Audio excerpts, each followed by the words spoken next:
on 916. Sactown Sports.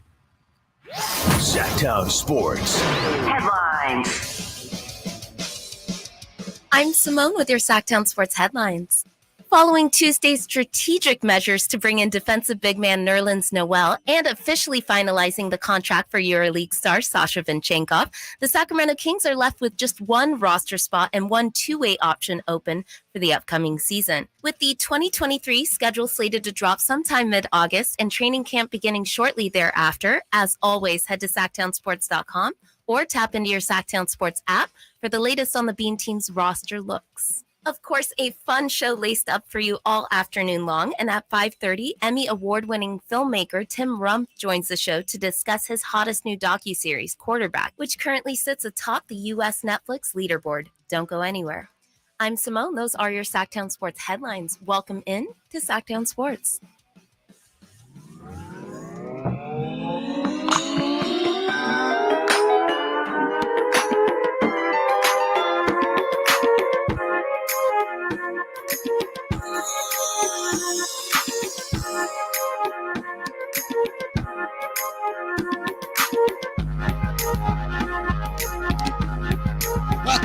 Welcome in, Sacramento. Ramie Makloff with you once again this afternoon. You heard Simone on the update. That's Jay on the ones and twos, and sitting in the co-host chair this afternoon once again. They brought him back for another look. FP Santangelo Jr.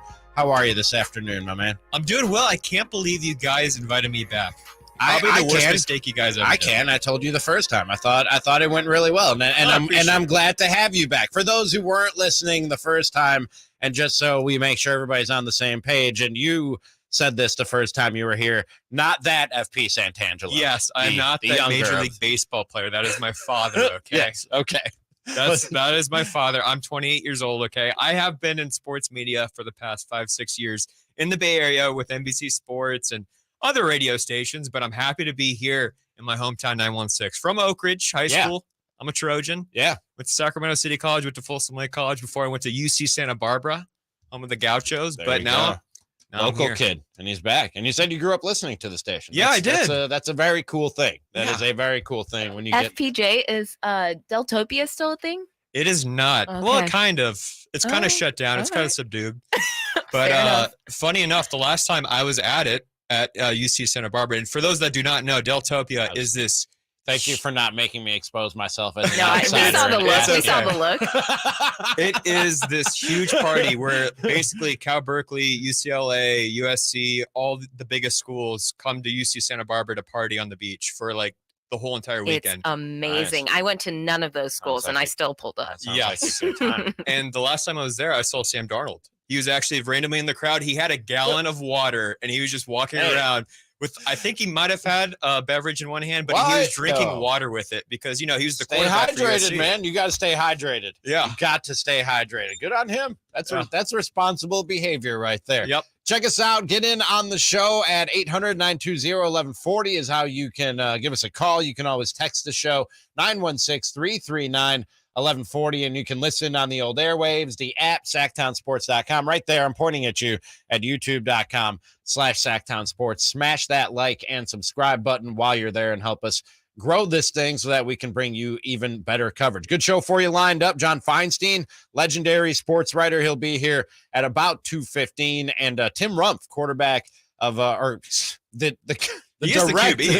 director of Quarterback on Netflix. He'll be here at 5:30. I started watching that last night, and I was instantly hooked in. But FPJ, we want to start the afternoon talking some Kings basketball, and Monte McNair, the Kings general manager, talking with Sam Amick of The Athletic. A really good, really in-depth one-on-one. It's more than you'll usually get out of Monty. As most GMs, he tends to hold things close to the vest and not really tell you what they have in mind or why they did what they did. He gives you as little as possible more times than not, but opened up to Sam Amick a little bit, including about the decision to the general idea of running it back, but centered around bringing back Harrison Barnes. And Amick brings up in the article that when they freed up all that cap space, and we've talked about it plenty here. A lot of names were thrown around about, hey, what's this big swing that the Kings have planned? What do they have in mind?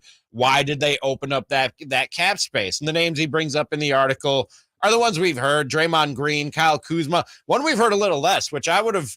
Now, he ended up signing for bonkers money, and I don't think I would have paid it. But Jeremy Grant was a guy that maybe they could have used that money on, but instead they came back around to Harrison Barnes and gave him 3 years, $54 million, a really reasonable deal. And especially after free agency played out and you saw some of those contracts like Jeremy Grant's, but others as well, like Kyle Kuzma, I think the Harrison Barnes deal was looking better and better. And this is what Monte said about that to Sam Amick. He said, I'm not saying that we won't look at upgrades or that we didn't, because we certainly explored all those options. But knowing that one of our options was going to be bring the bulk of our team back was appealing. On Barnes specifically, he says, sometimes you don't want to be too complacent, and we know the West is going to be tough. On the other hand, Harrison's our oldest rotation player. He just turned 31. Everybody else is pre-prime or just beginning their prime, 27 or younger. So it's not like, oh, we're going to bring it together and there's no real chance of improvement. So he's saying, hey, we considered all these other options, the Kuzmas. Well, he didn't say specifically, but he says we considered upgrades. We thought about it, but ultimately we decided it was best to bring back Harrison Barnes. Now, FP, I don't know if you heard all the rumblings that were going on leading up to free agency regarding Harrison Barnes, but one day we heard a report that they were about 80% of the way there in hammering out a contract extension with Harrison Barnes, and then he hadn't heard from him for about 3 weeks. Literally 2 days later, we get the news that he signed a new contract, that they've restarted talks, and he signed a new contract. That's a quick turnaround. Mm-hmm. And my co-host then on the show formerly known as Cattles and Ramie, me and Nick Cattles, we both of our minds, and I don't know if we were just too conspiratorial, we both thought, I know free agency doesn't open for a couple of days, but call me crazy. I think guys are talking. Yeah, around the league. Yep. Even if maybe they shouldn't be talking. They're going through back channels.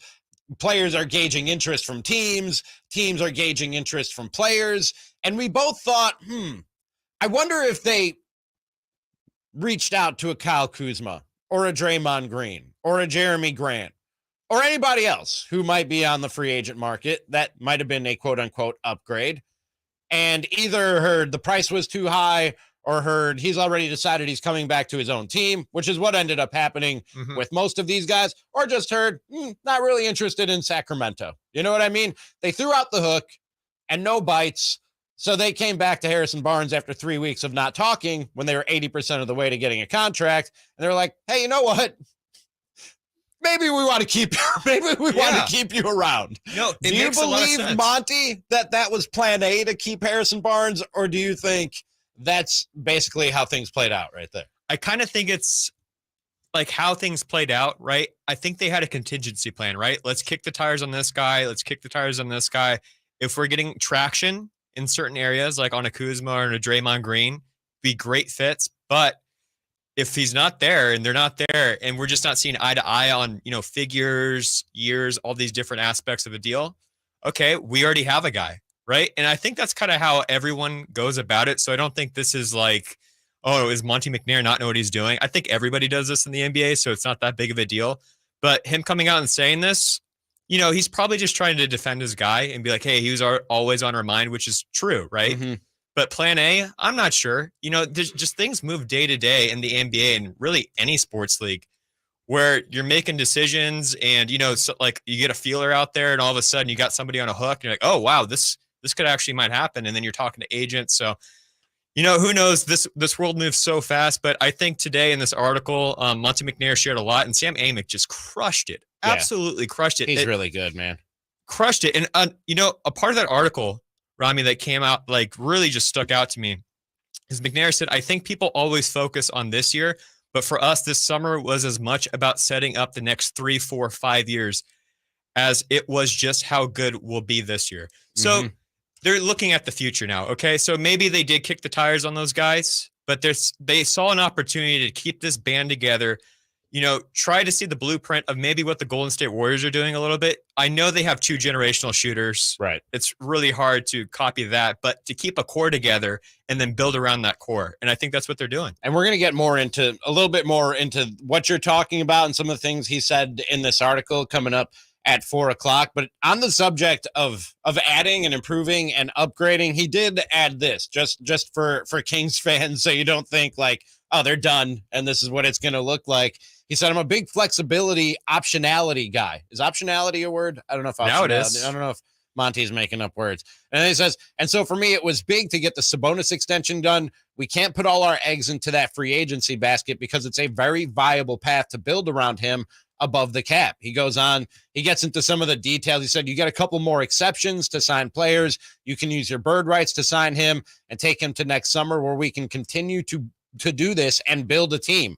But if we can lock him in and still build a deep competitive team around him, that could really help us, not just this year, but even more so in the future. So he's saying, hey, we could add. We have avenues to add here in the future if we see something that we think makes us better. So the Kings not necessarily done yet, but I'm with you. I'm sure that the other avenues were explored before they came back around to Harrison Barnes. And I think you'd be a bad GM if you didn't check all the avenues. So. Absolutely. So, but again, once all the contracts started rolling out, I've said this a number of times, I kept going, this guy at that price or Harrison Barnes at this price. And more times than not, I came back to Harrison Barnes at this price is a pretty good deal. You know what I mean? I came back to this too. Harrison Barnes holding up a trophy at the end of the year would be awesome. It'd be the greatest thing ever. Just visualizing that pumps me up so much. I hate to go out on a sour note or a negative note. Him performing in the playoffs would go a long way in doing that. Just saying, okay, because he did not and has not. And I'm rooting for him, but that's just facts. Yeah. We'll hit a quick break. Coming up next, we'll talk with legendary sports writer John Feinstein. That's coming up next on Sactown Sports. The Kings are running it back. Hammers it off the dribble against Gobert, and he was fouled. Oh, my, what a take that time by Domantas Sabonis. And eludes Gobert. Drive strong, two-hand flush off the dribble, thrown down by Trey Lyles. And welcoming some new faces. Yes.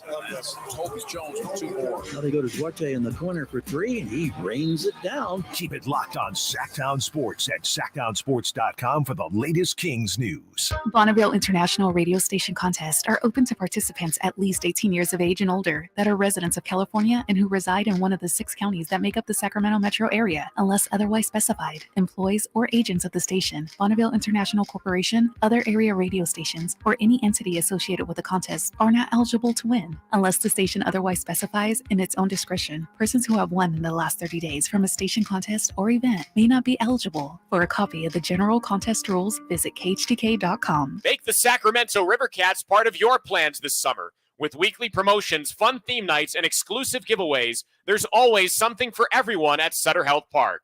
Mark your calendar for Friday, July 21st for the next giveaway in this season's lineup.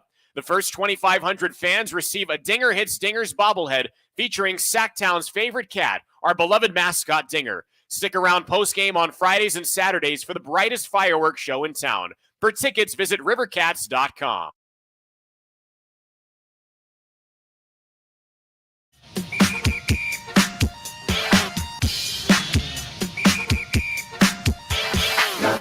Your home for Kings basketball for over 25 seasons. Sactown Sports.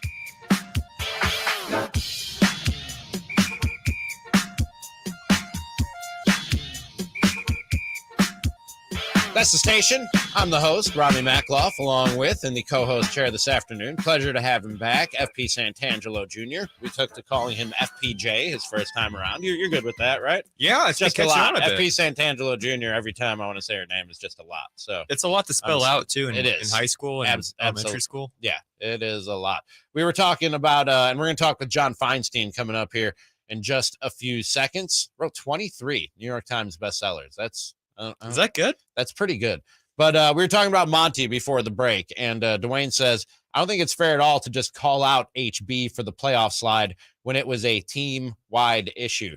It was a team-wide issue. I'm not saying it's not, but to say it's not fair to just call him out, first of all, during the playoffs, Mhm. I wasn't just calling out HB. I called out plenty of guys, and probably Domas more than anybody else. We were having a discussion about Harrison Barnes, and so I pointed out Harrison Barnes could be better in the playoffs. And two, Harrison Barnes has more of a track record. You go back to his Warriors days of struggling in the playoffs, a little bit more of a sample size to look at his performance in the postseason and be kind of concerned about it, especially when you bring him back to be a starter and a main piece on this team.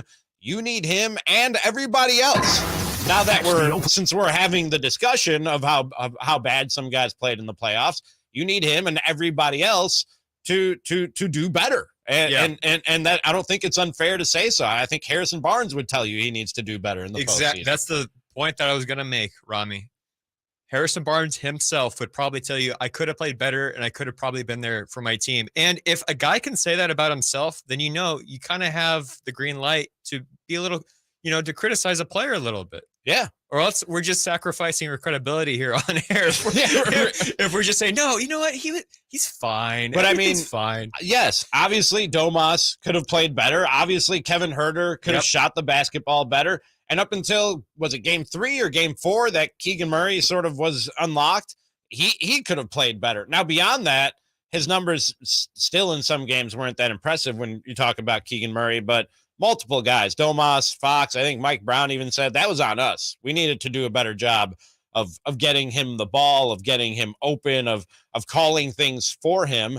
But yeah, man, a bunch of guys could have played better. Dwayne, we just happened to be having a discussion about Harrison Barnes. So we're not singling him out. No, not at all. Not at all. I love HB. I hope he does play better in the postseason. But like I said, there is a sizable sample size now with him to go. Wonder if that's just who he is come the postseason. You know what I mean? Are the lights too bright? Is the circumstance too was weird against the Warriors too, because that's a team he really wanted to get. So maybe there's that added level of pressure. Maybe if the Kings face another team in the first round that aren't the Warriors, he really shows out. But maybe there's just a lot of compounding factors. At the end of the day, he is a professional basketball player though, and he's got to perform, and he didn't. Right. So, but again, this is a team-wide effort. We're not singling him out. He just happened to be a guy we were talking about. This is a very different discussion if he hits that. Was it game 5 or game 6? The game winner, potential game winner at the buzzer beater. It was perfect. It was set up for him. Yes. And this is a completely different conversation if he hits that shot. We're not talking about Harrison Barnes' postseason struggles. No. If he's sending the Warriors packing on a buzzer beater. You know what I mean? Joining us now on the Folsom Lake Honda Hotline, Folsom Lake Honda, your one-stop Honda shop, sports writer and author of 23 New York Times bestsellers, most recently the official biography of golf icon David Feherty in Feherty. It's a pleasure to welcome in John Feinstein. John, how are you this afternoon, man? Ramie, PJ, good to talk to you guys. Thanks. It's a pleasure to have you in. Let's start with the biggest name that's being thrown around in the sports world today, and that's Shohei Ohtani. A lot of people think he'll be playing for a different team by the trade deadline come August 1st. How do you see things playing out with him? Well, the way the Angels have been going, especially with Mike Trout hurt now, I'm assuming that they're looking at the possibility. They have to listen to offers. I wouldn't move the guy unless the guy has said, or his agent has said, he's not coming back next year regardless. You can offer him $500 million and he's going to go play somewhere else. He can play for the Dodgers or the Yankees or Phillies or whomever. Unless that's been said, I wouldn't trade him. Now, remember, I live in a town where a year ago, the Washington Nationals traded Juan Soto, who is 5 years younger than Shohei Ohtani, not as talented as Shohei Ohtani is because no one is, but here's a guy who certainly has a chance to be a Hall of Famer someday. And he was 2.5 years away from free agency, not a half season away. And they traded him. And I wrote back a year ago that not only was it a mistake to trade him, because you never know what's going to happen with prospects. One thing I'm pretty sure of is none of the prospects they got are going to be as good as Juan Soto. And it's also selfish. When you've got a team that's been terrible since it won the World Series in 2019, You owe it to the fans to keep your best player out there. Now, the Angels haven't been in the playoffs since, 2015 or 2016? Mm-hmm. And they owe their fans the best possible show they can give them. So unless Ohtani and his agent have said, we ain't coming back next year, no matter what, I think you hold on to him and you try to sign him at the end of the season. John, FP Jr. here. I want to play hypothetical just real quick. I know the offseason is far away. We're talking trade deadline right now, but I'm thinking about this like every single day. Where do you think Shohei Ohtani will land, and which landing spot would be the best for baseball and for the game of baseball? That's a good way to ask the question. If I knew where he was going to land, then I would go to one of these million gambling sites and bet a hell of a lot of money that he's going to land wherever I believed or knew he was going to land. I think, personally, I always think it's best for the game when players stay with their teams. Okay. When players stay with where they came up. For example, somebody on MLB TV a couple weeks ago said that the Mets should be sellers at the deadline. Now, I'm a Mets fan. I'm a lifelong Mets fan. That's why I bring this up, which is unfortunate. But I sat there and said, oh, okay. I could see where, given how poorly they play, they might be sellers at the deadline. But he brought up Pete Alonso. You don't trade Pete Alonso. He is a franchise player. The last time the Mets made a trade that stupid, and I'm old enough to remember, it was when they traded Tom Seaver, whose nickname, by the way, was the franchise. I think it would be best for baseball if Ohtani stayed with the Angels, hope that Trout can have a healthy season somewhere in his lifetime, and that they can get, enough pitching to be a factor. Now, do I expect that to happen? No, I really don't. I think he's going to go elsewhere, that someone like the Dodgers or the Yankees or the Red Sox, who have more money than God, are going to make him that $500 million plus offer. And he's going to end up there. Now, I don't know Shohei Ohtani. I read that he is a West Coast guy. So maybe he goes to the Dodgers. Maybe he goes to the Mariners. He was certainly given a heck of an ovation during the All-Star game up in Seattle. And obviously Ichiro was a hero in Seattle, who's also Japanese. So I'd say if I had to bet, thank God I don't because I'd be broke, I would bet the Dodgers or the Mariners with the Yankees as the dark horses. No love for the San Francisco Giants? Well, it's not lack of love. It's just that I don't see him ending up there. And they went after Aaron Judge big time. Yep. And made a hell of an offer. And he went back to the Yankees. And I never thought for a second he was going to leave the Yankees. The Yankees don't let, again, potential future Hall of Famers leave, especially after he hit 62 home runs. But, maybe the Giants could come in. The Giants are a very good organization, as they're proving again this season. So maybe I should not have overlooked the Giants. I'll tell you one team he's not going to is the Oakland Vegas A's. Yes, and that's so sad. Can we stay on your Mets real quick? So the trade deadline is approaching. So excuse me. So sticking with your Mets, the trade deadline is approaching, and the San Francisco Giants are looking for starting pitching. Do you see an avenue where Max Scherzer or Justin Verlander are coming to San Francisco? Because there is a huge need for starting pitching. The Mets are 6 games below 500. I think that's a match made in heaven if, the deal is right. Well, yeah, if the deal is right. And if the Giants are willing to give up a bunch of prospects. I think Scherzer's more likely because, remember, Verlander has another year on his contract at $45 million a year.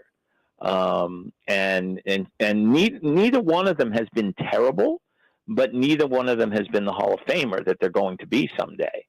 So there's certainly some risk for the Giants in making that kind of move.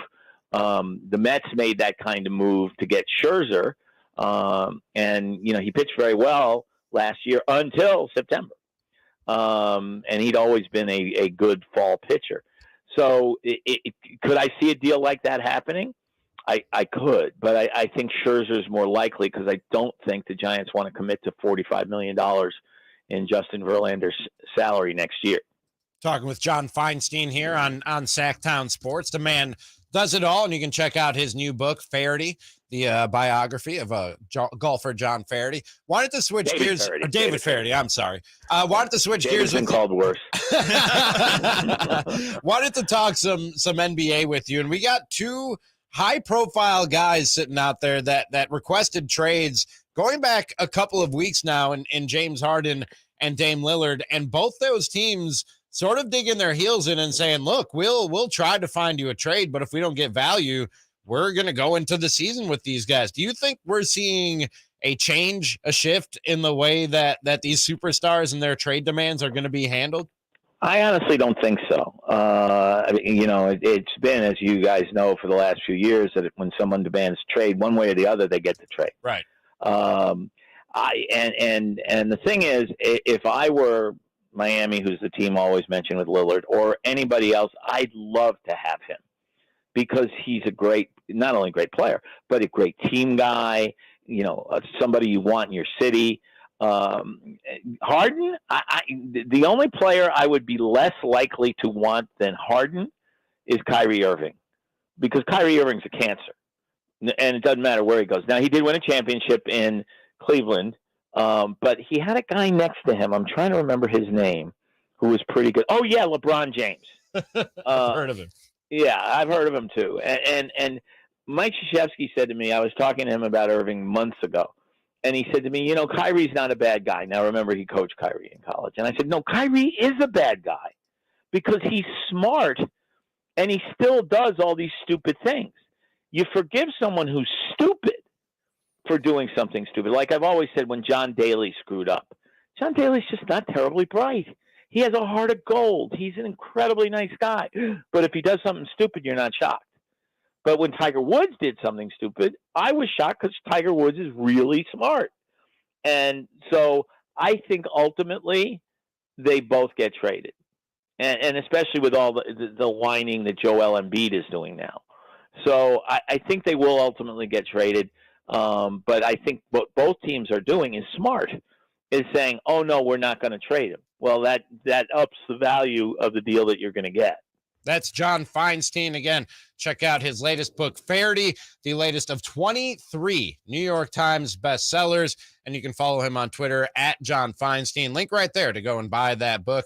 And our guest for the last few minutes. Appreciate the time and the insight, John. Thank you so much. Oh, my pleasure, guys. Thanks for having me. And he joins us on the Folsom Lake Honda hotline. Folsom Lake Honda, your one-stop Honda shop. And like I just said, these teams are digging their heels in, FPJ. Daryl Morey, the general manager of the 76ers, he went on Sports Talk Radio yesterday and dug those heels in publicly. We'll hear some of those comments right after this. Catch the Oakland A's every weekend on Sactown Sports. Friday nights, Saturdays, and Sundays. Sinking, that's going to get down for a hit. Around third to score is Tony Count. And the A's have taken the lead.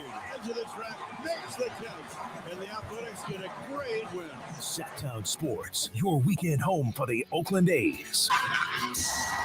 Sactown Sports coverage of the Oakland A's is brought to you by Xfinity 10G, the next generation network. Sacramento weather is brought to you by Folsom Lake Kia. I'm Tamara Berg in the KCRA 3 Weather Center. Wednesday's looking bright and sunny with light southwest winds. We'll have afternoon highs in the mid to upper 90s, which is back to average for us. We'll have overnight lows in the upper 50s. Get the latest forecast on the KCRA 3 News and the KCRA 3 app. You know what time it is. It's time to trade up to a brand new Kia at Folsom Lake Kia. Trade up to the newest technology with a low payment. Shop Folsom Lake Kia, family owned for over 20 years. Okay, next time you're at the store, I dare you to not think about the unmistakable fresh, clean scent of Irish Spring. Yeah, you heard me. I want you to resist picturing a shower filled with those sensational Irish Spring suds. And if you succeed, well, you got what my gramps used to call resolutitude. Not a real word, but let's be honest, you're probably going to end up leaving with Irish Spring because of its irresistible scent and because you have zero resolutitude. Pick up Irish Spring today. Ray Magliozzi here for eBay Motors. So you ordered a new air filter for your car. You try to install it, but it doesn't fit. So you take a little bit off the sides. What, still doesn't fit? Well, you could try to sit on it. Or get it right the first time with eBay Guaranteed Fit. When you see the check, you know that part's going to fit. Air filters, brakes, headlights, over 122 million parts. Get the right parts at the right prices. eBay Motors, let's ride. Eligible items only. Exclusions apply. Hey, kids, it's Carmichael Dave from my good friends at Fire Wings, the perfect fast casual eating establishment for the entire family. A great place to enjoy all the ball games from all around the country with 21 delicious flavors to choose from. Bone in, bone out. For more convenience, order online. Go to firewings.com. Find a location near you. Grab that order online and tell them Carmichael Dave sent you. Fire Wings. Hey, just wing it. When the world's best players get fitted for new golf clubs, they want to see their ball flight outdoors. And why should you settle for any less? The Hagen Oaks Player Performance Studio is the area's unquestioned leader in delivering a new age of golf club fitting to Northern California. With 14 trained, skilled professionals to show you how to hit the ball farther and straighter, satisfied customers have increased their yardage, improved their games, and gained confidence. Call 916-808-2531 to get started. That's 808-2531 for longer, straighter drives. At Ashton & Price, over the last 25 years, we've won just about every injury case you can think of. Slip and fall, falling merchandise, fell through rotted decking, we won those. Dangerous stairs, falls into holes, dog bites, won them. Injured while pedestrian or on a bicycle, auto, motorcycle, big rig, company vehicle, Uber, or Lyft accident, we've won them all. And the best news is there's no fee until you win. So no matter how you got injured, remember, for the best advice, don't think twice. Call Ashton & Price. Kenny and Jerry here from Bell Brothers. Imagine if every time you bought something, you could get a second one for 30% off. Buy one car, get the second one for 30% off. Buy one TV, get the second one at 30% off. Buy a new house and get the second one at 30% off. At Bell Brothers, that's exactly what we're offering this spring on windows and doors. When you buy one brand new energy-efficient window for your home, you'll get the second one at 30% off. A minimum purchase is required, but the discount applies to every second window you buy. For example, if you buy 5 windows, you'll get 5 windows at 30% off. The same is true for doors. Buy one, get one for 30% off. And for doors, the minimum is just 2. So call Bell Brothers now at 916-444-1234 or find us online at thenosurpriseguys.com. That's 916-444-1234 or find us online at thenosurpriseguys.com. The No Surprise Guys, Bell Brothers. Y'all ready to do it again, Sacramento? Country in the Park 2 is coming to Heart Health Park at Cal Expo Saturday, September 9th with Cole Swindell, Chris Jansen, Dylan Scott, and more. Plus, a mechanical bull, line dancing saloon, and all the food. Tickets start at $40 or grab your Coors Light Y'all Access passes for $125. For more info, visit SactownSports.com. Country in the Park 2, brought to you by Hoblet Dodge, E2 Family Winery, and Hyatt Vacation Club.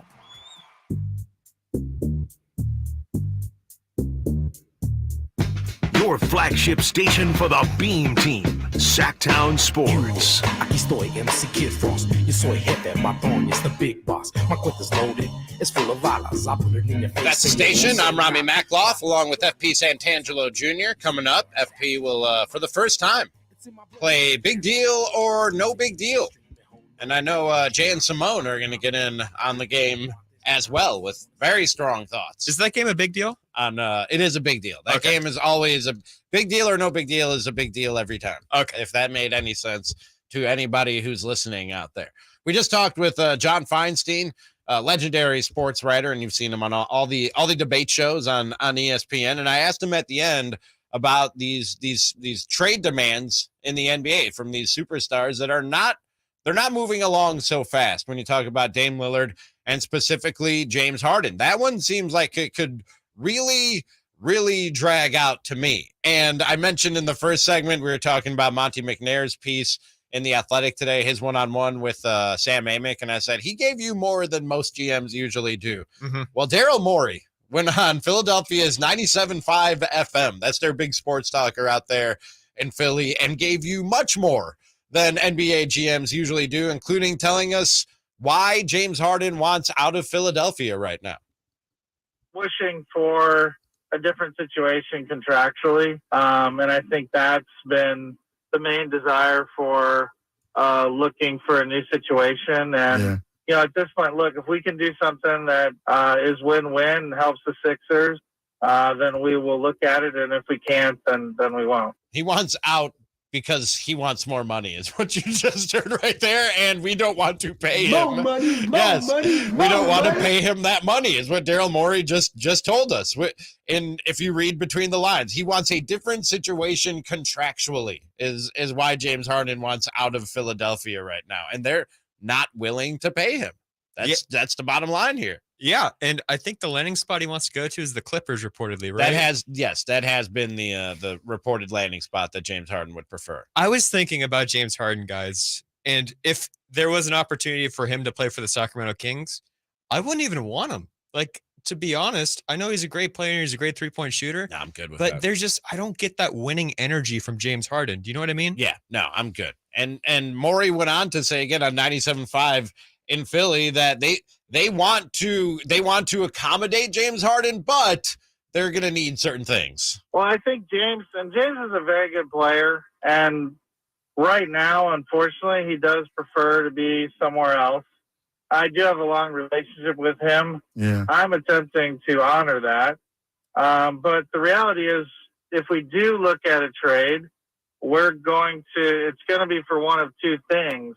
It's either going to be for a player who continues to help us be right there, like we were last year, up 3-2 on one of the best teams in the East, the Celtics. Obviously, we didn't get it done, but James was a big part of why we got it to 3-2. Or we're going to do it for something where we get enough, draft picks and things like that in the deal, such that we can then turn those into a player who it can be a running mate with Joel as well. But if we don't get, either a very good player or something that we can turn into a very good player, then we're just not going to do it. And if James were to turn his mind around, we would all be thrilled. You heard Joel's comments about that. But at this moment, he does prefer to be traded, and we're attempting to honor that. I love when he says, I have a relationship with James, and I'm trying to honor that. You could hear in his voice that he's like, I don't give a damn about my relationship with James Harden anymore. And Shams Charania said the other day that relationship is fractured between that long and what has been good relationship between those two is fractured between Daryl Morey and James Harden. And I tend to believe Daryl Morey when he says, look, we're holding out for a certain value, a certain package in return for James Harden. And I'll tell you why I believe him, because he said the same thing about Ben Simmons. And everybody went, okay, you're going to hold out for a star caliber player or first round draft picks for Ben Simmons, damaged goods who nobody in this league wants. And he went, yeah, I am. And eventually that turned into James Harden, who now he finds himself in the same position. So Daryl Morey has shown that he'll dig his heels in and wait for the right offer for a guy. And no matter how much you pout, no matter how bad a situation it gets, he's going to wait out the market and get what he thinks he deserves in return for a guy. So now when you hear these comments, right, and maybe you're James Harden's agent or you're just James Harden yourself or his circle, what do you think? If you're James Harden, you go, oh man, we might be in here for the long haul now. Or do you think he's bluffing? No, I believe him. And I'm working the phones to try and find a trade that gets me out of here. Agents do that. Agents facilitate trades and will go to teams and be like, hey, why don't you offer this for James? And then get Daryl Morey on the phone and make the whole thing. I'm working to try and find what Daryl Morey is looking for, because again, he's called this bluff before when it came to Ben Simmons. You know what I mean? And he didn't blink when it came time to stick to his guns. And I think he'll do the same thing with James Harden. James Harden's other option is you get out the fat suit again. You know what I mean? And you show up looking like Rick Ross, like he did a few years ago for the Houston Rockets, and be as much of a problem as you can possibly be. But he's doing that when his trade value is already seemingly at an all-time low, and which is the reason why Daryl Morey can't find a trade partner. Now, real quick, before we get to the break and then play a little deal or no deal, the other thing going on in Philly this week was Joel Embiid, who said, look, I want to win a championship, and whether that's in Philly or somewhere else, I just want to win a championship. That raised a few eyebrows, including these two on my face right here. But Morey doesn't seem too concerned about it. Part of it was I spoke to him at length yesterday. Spoke to Coach Nurse yesterday. He's very excited about it. Coach Nurse is planning to do some innovative things for training camp that Joel is excited about. He and I spoke. Look, part of it's just, at the end of the day, he's talking about the business of the NBA. In his mind, he wants to win here. He wants to win it for Philly. That's the only place he wants to win. He absolutely was sort of referencing the fact that, it's not totally in his control where he is at all times. No, that's not what was happening. No. That is not at all what was happening. That was a warning shot. That was the flare gun going up to tell the Sixers, we better get this thing right soon. Because, and I've said this a couple of times, FP, what we heard from Joel Embiid is the type of stuff we heard from Dame Lillard just about a year ago. And now we see where that situation is at. Guys throwing stuff out like that is it's the formation of the snowball that now starts rolling down the hill in terms of the momentum of Joel Embiid eventually not being a 76er. They got problems out there right now. They got big problems in Philly. Oh, yeah. Daryl Morey just was doing damage control. That's all that was. Yes, and just put yourself in Joel Embiid shoes, right? Just for a second here. Big shoes. I wear a size 13, but big shoes first and foremost. But you have a limited career in sports, okay? And you want to win, and you're seeing these guys around your peers win all the time around you. You're going to get frustrated, and especially after what they just experienced, getting eliminated by the Celtics, you're going to get really frustrated this offseason and maybe have a purpose behind your workouts even more so. So, to me, I understand the comments, right? You have a finite period to actually achieve your one goal, which is win an NBA championship. So put it out there, see what happens, right? Yeah. See the reaction. But from a fan standpoint, please understand where Joel Embiid's coming from, right? Oh, yeah. Because I know people will be like, well, just be loyal to your team. Just be loyal to your team. And I know that's in a perfect world. But again, that is the NBA business. Absolutely. No, I never fault a guy for trying to control his own destiny in the world of sports. And I know there are plenty of fans out there who it rubs the wrong way. John Feinstein said he thinks it's good for the sport when guys stay on their own teams. I think the opposite. Yep. I think all the player movement and all the as many storylines and narratives and drama as you can get going, I think is a good thing. Keeps you in the headlines. Keeps people interested. Speaking of keeping things in the headlines and keeping people interested, I cannot get away from the thing we're about to talk about. And big deal or no big deal. That's coming up next. Get all the latest 49ers news heading into the 2023 season on Sactown Sports. I think Brock was smart, and we kind of facilitated that he met with a bunch of different surgeons. The hope is he's ready for the regular season. We'll take it as it comes, as we're doing. He's working incredibly hard, and the early returns are really good. Sactown Sports, Sacramento's official home for 49ers football. At aimyourdigital.com, we'll help you target the right audience, build your leads, and crush your quota. Take your business to the next level. Our digital marketing strategies help grow awareness of your product or service, all while building trust in your business. Our approach involves leveraging multiple tools and strategies to deliver exceptional results that are customized to your unique business needs. Don't wait to run out of sales leads. Keep your business growing. Get started with aimyourdigital.com today.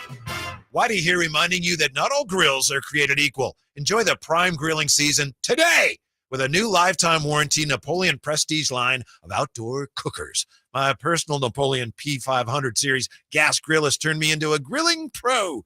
Napoleon Prestige grills, versatile grilling for every occasion. Form, function, and luxury can come in the same package. Just go to your local Green Acres Nursery and Supply for the best selection today, or visit Napoleon.com for a dealer near you. I'm Ken Korak with your Green and Gold Report, brought to you by Xfinity 10G, the next generation network. Well, how young are the A's these days? Well, according to statistician David Feldman, when the A's took the field against the Red Sox in the 17th, in terms of games played in the big leagues, the A's lineup that night, which featured the likes of Tyler Soderstrom and Zach Geloff, was the least experienced since the A's played a game as the Philadelphia A's back in 1954. Ken Korak here, introducing you to the Xfinity 10G network. Xfinity is undergoing a multi-year network evolution, giving you a powerful connection today while building toward a faster, more reliable tomorrow. The Xfinity 10G network gives you the fastest internet with even faster speeds rolling out all the time. You also get a consistent and reliable connection when everyone's online, even during peak hours. That's a home run. If you want to learn more, go online at xfinity.com/10G. Guys, did you know your testosterone affects everything in your system, including how you feel and perform every day? Right now, Revive Men's Health Sacramento will check your testosterone for free. Knowing your T levels is the first step in understanding if you have low T. Your testosterone level impacts your energy, libido, sleep, weight, hair loss, mood, and even ED. Maintaining an appropriate T level can change your whole life. Most men start to see changes in their hormone levels in their 30s. Experience and results matter. So what are you waiting for? Get your T levels checked today by local, experienced, and trusted men's health experts. They've helped thousands of men since 2011. They're so confident they can help you, they even guarantee it. Call Revive today and schedule your free testosterone test, free exam, and free consultation. Call Revive Men's Health at 916-277-8599. That's 916-277-8599. Or visit revivemenshealth.com. Hello, Sacramento. Doug Christie here, and I have something to share. Recently, I asked myself to determine the one most indispensable thing I use to do my job, the one I couldn't do without. The winner, forget the phone, which I live on, and the video editor, which makes my life understandable. The winner was the Good Feet 3-step arch support system. Yes, the one I tell you about each week keeps me going comfortably supported, pain relieved, and vital. So it strikes me that if Good Feet is the most important go-to tool to relieve pain or just keep me going, shouldn't you give it a try? I think so. Come to the Good Feet store today for a free, no obligation arch support fitting, then take them for a test walk. Experience the comfort, balance, and support of the Good Feet 3-step arch support system. Good Feet in Sacramento, Roseville, Stockton, Modesto, and now Vacaville. Online at goodfeet.com. You know what time it is. It's time to trade up to a brand new Kia at Folsom Lake Kia. Trade up to the newest technology with a low payment. Shop Folsom Lake Kia, family owned for over 20 years. If you're ready for some leisure in your life, let me recommend El Macero Country Club, just 15 minutes from downtown Sacramento. Play our stunning championship golf course. Practice on our manicured short game facility. Cool off on our 50-meter swimming pool. Play tennis. Enjoy social events and mouth-watering dining options after a great day of play. We're now accepting new social and golf memberships for a limited time. Visit elmacerocc.org and put some leisure back in your life at El Macero Country Club.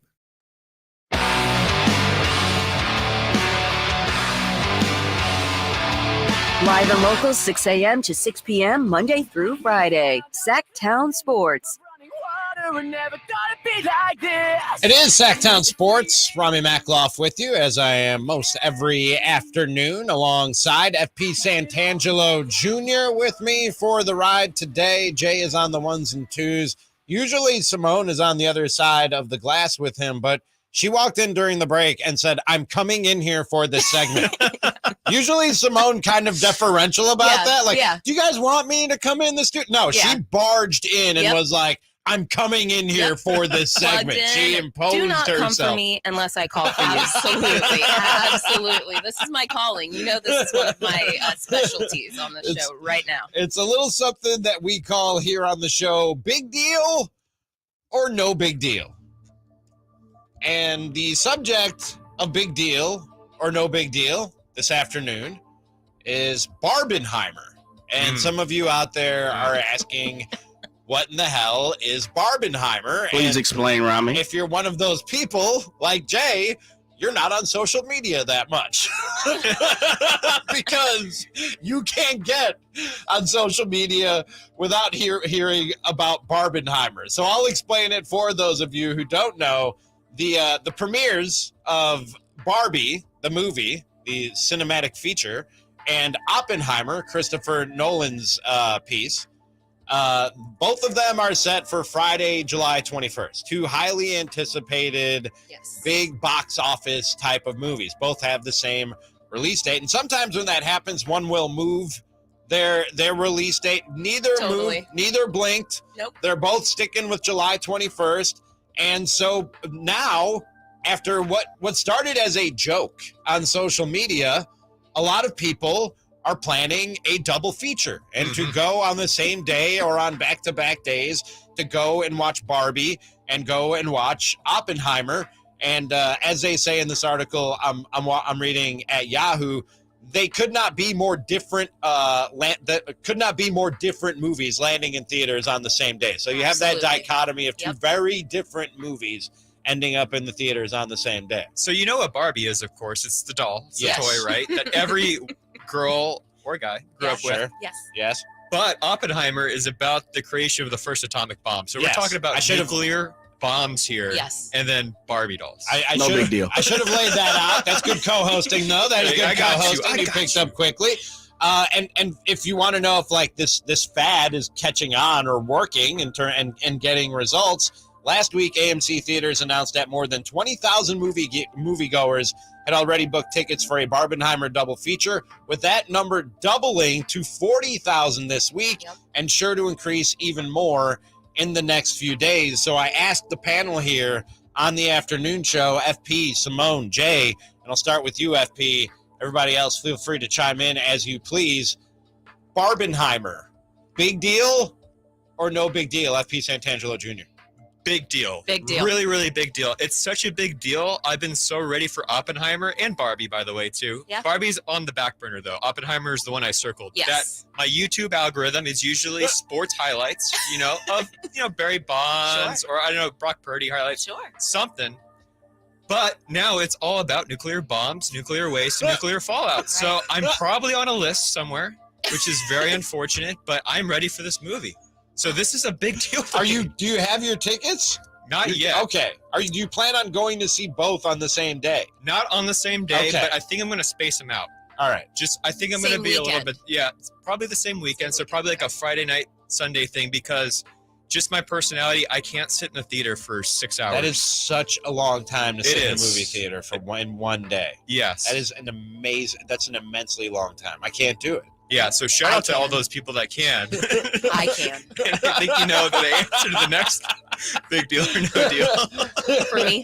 Yeah, Simone, you huge, big deal. I'm just gonna put it out there. I'm having a little get together at the Casa del Macloff this weekend. Sent out the group text. And Simone was like, "You're doing this on the same day as Barbenheimer? like I'm supposed to schedule this, and Verlon too, and Verlon too, both of you, both of them." I was like, I didn't know I was supposed to schedule my life and our social gatherings I'm gonna do around Barbenheimer. My bad. I am fully booked that day. Me and Verlon are going at the 10 a.m. Barbie. We're starting with Barbie. We have a little hiatus, and then we're going into Oppenheimer. So I'm not quite sure if that's the approach that we should be taking, but it's what we're dealt. And I'm really excited. A mess. I'm going to be a mess. Get to my place on Saturday. It's going to be incredible. I mean, just the juxtaposition of the two films is just so fascinating, and I can't wait. I was going to say the whiplash. Are you ready for the whiplash of are you going Barbie first or Oppenheimer? Yeah, no, Barbie first and then Oppenheimer. So you're going to go You should go the opposite. You go watch Oppenheimer. That's going to suck your soul out of your body. And then you go watch Barbie and get like a lighthearted romp in the movie theater. That's true. Historic ramifications, of course, with the atomic bomb. But I think it's going to be the bigger show, so I have to go with it. All right. Okay. I'm looking forward to Oppenheimer more, so that's why we've slated it. I'm looking across the glass, and I get the sense just by the facial expressions, Jay feels the same way I do. Yeah, I'll let you speak for both of us because I'll bring the show down. Wasting my time, dog. I can't say it's not a big deal. It is obviously a big deal because it's everywhere. I can't go anywhere without seeing or hearing somebody talk about Barbenheimer. I'll just say I don't get it. You know what I mean? And I'll probably end up watching both movies. You will? Okay. I'm not going to see two movies in one day. That's just not going to happen. I'm not spending all my day in a dark movie theater. And two, I got over I need to see it as soon as it comes out a long time ago, man. I miss me with the crowds and the lines. But and there's no lines anymore. Everyone buys their own tickets True. ahead of time. And That they is gotta sit. true. Oh my God. Now you've taken me back to a time where we both had to, like, these seats are all taken. Okay. Ramie, redeeming quality, Will Ferrell is in Barbie. Does that change anything? There's a lot of comedians. It looks like it might be good. It looks like it might be funny. I'll probably end up checking it out. On the other side of the Sacramento aisle. legend Greta Gerwig directs Barbie. Oh, there you go. Absolutely. Cool. That knowledge. Local tie. I'll probably check it out. I don't need to be there the day that it comes out, and I certainly don't need to go see two. Your movies. girl is impressed to see it either? No, Okay. no, not at all, man. No, I'm sorry. What did you say, FP? Are you going to be wearing all pink? Of course, yes. I am. Yeah, I'll get I'm out. actually going to do an outfit change. So I'll have a Barbie outfit, and then I'll have an Oppenheimer Simone, outfit. I worry about you. I really do. Don't worry, I'll be Yes. chronicling It's not it that. all You know what? on Twitter. I just said I can't deny it's a big deal. It ain't that big of a deal. Huge deal. I can definitively say that. It does not constitute Change the course of history. Yep. No, it does not constitute wardrobe changes. That is absolutely ridiculous. You can't expect me to go into Oppenheimer with hot pink. They'll know How that I about you came just from wear Barbie. your normal clothes because you're just going to a movie. It's just a movie. Are you going to dress up as a nuclear bomb? I do have like gray khaki pants, so I'm doing like very business, like, Wow. this is serious. Wow. So yeah, Wow, it you're is somber. putting way too much thought into this. Yeah. Putting way Somber. too much. I already know. I have never, Jay, I don't know about you, never in my life thought about what I'm wearing to a movie. Oh, I'm it's planning. Just, I'm it's just planning whatever down, I'm wearing. I'm Not even planning close. down to the meals that we're going to be eating. Like, yeah, And- we already have a breakfast game Meals? plan. Yeah. What? Yeah. And on top of that, my birthday's May the 4th, so it sits right there. Yeah. Could care less. Farmer Look, bro, Easy as 22 I says say big all the deal. time. I say Very all the excited. time. Yeah, shouts out to everybody. Live your life how you want to. Yeah, spend the man. money how you want to. It ain't for me. No, that's Yep. like I said, we can't deny it's a big deal. Absolutely. It's a big deal. Just I don't get it, and it ain't for me, and it obviously ain't for Jay. Nah, I don't care who. I don't care if you was in it, Ramie. I'd be like, nah, I'm good, bro. Come on, if your boy is in like a I'll feature go to. film, If you're in the feature film, then I'm gonna go All to right. the red carpet. I'm gonna support you on the premiere. all right. After that, I'm Just done. walk man. out Yeah, back I'm out door. of here. Shouts out to my boy Mr. Magloff, and I care less about the rest of the show. Oh my God. I'll take it. This tattoo right here is a Christopher Nolan tattoo. That's from Interstellar. What So, are you doing? Yeah. What? Yeah. Yeah. I- So it's all happening. I genuinely worry about you. Okay. thank Because you. I care. Because I care. 'Cause you care. Simone. Yes, only because I care. We'll hit a quick break. On the other side, a lot of people seem to care these days about where Shohei Ohtani may land. Maybe the Giants. One prominent baseball talker says, yeah, that's going to happen. It's Whitey and Watkins on Sactown Sports. What if we had PJ Carlesimo and Doc Rivers on the same broadcast? Just a rasp off? Yes. Hey, how's it going? Oh, pretty good, Doc. How are you doing? Oh, pretty good, PJ. Then throw Tibbs in there as a sideline reporter. Oh, boy. It's Whitey and Watkins from 10 a.m. to 2 p.m. on Sactown Sports. All new spring deals are here at Lowe's. Start planting your garden this weekend with Bonnie 11.8-ounce vegetables. Buy 4 for $10. Plus, liven up your patios and decks with fresh blooms. Select 1.5-gallon hanging baskets or 2 for $20. Lowe's knows spring. Lowe's knows home improvement. Offers valid through 5/17. In-store only. Actual plant size and selection varies by location. While supplies last, excludes Alaska and Hawaii. Dawn or dusk, I'm on the hunt. Skeeter here, Sacramento Yellow Mosquito and Vector Control District, and I'm wearing Skeeter Vision, night vision goggles that light up skeeters at dawn or dusk like the 4th of July. Mosquito, 12 o'clock. Got 'em. So fight the bite by wearing long sleeves and pants at dawn or dusk when they're most active. Apply insect repellent and drain stagnant water. It's a breeding ground. Dawn or dusk, the Sacramento Yolo Mosquito and Vector Control District reminds you to fight the bite. For more information or to report problems, go to fightthebite.net.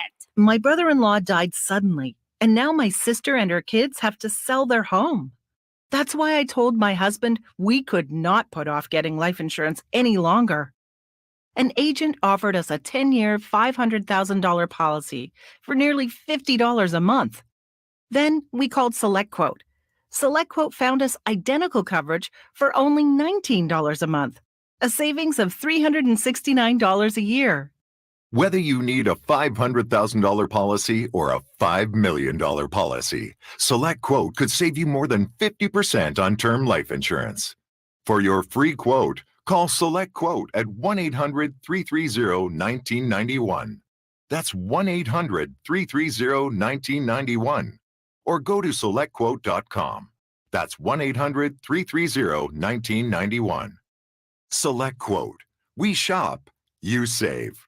Full details on example policies at SelectQuote.com/commercials.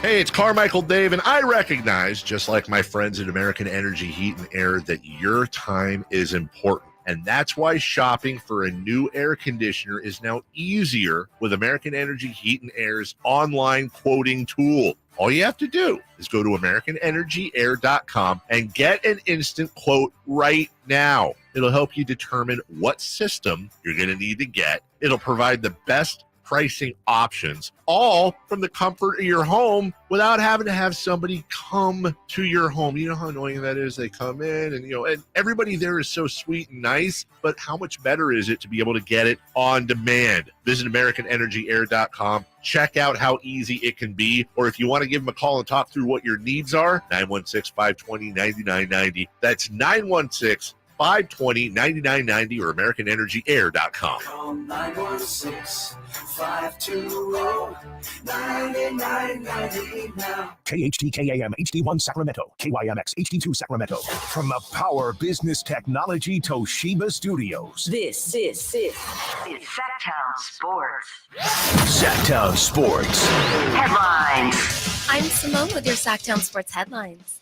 Following Tuesday's strategic measures to bring in defensive big man Nerlens Noel and officially finalizing the contract for EuroLeague star Sasha Venchenko, the Sacramento Kings are left with just one roster spot and one two-way option open for the upcoming season. With the 2023 schedule slated to drop sometime mid-August and training camp beginning shortly thereafter, as always, head to SactownSports.com or tap into your Sactown Sports app for the latest on the Beam Team's roster looks. Of course, a fun show laced up for you all afternoon long, and at 5:30, Emmy award-winning filmmaker Tim Rump joins the show to discuss his hottest new docuseries, Quarterback, which currently sits atop the U.S. Netflix leaderboard. Don't go anywhere.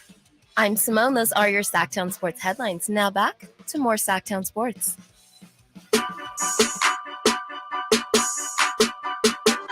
The only station in Sacramento giving you local sports coverage from 6 a.m. to 6 p.m. Monday through Friday. Sactown Sports.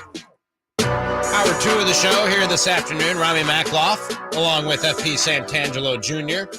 Double J, Jay Johnson on the ones and twos. Simone on those updates, as you just heard. Coming up in just about 10 minutes. Draymond Green opened up about the Jordan Poole situation, and Jordan Poole's family came out and had something to say about it. We'll get into that.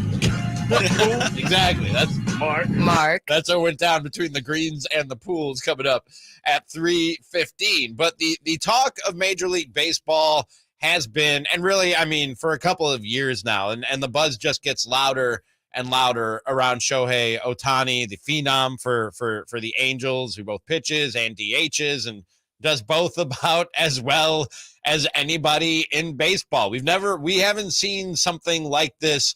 I thought Jeff Passan put it very well. He's not a once-in-a-generation player. He's a once-in-a-lifetime player. You might see a Shohei Ohtani in your life when you really look at what he's doing out there on the baseball field. And there's been a lot of chatter about, will they trade him? Won't they? Seen conflicting reports. Artie Moreno says they're not. Seen other reports that say that they are open to trading him.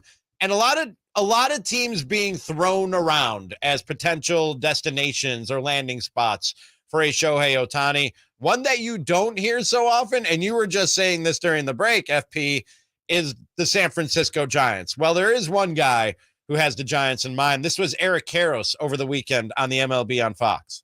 Will Shohei Ohtani play in the postseason this year? He's going to play in the postseason.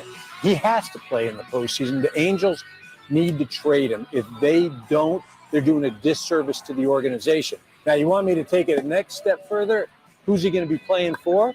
He's going to be playing for the Giants. Whoa. That's who he's going to be playing for. Mr. Dodger? No, I'm just telling you, that makes all the sense in the world. They have the wherewithal to do it. Then they get him for a couple months to try to court him so they could sign him for a free agency. It makes all the sense. And you don't think that the Angels wouldn't want to trade him to San Francisco to spite the Dodgers? How about that? The former Dodger saying the Giants land Shohei Ohtani. And I can see the look on your face. You like the way that sounds. Now, let me throw... There's recently been a couple of articles, one at The Athletic from Jim Bowden and another at ESPN.com, where they sort of asked their baseball insiders and experts to throw out some trades and some teams of where Shohei Ohtani could possibly land. Before you get too excited, FP, because I can tell you're excited by the idea of Shohei in a Giants uniform, let me throw out what the price might be. And then let me ask you, we were just playing big deal or no big deal. Is the price right for a Shohei Ohtani? Jim Bowden says that if they did make a run at him, the conversation would have to start. And you know the Giants farm system far better than I do, so you can speak on how high a price we're talking about here much better than I could. I'm totally good with being open about that. He says it starts with left-handed pitchers Kyle Harrison, Carson Wisenhunt, shortstop Marco Luciano, and outfielders Luis Matos and Grant McCray. Yes, it does. Straight up, it does. Those are their top prospects that we're talking about there. Yeah, and we're talking about absolute studs with incredible potential. So do you want to blow up what Farhan has been building in the San Francisco Giants farm system, or do you want to have a 2-month rental with a potential to go somewhere else, right? There's never a guarantee that Ohtani is going to sign wherever he gets traded to. Sure, you could, bring him to this place and that place and show him around the city, and maybe he'll fall in love with the city, right? But to me, you do not blow up a system for Shohei Ohtani. There's so many other better options if you're trying to win this year. You Ohtani can be a Giant, okay, in the offseason, and I think they're going to pursue him heavily. I think the Giants are number 2 on odds to sign him this offseason, the last time I checked, because he's been very vocal, Ohtani, about not being on the East Coast. He doesn't want to be on the East Coast. It's too far for travel for his family and for loved ones. Because think about it, it's like a 10 to 12-hour flight just to San Francisco, right from Japan. Right. And then you're going to have to go another 7 hours to go to New York for a homestand. It's just going to be ridiculous. So to me, I think the Giants, the way they should play this, and I think it would be very short-sighted if they were to give up their entire farm system for Ohtani, because they can win a World Series if they go for a Shane Bieber of the Cleveland Indians, or the Cleveland Guardians. If they could go for a Max Scherzer from the New York Mets, maybe even a Justin Verlander. I mean, there's the Lucas Giolito talk of the White Sox. And I mean, it's very apparent if you watch the games last night, they gave up 10 runs to the Reds. I mean, they're having trouble with Anthony DeSclafani, their starting pitcher, Ross Stripling, Shamanaya. Starting pitching's their biggest need. So Ohtani would address that, and you would get a sweet bat. And obviously the name Shohei Ohtani, that is the modern day Babe Ruth. Actually, he's bigger than Babe Ruth. Let's just put it that way. Yeah. Which is crazy to even say that one guy could achieve that. But to me, I think a Marcus Stroman or somebody else would be more beneficial for the Giants, and you don't have to give up that much. Yeah. Right. And then now you have the farm system intact, and then you could get Ohtani in the offseason or try. So that's where I'm seeing things. I think people, and I've been guilty of this myself, you get blinded by the bright lights of yes, anything for Shohei Ohtani. Yes. you know what I mean? And I get that. That's being a fan. You know what I mean? And like I said, I'm guilty of it myself. But when you look at it, and especially when you look at the fact that he doesn't seem inclined to sign an extension if he ends up getting traded and when he lands wherever he lands. So you might be giving up a good chunk of your farm system for a rental, for a guy who's going to come in here and play a couple of months for you and then hit the free agent market, and you're just in the bidding for his services at that point. If I'm the Giants or anybody else, I'd rather just wait until the offseason and then get in the bidding for his services like you're talking about. Just go ahead and get him as a free agent. And honestly, more times than not in the sport of baseball, I think now I'm all for acquiring all-stars and superstars. You know what I mean? They do make your team better. I'm not going to sit here and say they're not worth it or I wouldn't pursue them, but I'd almost exclusively pursue them in free agency, because giving up a chunk of your organization for one player in this sport simply does not work. It doesn't. You can do that in the NBA, because if you get a LeBron James, he single-handedly changes the trajectory of your organization. You know what I mean? So you can give up a bounty of players, draft picks, whatever assets you want to talk about for a guy like that, because he comes in and he changes things by himself. He comes in and he changes things. That is not the case in baseball, man. That's simply, and all I have to do for proof positive of that is point at the Angels, who have Shohei Ohtani and Mike Trout and have no playoff appearances to show for it. You know what I mean? Yeah. You have to put together more than in any other sport. Well, I guess football is hard too, but you get the quarterback and it's like a big giant piece right in the middle of your puzzle that makes everything else easier to fill out with it. Filling out a baseball roster or a lineup on a day-to-day basis is a 1,000-piece puzzle or a 10,000-piece puzzle that you got to get right. You know what I mean? And you minimize your chances of getting it right when you give up so much of your organization to go and get it. I'd only do it if I'm right there on the precipice of winning a World Series or contending for a World Series. I sit here before you today, FP, in a Cubs hat. I was all for the trade that brought Aroldis Chapman in 2016, where they gave up Gleyber Torres, who's been one of the best offensive infielders. He's moved back and forth between shortstop and second, but offensively, that bat is legit. They gave up, and he wasn't the only guy that they gave up in that trade. They gave up a lot to get him, but he sort of put him over the top. That's the one scenario where if I'm a GM, I'm giving up a chunk of my farm system to get that one superstar. So if you're a Northern California sports fan, your biggest fear that could possibly happen, because I can see a certain organization do this, is that Ohtani gets traded to the Los Angeles Dodgers for 2 months and he just falls in love with Hollywood, because now he's already got a taste of it in Orange County, but like now he's in the inner circle. Yeah. And he's seeing that everybody in Japan is wearing Dodger hats. It's this huge thing. And he knows that once he's a Dodger, there's no way he can go and sign with the Giants in the offseason, because he's already been a Dodger, right? And they already were such a good organization to him. He couldn't possibly go to San Francisco and then become the most hated man in Southern California, where he started his career. So that's the one fear for me as a Northern California sports fan, that I go, oh my God, please do not go to the Los Angeles Dodgers. Anywhere but the Dodgers. Anywhere but the Dodgers for this trade deadline. Yeah. If Ohtani can go somewhere else, great. That's awesome. Let's see him in the playoffs. It's good for baseball. But if he goes to the Dodgers, I'm going to hit the panic button straight up. That's like a worst case. I wouldn't blame you. That's an Oppenheimer the atomic bomb has been dropped and I will panic. So. Yeah, I mean, as enticing as it might be to Giants fans listening to us right now, I don't know that you want to get in on the Ohtani sweepstakes between now and the trade deadline. I'd rather get in on it come the offseason when he's a free agent. And honestly, I don't know how any baseball team in this league justifies giving up what you're going to have to give up to get that guy as a rental. You know what I mean? That's a high price to pay for a guy who's going to come in and give you 2 months and maybe a playoff push. But I'm certainly interested in seeing how this whole thing plays out. We'll hit a quick break. I'm also interested in seeing and how Draymond Green versus the Poole family plays out. We'll tell you what we're talking about next.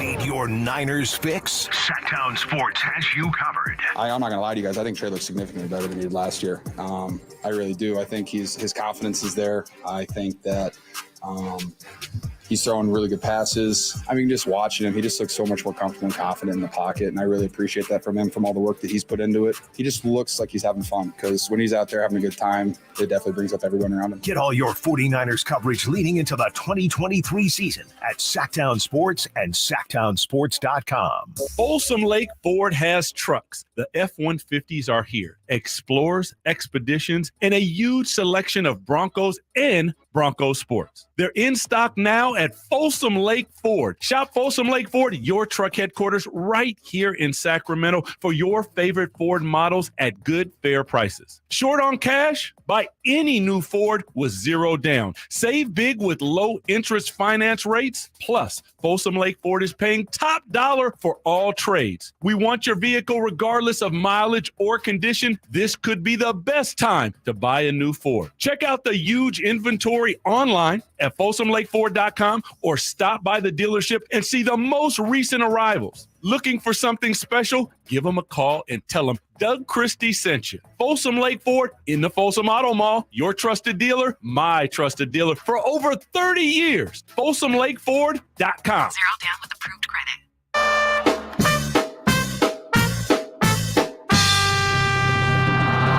Sacramento's official home for the San Francisco 49ers. Sactown Sports.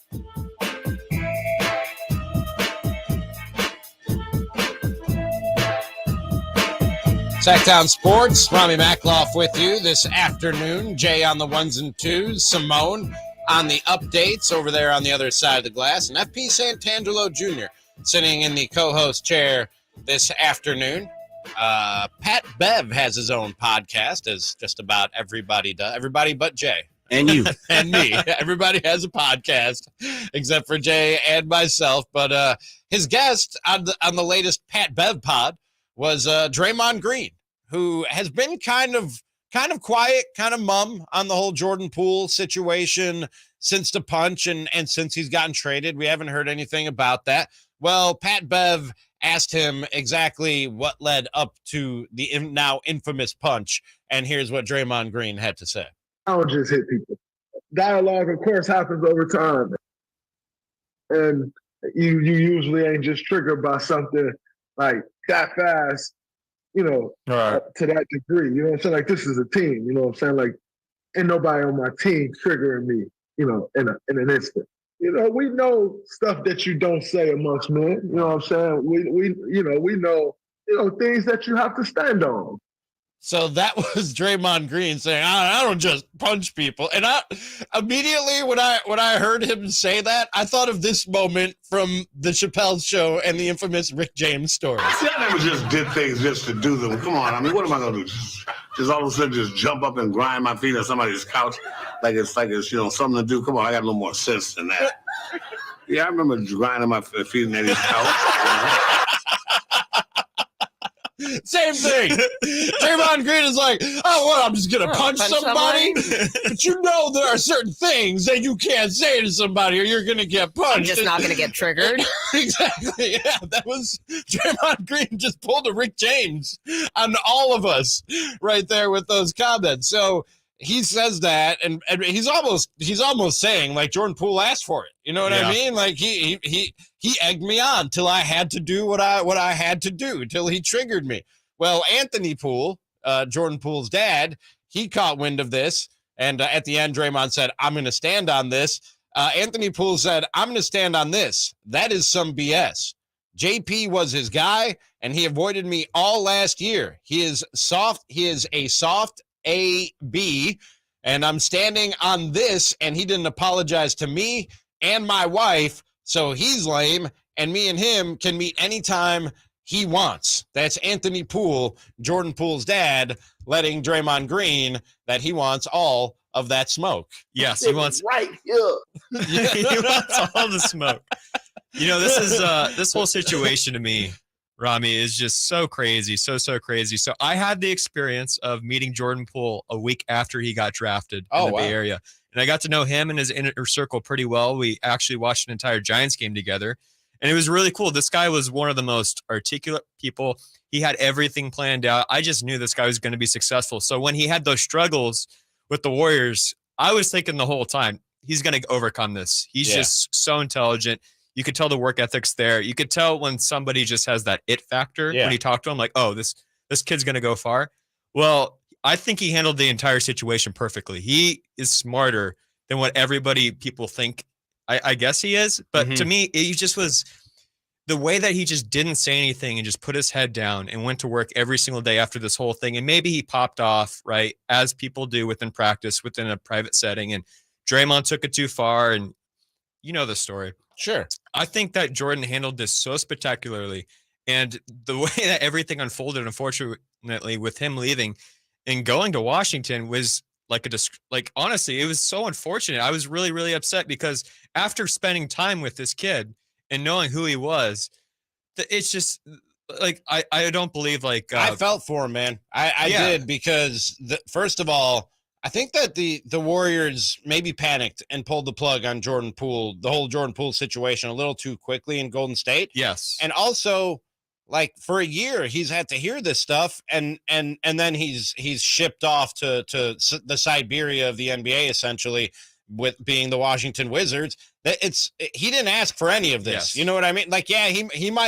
He might have jawed a little bit too much. He might have popped off at Draymond a little bit too much, but it didn't warrant what Draymond did, and him getting traded is the ultimate fallout of that whole situation, as they decided to double down on Draymond Green and give him the contract extension. And in addition to Jordan Poole's performance this season, I think they also saw what was a situation within their roster that was not tenable anymore. Yes. I guess I was trying to articulate, Ramie, was sometimes you see Jordan Poole play and he's out of control and he's crazy. And sometimes you think of it as an unintelligent play because he's just driving out of control. He's just trying to take over a game himself, and he's really not the guy that's Steph Curry to do that on his team. But when you meet the guy and you talk to him, he just has everything figured out, really. So that's just his play style, and just the person off the court doesn't translate to the person on the court. And to me, when you have Draymond Green coming out and saying these things, and then Anthony Poole, who's offended, this shocked me, because knowing Jordan, how he just kind of keeps quiet and does his business, his dad comes out and says this tweet. I was like, whoa. By the way, Draymond Green responded and said, "That's so cute," to Anthony Poole. Oh, my goodness. He said, "It's impossible to avoid you in an arena for a year, champ." I came on here ready for the smoke. Said, "I go get my family from that family room every game, and stop using those words. They usually don't go over well amongst men." That was Draymond. You're a clown. That was Draymond Green letting Anthony Poole know he's here for that smoke as well. And quite frankly, if I'm Jordan Poole, dude, shut up, Dad. You know what I mean? Yeah, it is. It doesn't look cool that your dad is coming to defend you. After Draymond Green knocked you out last year. I'm about to say, after you didn't touch the canvas, too. Exactly. Because I don't care what nobody say. Look, I give him 100%, and we're not condoning violence or anything else. But the fact of the matter is, calculated, articulated, or whatever the case we want to make about dude, you punch me in my face, sooner or later, we're going to have to see a second round. And that's part of it. Yeah. And I think that's part of what kind of played into the season. A lot of people, we had conversations, a lot of people that came on this show, a lot of people who talked about the Jordan Poole and the Draymond Green, even down into the playoffs when he stopped on DeMontis, is sooner or later, you have to put Draymond into a box. And I know we've all met people like this. Once a person loses respect for you, it's hard to get respect back from that. And I think that's part of some of the people within that organization, again, having all these media guys and so many national pundits we've had on throughout the year. I think a lot of people lost respect the fact that he did not come out and say something, that he did not respond to that he did just overlook and say, okay, it's all good. No, it's not. You're not going to punch me in my face. And we're at least not going to have a conversation about it. And we've heard Draymond and them have said they haven't even had a conversation about it. Right. That's a problem. That I don't know, man. I don't know if I can go to battle with a guy like that. And you never look tough when, your dad or your mom is coming out and fighting your battles for you. Like, I respect the dad. He's being a dad. You know what I mean? He's being protective of his boy, and that's always going to be his baby boy. And I understand that. That's being a parent. But he needs to take a step back before he sends out that tweet and go, how's this going to make my son look? You know what I mean? John Morant. Exactly. How many times did we talk about that? If you're really trying to protect your son, how is this making your son look when you come out and do this? And if I'm Jordan Poole, I don't need my dad coming out and saying what he said. Like, you're not helping, man. You're not helping the situation at all. It's not Jordan's fault that his dad did this, first of all. No, absolutely not. But Not at all. I think the way that Jordan handled this entire situation was perfectly fine. Just be quiet, just play basketball. Maybe internally it could have been better, but to me, to not make this as big of a distraction and just pour gasoline all over it throughout the season and just going to the media and talking about this and that. I thought Jordan handled it like a professional, and I think that's why he's going to do very well in Washington. Now, they're not going to win a lot of games in Washington, but like him as an individual could pop off. I do have to make a quick confession real quick. There was a tweet that went out this morning from the NBA Centel, which it's designed to look like the NBA Central account, which I follow. And they said Kevin Garnett calls out Draymond Green. Quote, Draymond punching JB is like a senior punching a freshman who's half his size and then walks around talking himself up as if he's like that. Come try me, Dre. A quote that they attributed to Kevin Garnett. Now, I wasn't the only one who fell for this because Draymond Green responded, I tried you when I was a rookie, KG, and you started talking to yourself like I wasn't talking to you. What's that like? The freshman picking on a senior citizen that's double his size, and tagged Kevin Garnett in the tweet. Oh my God. And then later deleted it. Draymond's a bully, man. That's why you have to confront Draymond. Somebody has to stop this. You have to. He is, but we also need to be combing through Twitter so carefully. Yes, we do. This is a good lesson for you, Ramie, and for Draymond. Kevin Garnett quote tweeted the Draymond Green tweet and said, that's a fake tweet. NBA Centel, Elon Musk, see what the bleep is happening? Fix it. So, so many good memes. Fake beef coming out of the Jordan Poole, Draymond Green fight just a year ago. I for one, am somewhat entertained and amused by all of it. So can I give you guys a hot take? I take? don't mind if they keep it going quickly. Yes. Go ahead. I would take Draymond Green on my team any single day. He's a guy that you want on your team, and you don't want him playing against you. Agreed. I would have loved him in Sacramento, and I would have gotten a jersey and everything. And I'm not a big jersey guy, but I would have gotten a jersey of it. In most situations, I'd probably agree with you. Yeah, I'm with you. We'll hit a quick break. On the other side, are the A's giving their fans a treat, or is this just torture? We'll tell you next. It's the Golf to Go Hour with Frank LaRosa. Thursdays at 6 p.m. and Saturdays at 8 a.m. on Sactown Sports. Get the latest on equipment, area courses, people who play the great game, and plenty of good conversations about golf. Golf to Go. Thursdays at 6 p.m. and Saturdays at 8 a.m. on Sactown Sports. Golf to Go is brought to you by the Hagen Oaks Golf Super Shop, America's most awarded golf facility. Nature Wood Home Furnishings, where it's all about choices and always about quality. Whitey here reminding you that not all grills are created equal. Enjoy the prime grilling season today with a new lifetime warranty Napoleon Prestige line of outdoor cookers. My personal Napoleon P500 series gas grill has turned me into a grilling pro. Napoleon Prestige grills, versatile grilling for every occasion. Form, function, and luxury can come in the same package. Just go to your local Green Acres Nursery and Supply for the best selection today, or visit Napoleon.com for a dealer near you. For a business to thrive, there needs to be a constant stream of new customers. This happens through strong lead generation.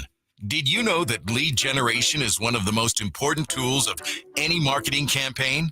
Let us help you identify your target audience and market your products and services to them. To get started today, contact aimyourdigital.com. That's aimyourdigital.com and start seeing results today. Guys, your testosterone level impacts your energy, drive, weight, hair loss, and even ED. Revive Men's Health Sacramento will check your T level for free. For your free T level check, exam, and consultation, call 916-277-8599 or visit revivemenshealth.com. The PGA Club fitters at the Hagen Oaks Player Performance Studio know that golf should be fun. They also know that players of all abilities will hit the ball farther and straighter, play better golf, shoot lower scores, and have more fun if they get fitted before they purchase golf clubs. Hagen Oaks delivers the same technology and major brands used to fit PGA and LPGA professionals. See how the game can be even more fun. Hagen Oaks Player Performance Studio fittings are available 7 days a week. Make yours today by calling 916-808-2531. That's 808-2531. Get in the zone, AutoZone. Welcome to AutoZone. What are you working on today? I'm looking for fuel injector cleaner. Right now, buy a bottle of Chevron Techron Complete Fuel System Cleaner and get one free. Only at AutoZone. Will it also help with my mileage? Get everything you need to restore your performance in MPGs. Get in the zone. Wait, is it good for trucks too? Whatever vehicle you have, you can find the right products and parts at AutoZone. Get in the zone, AutoZone. Restrictions apply. Hey, you want to be around people having a great time? you need to come check out Capital Casino, offering the most varieties of table games in the region in the friendliest environment. Come for the food, which is awesome, of course, and stay and play. Conveniently located in downtown Sacramento at 411 North 16th Street, right there in downtown Sacramento for over 20 years. Cap Casino, best food, best games, and of course, the best action. And please gamble responsibly. 1-800-GAMBLER. Wells Fargo gives you access to direct deposit funds up to 2 days early. Plus, if you look at the X and Y axes, What if everything came 2 days early? Like the weekend. Well, that was a pleasant surprise. You can't get everything early, but when it comes to direct deposits, you can with Wells Fargo. Visit wellsfargo.com/get-early to learn more. Terms and conditions apply. Not all direct deposits are eligible. Early availability is not guaranteed and may vary between deposits from the same payer. Wells Fargo Bank N.A., member FDIC. Summertime and Rivercats baseball are the perfect pairing. The only thing missing is you. With weekly promotions, premium giveaway games, and unique theme nights, there's fun for everyone at Sutter Health Park. Stick around postgame every Friday and Saturday night as we light up the sky with the brightest fireworks in town. Visit rivercats.com to purchase tickets. Sactown Sports. Headlines. I'm Simone with your Sactown Sports headlines. Following Tuesday's strategic measures to bring in defensive big man Nerlens Noel and officially finalizing the contract for EuroLeague star Sasha Vinchenkov, the Sacramento Kings are left with just one roster spot and one two-way option open for the upcoming season. With the 2023 schedule slated to drop sometime mid-August and training camp beginning shortly thereafter, as always, head to SactownSports.com or tap into your Sactown Sports app for the latest on the Bean Team's roster looks. Of course, a fun show laced up for you all afternoon long, and at 5:30, Emmy award-winning filmmaker Tim Rump joins the show to discuss his hottest new docuseries, Quarterback, which currently sits atop the U.S. Netflix leaderboard. Don't go anywhere. I'm Simone. Those are your Sactown Sports headlines. Now back to more Sactown Sports.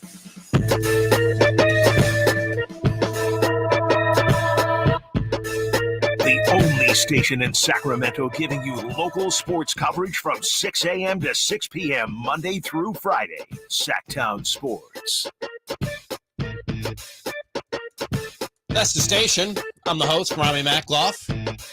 Had rotating co-hosts most recently, and back for a second go-around. My man, FP Santangelo Jr., Jay Johnson on the ones and twos, Simone on the other side of the glass. You can check us out on the old airwaves at 1140, the Sactown Sports app, SactownSports.com, and right there, YouTube.com/Sactown Sports. While you're there, drop a comment, hit the like button, hit that subscribe button, and let's grow this thing so we can give you even better coverage than we already do of Northern California sports. And get your Twitter game up and your Instagram game and your TikTok. We were talking about Shohei Ohtani and a possible trade to the Giants earlier. FP Beeman comments on the YouTube page, says actual nightmare scenario would be the Giants trade for him and give up the farm system for him, and then he leaves to the Dodgers in free agency. You laid out the nightmare of him getting traded to the Dodgers, and then that all but rules him out from going to the Giants in free agency.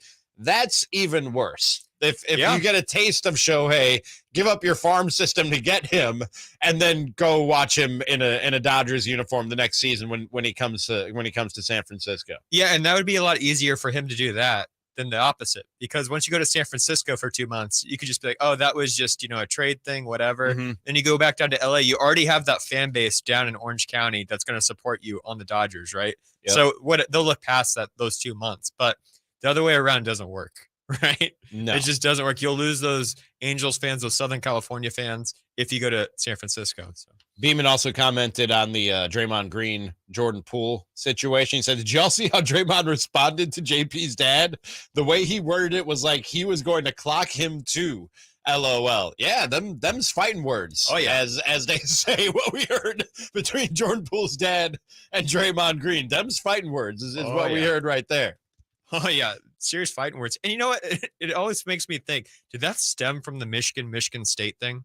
Because Jordan Poole went to Michigan and then Draymond Green went to Michigan State. I didn't even think about so that. I'm sure that's maybe where the first, I don't know about this guy. And then maybe it just turned into another thing. And then somebody popped off at practice and that was just on. I think there was a report of something like that, but I didn't give it much weight. But you have to think that, it's just at least funny, coincidence. It's Michigan State guy. You know, I mentioned that I got by the fake Kevin Garnett quote. And that this is, come to think of it, this is the second time that I've gotten in the Draymond Green, Jordan Poole situation, because you guys remember last year when, I don't know, one of these Twitter accounts put out a report that Draymond kept walking around talking about his contract, all the money that he made and what he was going to do with it. And he kept telling guys he was going to put a Jordan Poole in his backyard and that they could come over and swim. I forgot about that. And I fell for that too. Like, I mean, he could probably say that though. Like, honestly, you could see him saying that. So it's hard.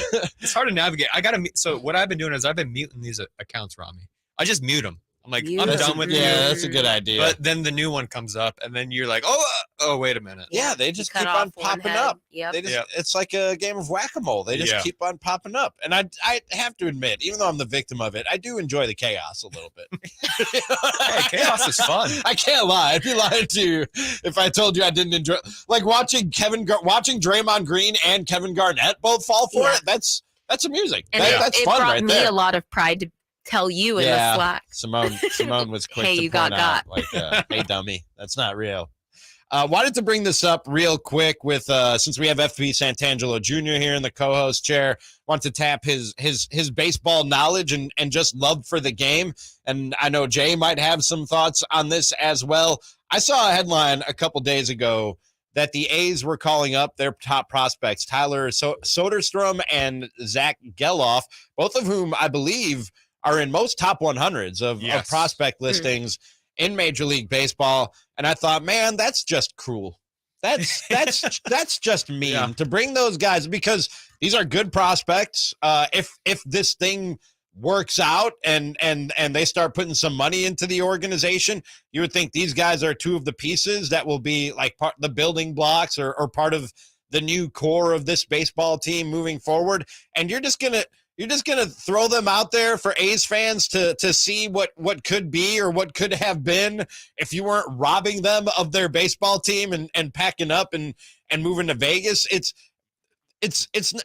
just like I said, it's just cruel is the way I look. Was that the way that you read this calling up of the two prospects? Yeah, usually I'm fired up for new guys getting called up, right? It's a really cool moment for them and their families to play in a Major League Baseball game for the first time. I mean, that's why you play baseball, is to become a big leaguer. Then you play it again to win the World Series. These guys get called up, and the whole time I'm thinking, by the way, I guess I can get a pass here. I'm an A's and Giants fan because FP Senior. Oh, you mentioned that last time. Played for both. Yeah, Giants and A's, right? And I had fond memories of growing up in Candlestick Park and at the Coliseum and being in those clubhouses, interacting and flying around during batting practice and all that fun stuff. But the whole time I'm thinking, oh my goodness, I'm not looking at the Oakland A's new core. I'm looking at the Las Vegas A's new core. And that just put me into a spiral of, oh no. Everybody they call up now, this is going to be the core for the Las Vegas A's and not the Oakland A's I grew up around. As a baseball fan, there are very few things that are cooler than like you keep hearing about that prospect. Yes. You know what I mean? And then they finally get up there. You're like, oh man, here we go. Let me see what this guy can do.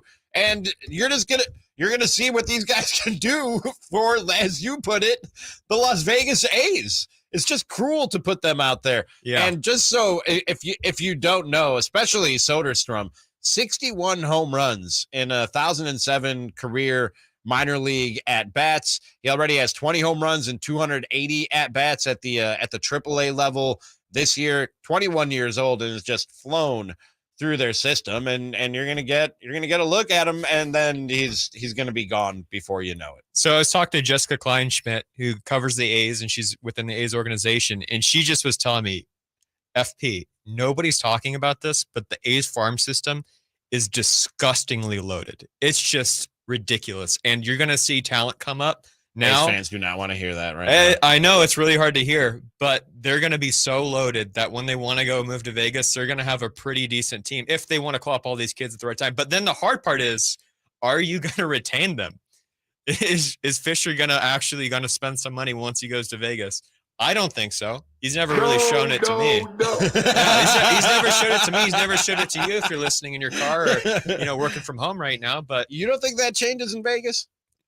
once he stuffs his pockets with all the taxpayers' money that he's going to get out there, you don't think he spends on the product on the field? Oh no, he's going to sell the team immediately. Oh yeah, he's going to fetch up higher price because you could sell the team for probably double in Las Vegas than you can in Oakland, and I think that's what he's been trying to do this whole time. It's business at the end of the day, but it is very, very, very disgusting business. Yeah, it always goes back to the money. You can follow the dollars and figure out what people are doing and why they're doing it. And that's probably why, just wanted to mention this real quick, the Toronto Blue Jays decided to put some Mariners gear in their team store when the Blue Jays were in town for a recent road trip. And a couple of Mariners players took notice. Paul Sewald said, "What the hell is this?" At Mariners store on Twitter.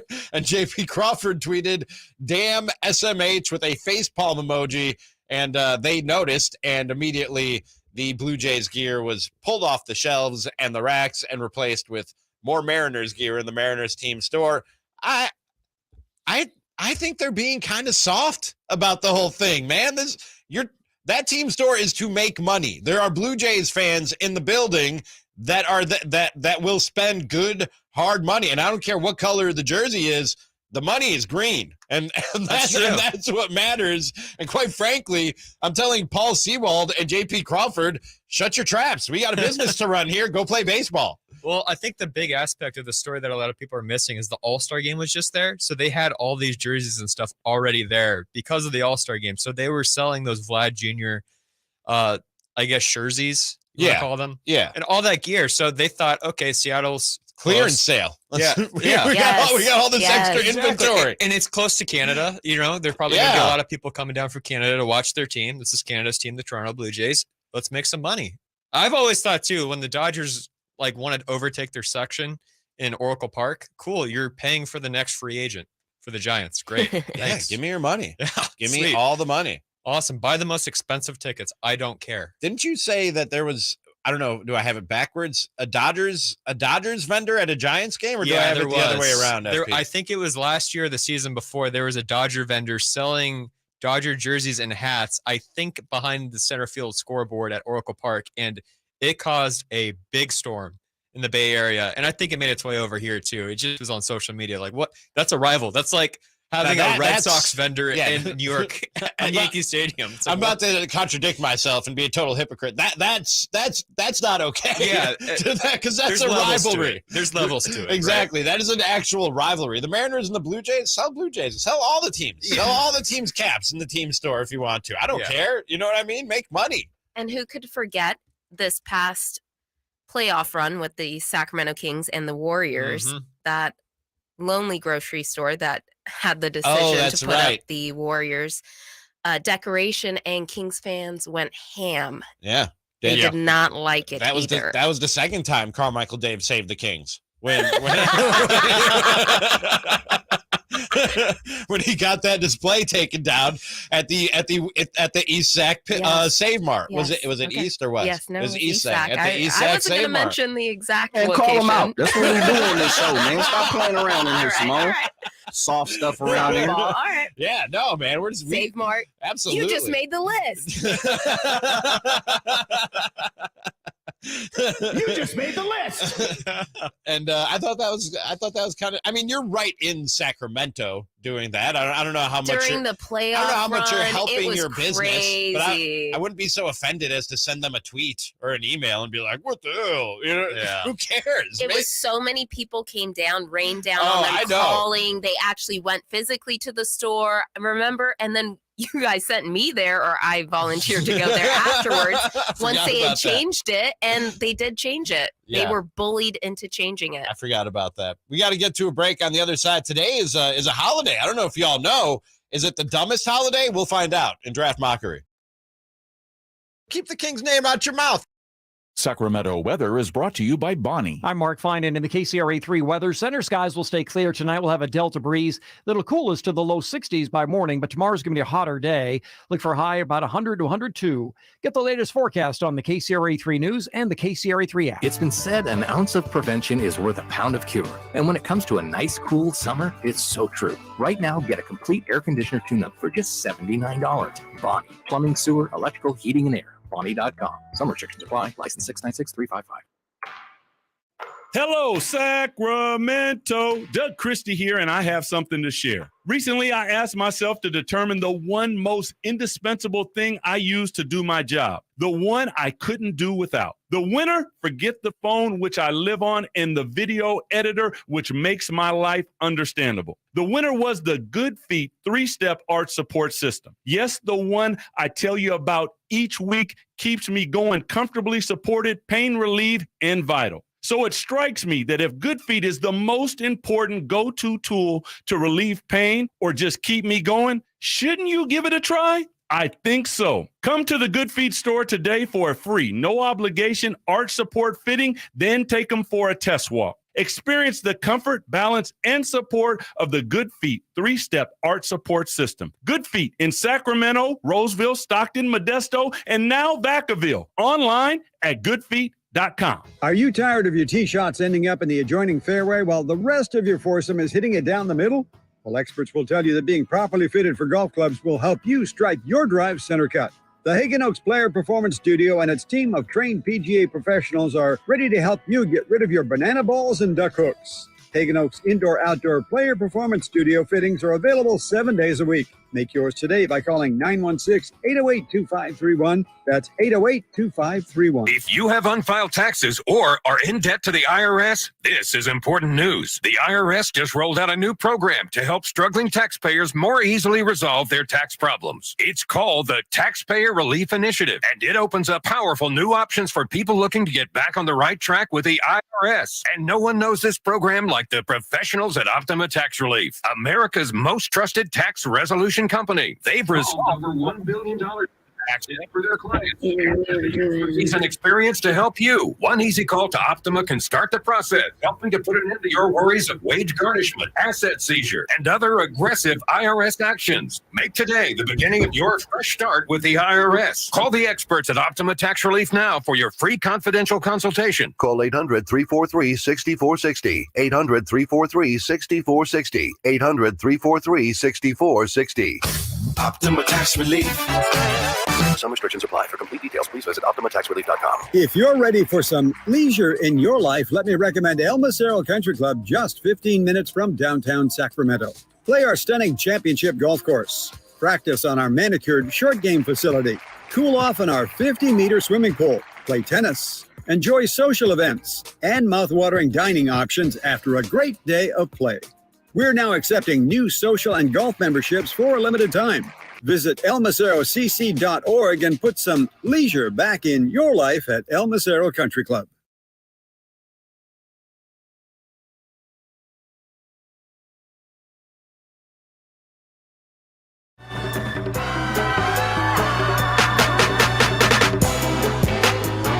Your home for Kings basketball for over 25 seasons. Sactown Sports.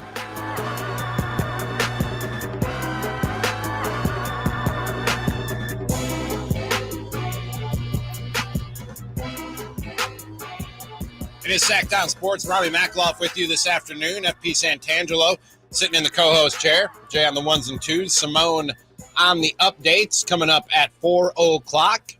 Get back into some Kings talk. And are they already a well-oiled machine, those Sacramento Kings? We'll discuss some comments from Monte McNair and his one-on-one with Sam Amick coming up at 4 o'clock. Monte McNair. I was just during the break, I introduced FP. On Friday, we do the snack exchange here on the show. And Christina Werner brought in these things. Oh, my God. You're still on these? From Trader. They're peanut butter, like, wafer things that come with a jelly dip, like the old cheese and cracker things you'd get in the plastic packet. And I introduced FP to him, and we were having our own little snack exchange during those things are really, really good, aren't they? I still need to pull up on him. Do you ever eat something that just brings you back to your childhood? Because my whole life just stopped for a moment when I just tasted it for the first time, and oh my goodness, it reminded me of recess. Is there any more? I want to try one. Yeah, come here. Yes. Come here and try one of these. Right, I'll try it. Next break. I don't know how many people know this, but today is a holiday. Holiday.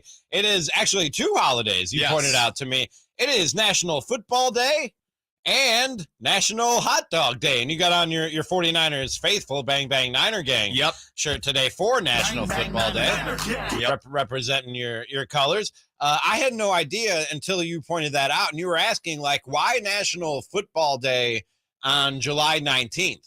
And I don't know this to be the answer, but shortly after we had this conversation, FP, I turned on First Take on ESPN, and Stephen A. opened the show by screaming that we are 50 days away from the kickoff of the NFL season. So maybe that's why it is National Football Day. Or like so many training camps start, I guess. That could be it. Yeah. Maybe it's one of those floating holidays that falls like 50 days before the start of the NFL season. Yeah, maybe thinking about something like, I don't know. Football's coming up, I guess, and the rookies are the training camps, like you guys were saying. But it inspired today's draft mockery, which we do every Wednesday. That's what day it is. Every Wednesday at this time, we just pick random subjects and have a draft about it. And today's draft is the dumbest holidays on the calendar, because there are dumb holidays on the calendar each and every year. And the order for today's draft mockery will be me, followed by Jay, followed by FPJ, and then Simone. Ladies last, I guess. Ladies last. I will go first, and I will go with, there are some really, really dumb holidays out there. October 18th, I don't know if you guys know this. Jay, I don't know if you observe. I definitely do not. FP, I don't know if you observe. National No Beard Day. It's National No Beard Day on October. It's actually 18th. Hate it. One of Cancel those it. things on my list of no facial hair day. My uncle used to tell me when I was growing up, never trust a man with no facial hair. Straight up. I'm with him. I'm with your uncle. I agree with him, quite frankly. So I'm going National No Beard Day, October 19th. Jay, what's the dumbest holiday on the calendar? I'm going April 6th, which is Tell a Lie Day. Ooh. Why are we creating a national holiday for you to tell me right after not the truth? You're not telling me the truth. April Fool's Day, too. Right, which is on my list. I can combine both of them, April Fool's and Tell a Lie Day. Yeah, you're making no sense. April Fool's is Tell a Lie Day. Absolutely. That's the whole point of April Fool's. And then 5 days later, go ahead and tell me that fib. That's like Valentine's and Sweetest Day. You're giving me repeats. Yeah, absolutely. Is what you're giving me. Persian rug, lying like a Persian rug. FPJ, first round pick in the dumbest holiday draft. I'm feeling pretty strong about this one. January 21st is National Cheesy Socks Day. What? Yes. Cheesy socks? I'm not mad at it. I don't even. I like a corny sock. I'm dumb. I thought it was like socks dipped in cheese at first. my Okay, God, Ronnie, too much Milwaukee in you. Drink some water, Help honey. him out, Simone, next. Just help the gentleman out. I mean, it is spelled cheesy. I am looking at it right now. On to Simone. Simone, what's your pick in the dumb holiday draft? There's so Two of them. so You got many back-to-backs. to choose from. Yeah. Oh, and I do get to go back to back. Okay, let's go ahead and do November 19th, listed as National Have a Bad Day. Like, what are we doing, you guys? Oh man. I hated that one. And then I'm just a little perplexed with this one. It's listing February 4th as Create a Vacuum Day, which I What are we don't doing? know. I don't even know what that means. We are doing. Create a vacuum? Create a vacuum. Like, I'm an inventor? How do I Yes. create a vacuum? What are we even talking about? Those Some things sort scare of me. specialist. Yeah. FPJ, back to you. All right, I'm gonna go with October 30th, and it is National Haunted Refrigerator Day. Did see that idiotic day. What You is guys are that really supposed to outdoing me in mean? this. I swear in to this God, draft. too. I looked at this one, and it's been traced back like to 1300 BC. What is it again? I don't know. What National. kind of refrigerator was back then? I Like don't in know. the ground? Yes, it said something about the ground in some ancient storage ways, but it's called National Haunted Refrigerator Day on October 30th. It's a day before Halloween. I don't know. It's a day, though. I so. will give you this. My refrigerator scares me constantly with the ice maker. So I'm always, I live alone and it'll start making a lot of noise, and it does scare me in that regard, but that's all I can do. All right. My fridge reeked. I forgot about that. Shrimp juice everywhere. Juice everywhere. Shrimp juice everywhere. This is a bad day. Jay, Yeah, back is. to you. What you got? Yeah, I mean, one of the best things in our life is to wake up and have life, to be able to live life. I'm going January 16th, National Nothing Day. What? National Nothing Day. So I don't know if that means you don't do anything, nothing's going on, nothing's happening. National Nothing Day, man. I'm just trying to live and win. All right, I got back-to-backs here now, right? I got two that are actually pretty close together. January 23rd and January 28th, respectively, are Measure Your Feet Day. That's the 23rd, and then on the 28th is National Kazoo Day, which individually sounds fun. I don't mind a kazoo. But can you imagine if this thing actually caught on and everybody in all of society was walking around with kazoos?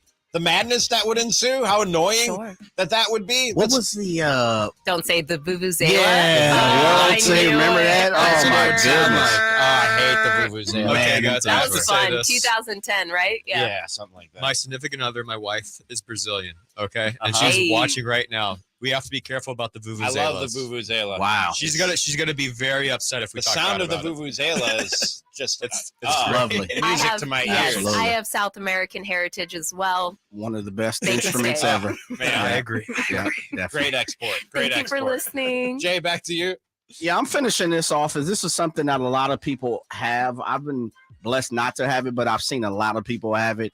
It is February 9th, National Toothache Day. I have no idea why we're celebrating, a downfall, not being healthy. Again, I'm all about living life and healthy. The fact that we're celebrating somebody's pain. Bad oral health. That's not it. Crest or one of these schools, Sensodyne, has sponsored that one, laced that one up to the nines for sure. It's crazy. I just have to say, like, all these people that came up with these holidays, this just goes to show you how bored humans were before the internet. Yes. Yeah. They just were coming I up think a with lot of this. this has happened since the internet. Yes, that too. Your last pick, FPJ. Oh, my last You pick? got one more. Okay. Simone already knows about this one, but July 27th, National Barbie in a Blender Day. Mark your calendar. So put your Barbie doll in a blender and just hit the go button. I'm actually for that one. I'm not. The Barbies I can do that. Yeah. just purchased for Barbenheimer, go ahead and throw them in the blender. Yep. Simone, close it out. Woo, it's hard. I'm going to go with February 13th, Extraterrestrial Culture Day. Ooh, culture. Culture. We don't know their culture. How do They you know how do it's you celebrate. celebrate? They know what have a their culture picture and is? everything. Like it's just standing there. It's terrible. What if the aliens are watching us right now and they're like, dude, they're not even close. Oh no! And then I just started the war because I said we shouldn't be celebrating The radio their waves culture. are going out to space right now. I welcome the aliens. Yeah, me too. Just Sorry. Once again, I want to say We're all good. These airwaves, these radio waves travel out into Yep. space. I welcome the aliens. Me too. Come visit us. We'll hit a quick break on the other side. Speaking of culture, that's something the Kings have built. Is this thing already a well-oiled machine? We'll discuss next. Whitey and Watkins on Sactown Sports. Whitey and Watkins, got any Ghostbusting need to be done? Don't call Sam. Don't call Sam. Doesn't Sam Darnold have a history with ghosts? He does. That's right. He Yeah. was seeing ghosts on Monday Night Football. I forgot about it. Seeing ghosts. Like there were, Yeah. he got absolutely I dragged. know. That was kind of unfair. It was because like the dude was having a terrible game and like Maybe he didn't Why mean you what gotta- we thought he meant. It's Whitey and Watkins from 10 a.m. to 2 p.m. on Sactown Sports. All new spring deals are here at Lowe's. Start planting your garden this weekend with Bonnie 11.8-ounce vegetables. Buy 4 for $10. Plus, liven up your patios and decks with fresh blooms. Select 1.5-gallon hanging baskets or 2 for $20. Lowe's knows spring. Lowe's knows home improvement. Offers valid through 5/17. In-store only. Actual plant size and selection varies by location. While supplies last, excludes Alaska and Hawaii. Attention home services contractors who want to grow their business with more leads while leveraging their marketing costs to receive over 10 times the value in advertising. Subcontractors United is offering 40 home services contractors from architects to landscapers to participate in our advertising co-op. For less than $2,100 per month, you'll share in over $83,000 a month in advertising. That's $1 million a year in advertising for under $2,100 a month. And because there's only 3 subcontractors per category, not 3,000, Your lead potential is unlimited. Generate more leads than you ever thought possible. Be one of only 3 subcontractors in a category and receive $1 million a year in advertising by leveraging the power of a united group. That's subcontractorsunited.com or Google Subcontractors United for more information. But hurry, categories are filling up. Okay, next time you're at the store, I dare you to not think about the unmistakable fresh, clean scent of Irish Spring. Yeah, you heard me. I want you to resist picturing a shower filled with those sensational Irish Spring suds. And if you succeed, well, you got what my gramps used to call resolutitude. Not a real word, but let's be honest, you're probably going to end up leaving with Irish Spring because of its irresistible scent and because you have zero resolutitude. Pick up Irish Spring today. Ray Magliozzi here for eBay Motors. So you ordered a new air filter for your car. You try to install it, but it doesn't fit. So you take a little bit off the sides. What, still doesn't fit? Well, you could try to sit on it. Or get it right the first time with eBay Guaranteed Fit. When you see the check, you know that part's going to fit.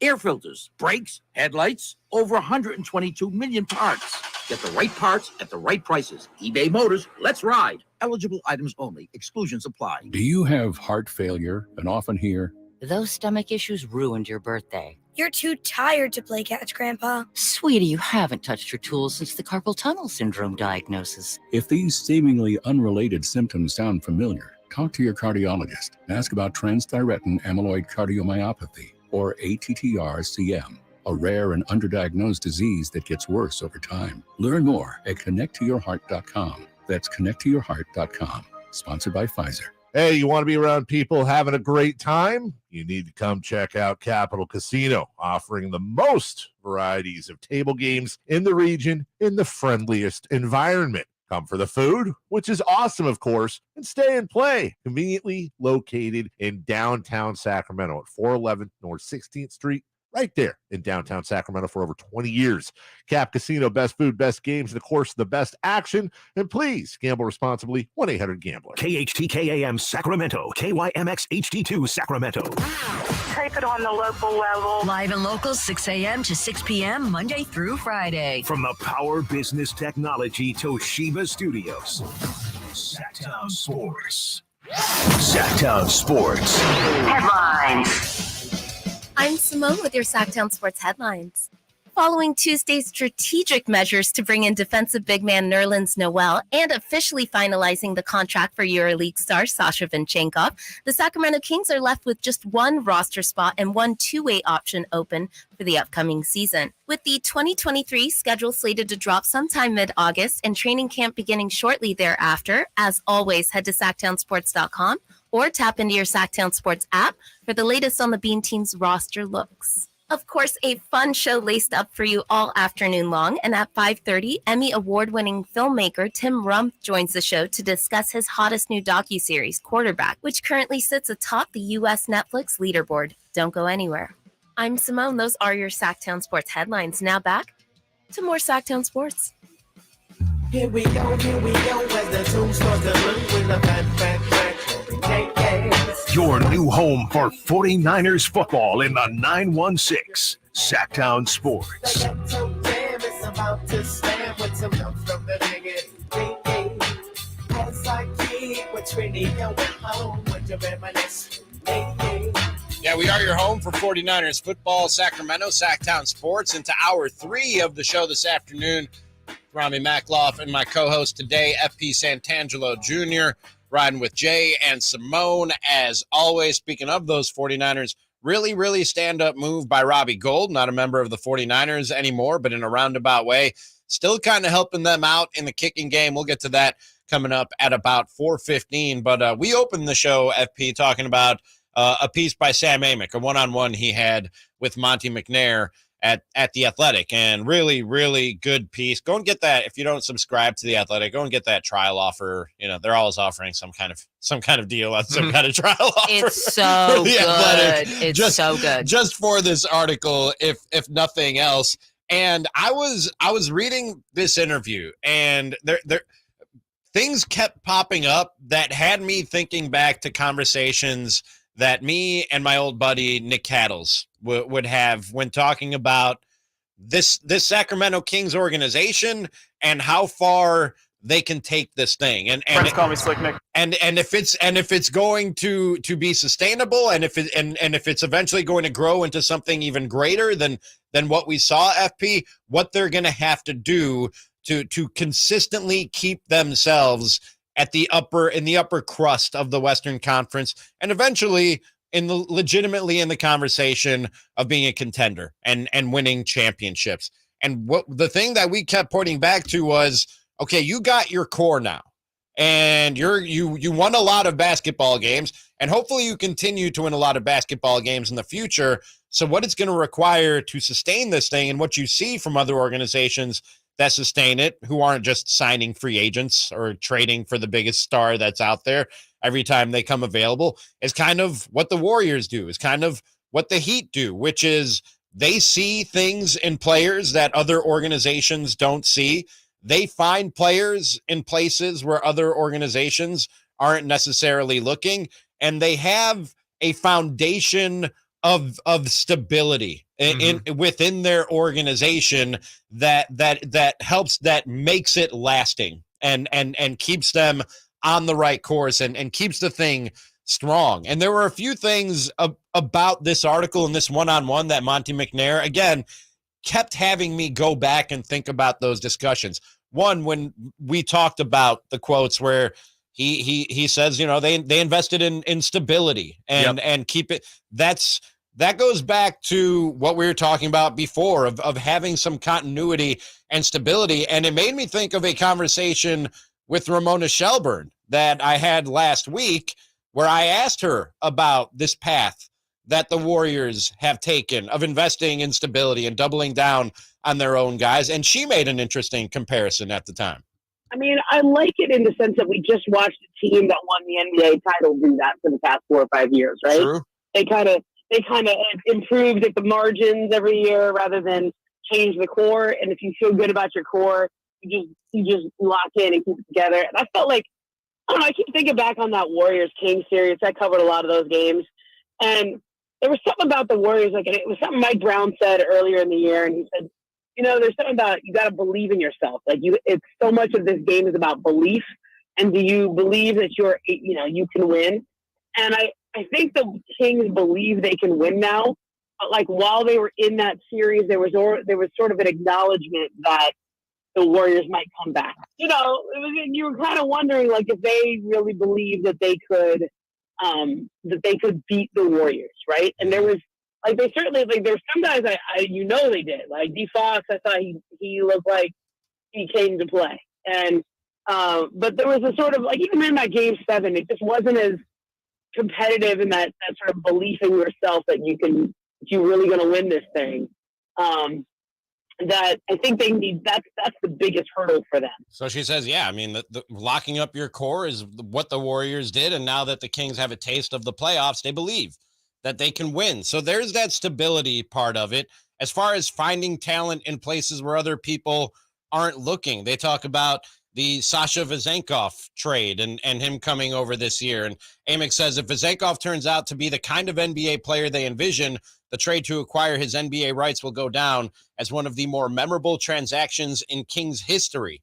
They landed him for peanuts, their 49th pick, and even received $1.75 million from the Cavaliers in the deal. So there's that element of finding talent, seeing talent where other people aren't necessarily looking. And then I said, seeing things in players that other teams don't necessarily see. When talking about Keegan Murray, he said he was viewed as a safe pick. Hey, he was safe too because he was 21 at the time, but we truthfully did not view it that way.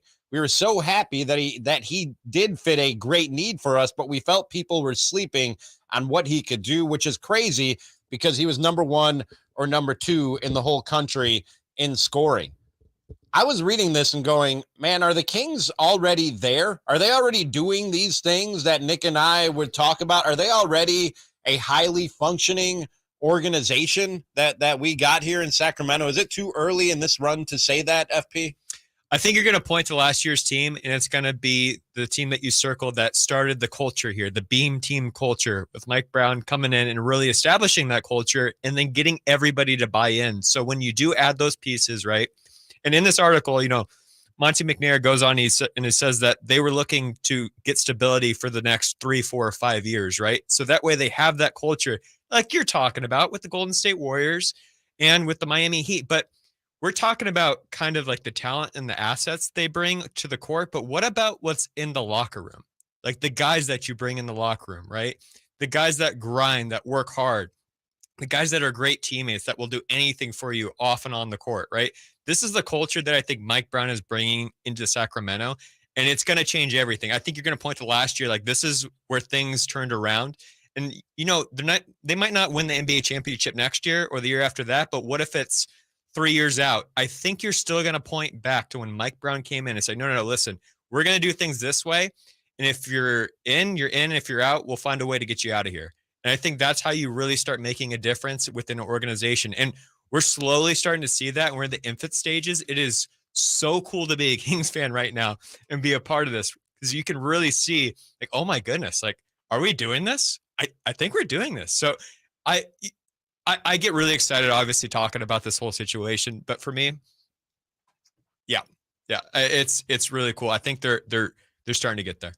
And I compare it to, I brought up the Heat and the Warriors. You know what I mean? And the list with the Heat of Gabe Vincent and the rest of like the undrafted free agents. Gaucho, by the way. They got there. Yep, exactly. I was in classes with them. I took classes. Oh, really? Yeah, so me and Gabe had a few classes at UC Santa Barbara together. Wow. Yeah. Pick up that name you dropped. Yeah, right? Sorry. No, I always think that's cool. Like, I never thought I was going to go to class with the NBA player at UC Santa Barbara. That's great. No, he grinded. So he's probably the only Laker I'll ever root for. So. And that's fair. Yeah. And I don't Not think, against the Kings. I don't think anybody will hold it against you. Yeah. But you see the Gabe Vincents of the world that they find there. I think even with the Warriors, Klay Thompson was a good player, but I think the Warriors saw more in Klay Thompson than what a lot of the league did. Those are the types of things I was thinking about when he was talking about Keegan Murray and Sasha Vezenkov. And I'm telling you, man, if Sasha Vezenkov turns out to be a part of the core and maybe a starter on this basketball team and a borderline all-star type of player down the road, I'll be pretty damn convinced that Monte McNair and the Kings have this thing figured out, and it's operating at a pretty high level over there at Golden One Center. Those are the type of things that make you stand out from other organizations. Am I drinking the Kool-Aid? Is it weird that I'm already convinced? No, I don't. Okay. I don't think it is at all. There was a question here from Mark. He says, "What do you do if this core plateaus at a certain level?" I mean, that's certainly a possibility. I say you cross that bridge when you come to it. Yeah. Because I think you have enough belief, and the Kings have enough belief in the core of these guys that they don't think that's going to happen. And it's a hard thing to prepare for. You know what I mean? I think sometimes you can look at a core or a group of players and go, their ceiling might be right here. We need to make a move to elevate the ceiling a little bit.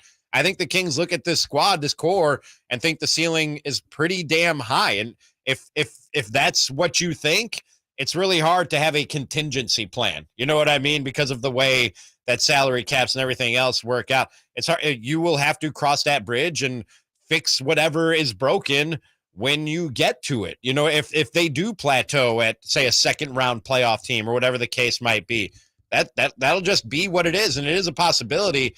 I think they have more in them than that, and I think the Kings think they have more in them than that. Absolutely. And then again, we talked about it the last time I was on last Monday, the experience. Not a lot of people are talking about the experience this Kings team got playing the Golden State Warriors, and it took Steph Curry, again, I hate to bring it up, a 50-burger to knock out the Kings, right? Without having a generational talent like Steph Curry in the equation, the Kings go into the next round. But just having that experience facing a dynasty like the Warriors and knowing that you could go 7 games with them, oh my goodness. The sky's the limit, I think, for this Kings team. That was tough, man. I was in the building for that 50-burger that Steph put. That was rough. Yeah, that's one of those ones you got to stomach it and then kind of tip your cap at the same time, but you don't want to. It's very reluctant. It's like, oh, man, you're good. Yeah, but God. Yeah. You knew you didn't even while it was happening. You didn't want to admit it, but you knew what you were watching. What you were seeing. And I'm going to see this everywhere. Robbie, you were also supposed to go back to your seat shut because up. it was No, superstitious. it wasn't Yes, my it fault. was. Right It when was you not- came over, we started losing. It was not my fault. Verlad's going to ring you up. I was your fault, Ramie? I didn't know that. Yes, it was. And he said if it starts continuing like this, I'm going to go back to my seat. And he never did. Honestly, I'm going to drag you. How dare you and Verlad and anybody else in Kings Nation after I bring the Mackloff magic to this city and break the Mackloff magic is beaming when I disrobe. I break the curse for you, and this is how you thank me. You this just is needed how to you go thank back me. to your seat. Wow. Robbie. Wow. Told me to go back where I came from. Yikes. Wow, that is not okay in these days. I didn't know you had that stench hanging in your pocket, bro. Man. It was Jay, come on, man. You know better than I know. That's why I haven't heard it till today. Let's go back to your seat. Wow. That is not okay to say to somebody anymore. That's not okay. We'll hit a quick break. On the other side, Robbie Gould, not a Niner anymore, still helping him out. We'll tell you how next. The Kings are running it back. Hammers it off the dribble against Gobert, and he was fouled. Oh, my, what a take that time by Domantas Sabonis. And eludes Gobert. Drives off, two-hand flush off the dribble, thrown down by Trey Lyles. And welcoming some new faces. Yes. Toby Jones with 2 more. Now they go to Duarte in the corner for 3, and he rains it down. Keep it locked on Sactown Sports at SactownSports.com for the latest Kings news.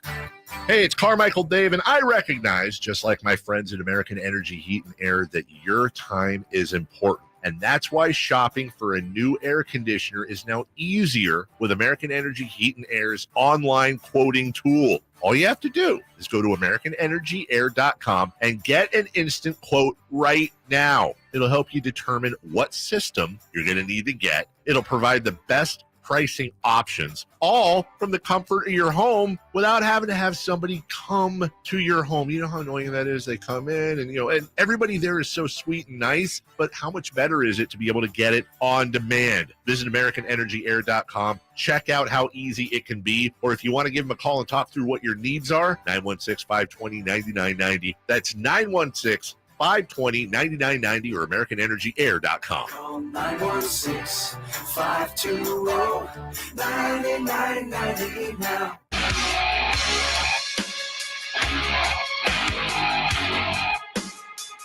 Your flagship station for the Beam Team, Sactown Sports.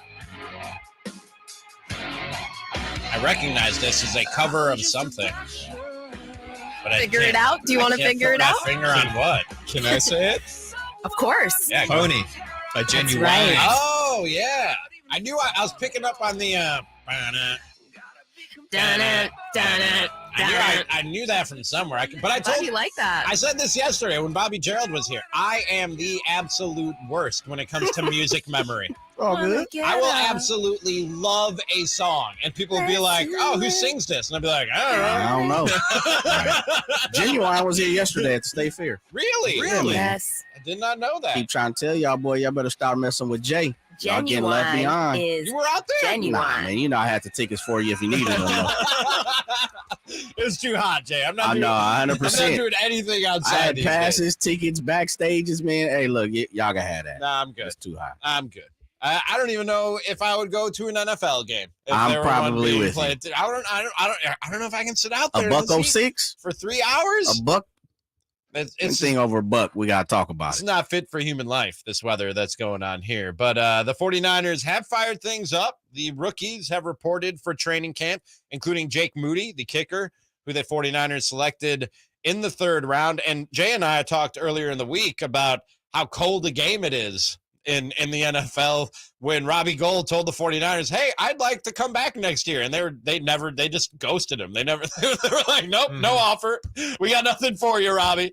And despite that, Robbie Gould, who I didn't know until reading this piece from Tom Dierberger at NBC Sports, that he and Jake Moody, the now 49ers rookie kicker, they share an agent. And that doesn't necessarily ever mean anything. Like plenty of guys share agents and they never talk to each other or know from each other. You know what I mean? But due to that connection, Robbie Gould actually reached out to Jake Moody and talked with him about being a kicker in the NFL.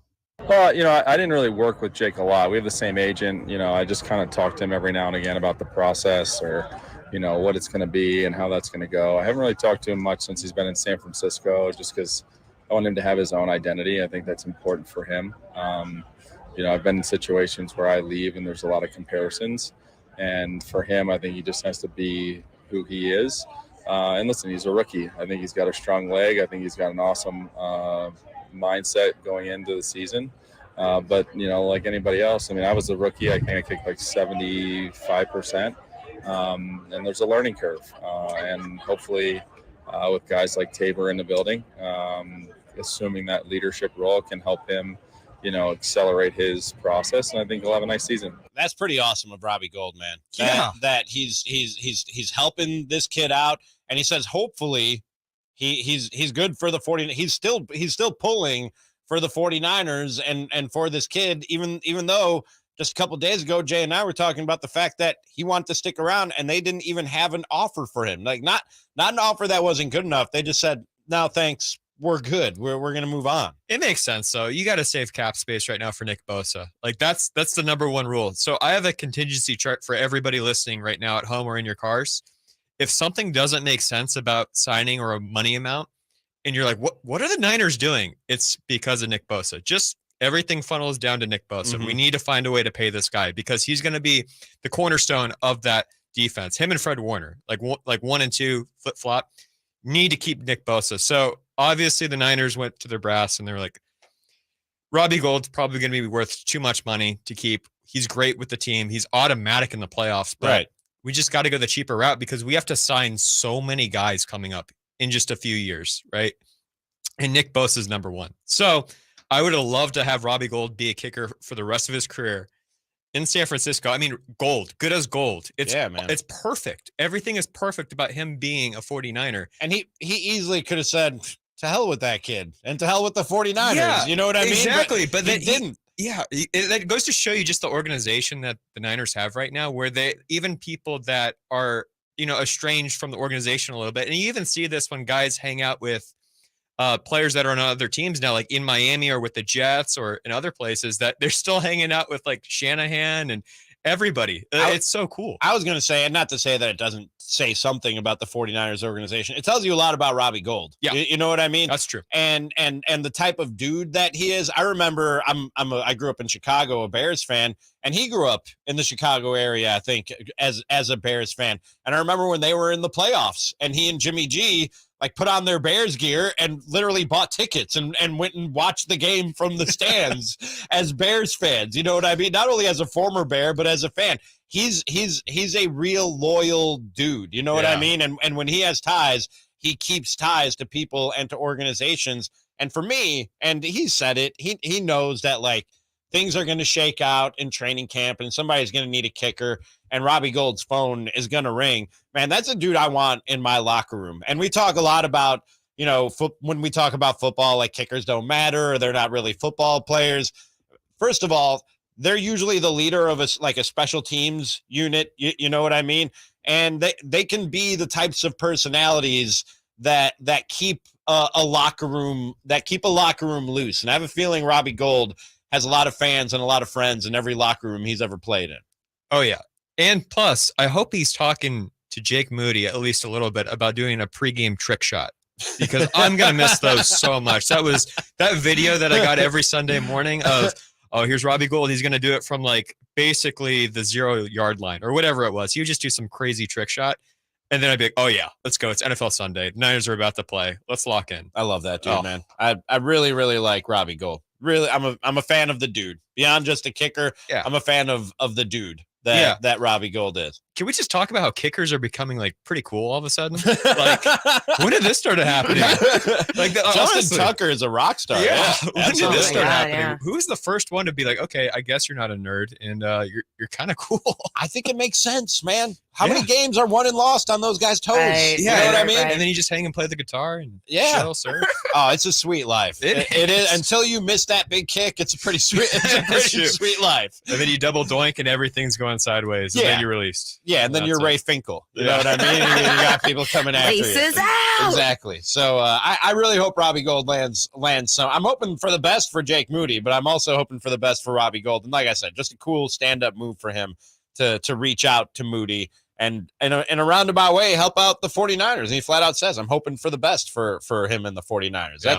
You don't hear that a lot from guys who leave organizations. We'll hit a quick break. On the other side, Major League Baseball players, they want a major change to a major change in the sport. We'll discuss that next. It's the Carmichael Dave Show with Jason Ross. If 10 of the 14 commits to going, I will host a cage-to-cage swim party this summer. I will. But I don't think that's going to happen. You underestimate the powers of the staff to come together just to make you do something. My nightmare is being there with like 6 people and hosting, and everyone's looking around like at their watches, like, how long do I have to be at this crappy house with this crappy person? We get to see you with your shirt off?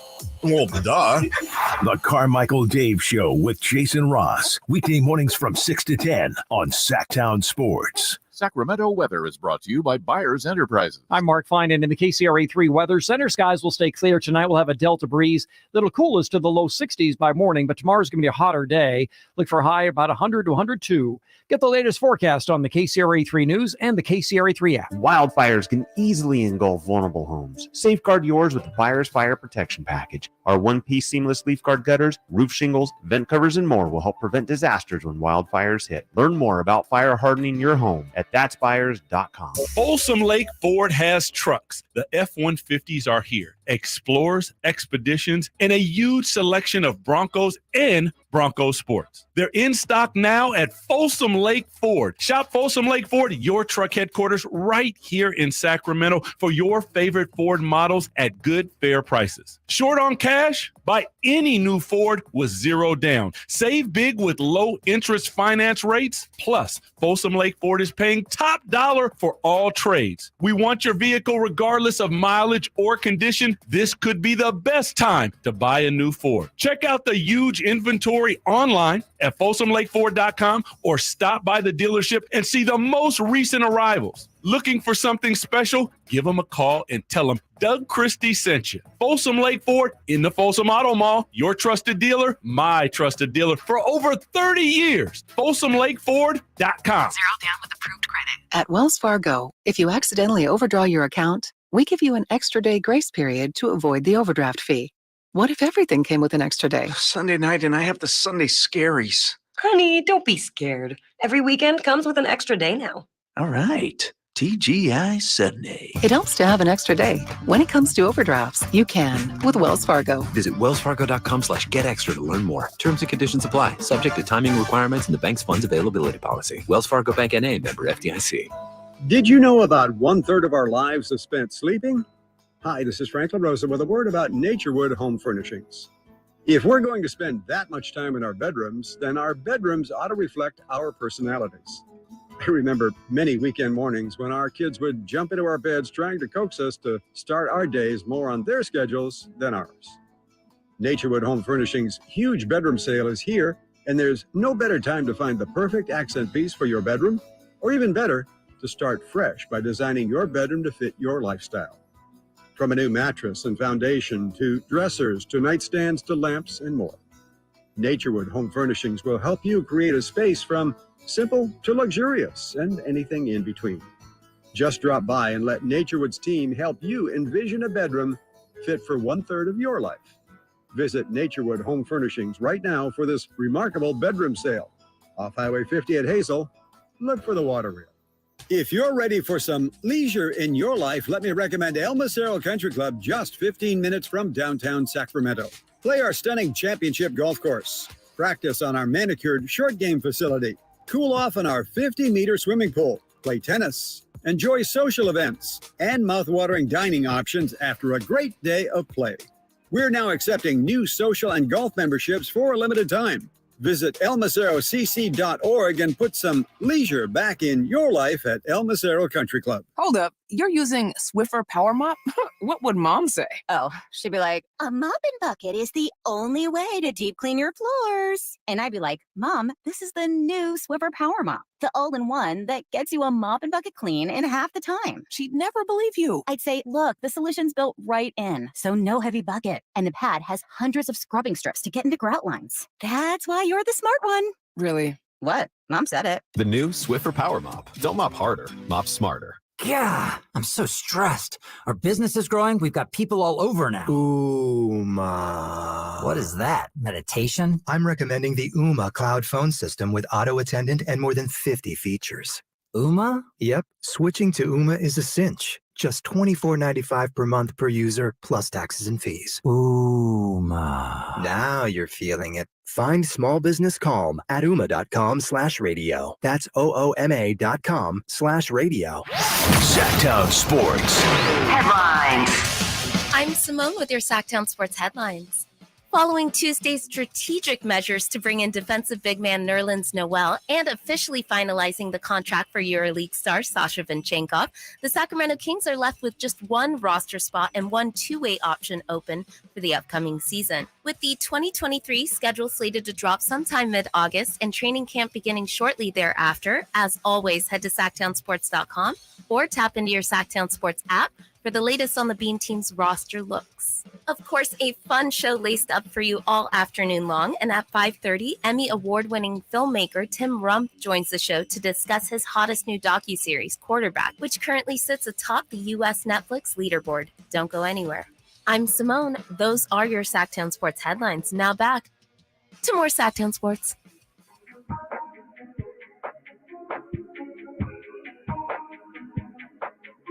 Your flagship station for the Beam Team, Sactown Sports. Can't take the silence. I'd rather be alone. Is this another cover that I'm missing? No, I could tell by your face you're trying to figure out who it could be. Would you like to guess? I'll give you one guess. Your best guess. I got nothing. Is that Dua Lipa? Good job. Yes, it is. Okay. Again, I like Dua Lipa. I've heard plenty of Dua Lipa songs where I'm like, ooh, I like this. Oh, I'll be Banger. lacing up the show on Friday with a Dua Lipa song for Barbie. Oh, okay. Okay. All right. Absolutely. I thought you were going to say you had a Dua Lipa concert this weekend in addition to Barbenheimer and my little get-together. She's everywhere. Like, geez, Simone, you are not going to survive this weekend. You are not going to make it. Somehow. Want to get prevail. into some changes potentially coming to the postseason in baseball, but first let's get in TC, who heard us talking some Kings and Niners, wanted to get in on it. What's up, TC? Yo, what's up with everybody? What's going on, TC? All right, man, just popping in. So I got 2 points. So first and foremost, so Robbie Gould, I feel you, Ramie. Robbie Gould's like a cool dude, lightweight, but the Niners didn't forget about when Robbie was like, I want to go back to Chicago. I don't know if I want to be a Niner. I want all the money and all that. So I think that could have played a factor too. I know he came on and said, I got the same agent as Moody and all that. Yeah, you know, that was all fine and dandy, but they probably didn't forget about, bro, when you were like, you want to get out of here. I mean, did you forget all the kicks he hit in the playoffs? Because if I'm a 49ers fan, that's really all I care about. Mm-hmm. Yeah, no, but at the same time, we got a stud and Jake Moody too, though. So that's why I'm not really tripping. Like, if we didn't have it, like a backup plan, then it'd be something to worry about. You know what I'm saying? And I understand all the money is going to Bosa. And then, like, another thing, everybody get ready for Lance. I'm telling you, all the negativity everybody was talking about, all Niners fans and media, you guys get ready because he's about to take off and grab the bull by the horns. For sure. Oh, yeah. I mean, Get ready. me and Ramie were talking about it. A lot of his teammates are coming out and saying some pretty cool things, backing up Trey Lance, saying he's great in the clubhouse, or locker room, rather. Really cool, taking big strides right at practice. So Trey Lance might be on the scene here. But, TC, I got to go back to the Robbie Gould thing just for a moment.